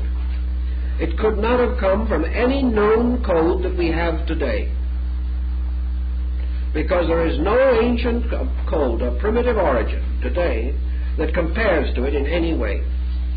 Therefore, if it came down from the olds, it came down from some way that we do not know or understand. It came from some place which is forgotten.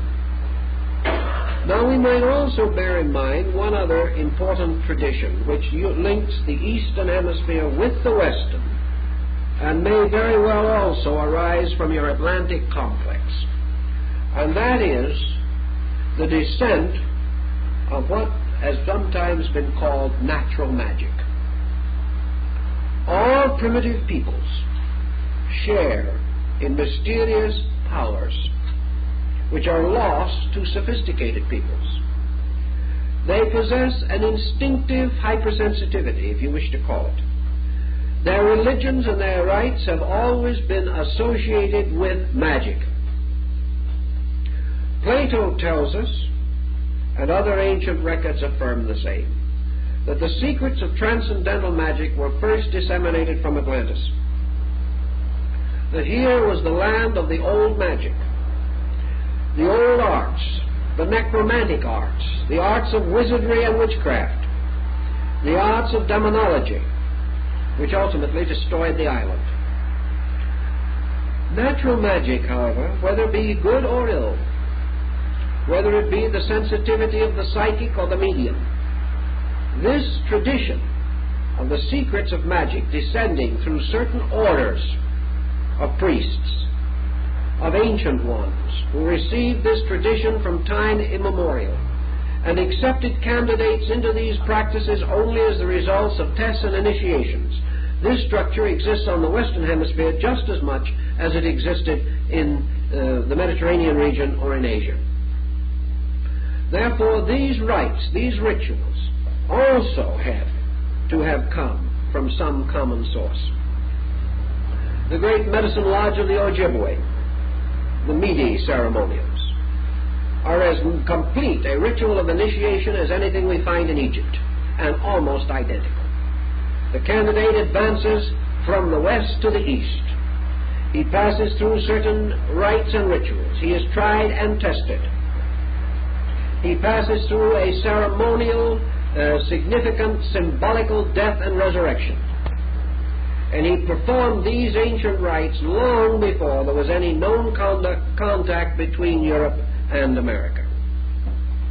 These things, as Laponjon and others have pointed out, seem to tell us beyond any reasonable doubt that at the root of time there was also the symbolic and significant belief that by certain disciplines and secret procedures, and the American Indian has his equivalent of yoga, that secret sciences and rites were possible. And just as surely as the East Indian fakir grows the mango tree, so your medicine priest in the southwest grows his magical corn in a half an hour. These rites were witnessed and described by the late Mr. Lummis, who was quite a character both in those parts and in these parts years ago. All of these stories seem to show us, again, another continuity, the kind of continuity old Hostine Claas seemed to remember, the remembrance of old times and great things, the memory of a learning half forgotten, the memory of lands vanished, the memory of peoples who came out of the earth, maybe over the horizon, who knows, or out of lands submerged by mud and darkness, but always these people coming out of great danger, establishing themselves and building a world this world not as great or not as glorious as what they had known, but gradually perhaps attempting, as the Mayas did, to climb back over this pyramid of the past and reconstruct it. The great patterns of the Mayan cities, their architecture, their art, their astronomy, their music, these things are not simply derived from neighboring peoples. They came from something deeper and richer. There is a great architecture in Central America. It is as great as anything we have in Egypt, but it is not the same. Where did it come from? It did not come from those Indians we know today. It came, as they themselves believed, from records, from traditions, from the ancient help of their founding father, Itzamna, who brought them there, who had the knowledge, who helped them to restore their ancient rights. And then they were received help through the descent of these Quetzalcoatls, of which there certainly was more than one. Mysterious feathered serpents, an order of priests or teachers. The first one remote, probably Atlantean. The others arising perhaps in intermediate areas, but bringing to them knowledge, great knowledge. And finally, as in the case of Quetzalcoatl, being driven back into the sea again by the Aztec god of fire, Tezcatlipoca. These legends will sometime have to unravel a great scientific knowledge which we have not today. These people knew the stars. They knew geometry. They were advanced in medicine. The Incas performed excellent trepanning on the brain, and the patient recovered. The Incas and Mayas both inlaid teeth with precious stones and did excellent dentures. These people were not savages. But when you ask them how they knew what they knew, how they had managed to preserve these skills, they can't tell you. They can only say that this we were told. This knowledge came from our fathers, who possessed it, who knew these things. We do not know them. The great ones of long ago knew them, and we are their children. And we have received these monuments as a heritage. We do not even know who built them, but they were built by the gods. They were built by the great ones who walked the earth in the dawn of time. These are their monuments, therefore we know they were here. These are their footprints, so we shall not deny that they have passed this way. We do not know who this Quetzalcoatl is, that accompanied by a singing band of craftsmen marched from the land of the seven colors. We do not know how it is that he taught us to work precious metals and precious stones and make images for our gods and adornments for ourselves, and how he set up great craftsmen, and how he created a wonderful school of craftsmen at Cholula. And here they taught all kinds of knowledge, of building, of architecture, of agriculture, of science, of medicine, of music. All these things were taught by these great ones, who then, singing and chanting together, walked away again, walked off into the sea, and were never seen again. These legends from so many places cannot all be fabrications. They cannot all be merely imaginings. Nor can a handful of modern enthusiasts be said to have invented them. They did not. Perhaps in some cases the modern enthusiast has exaggerated what the information was that he had to work upon, but he did not invent it. Because each in turn refers to his sources, and these sources are valid. And these sources seem to tell us, beyond any question of doubt, that sometime in the past, that a structural system, a cultural system, such as that referred to by Plato, most certainly could have existed, probably did exist, and that from it has descended the scattered remnants of isolated cultures that we know today. That sometime we will put the pieces together again. For what nature has broken apart, nature will again unite. And in the course of our scientific searches through the centuries ahead, we will ultimately uncover the evidence to tell how this cultural motion existed, where it came from, and who was behind it. But until some better explanation or more adequate formula is found, we may consider with thoughtfulness and with care not with quick acceptance, not with gullibility, but with thoughtfulness, the fact that there is a strong, reasonable case for the existence of a great culture that disappeared from the world 12,000 years before the Trojan War. If we place that culture where they believed it to be, we can then put all these parts together and have a structure that is meaningful. And until some better solution is found, I think we are entitled to view this with some favor as a probability. Now I think our time is up as usual, so we've covered as much ground as we could.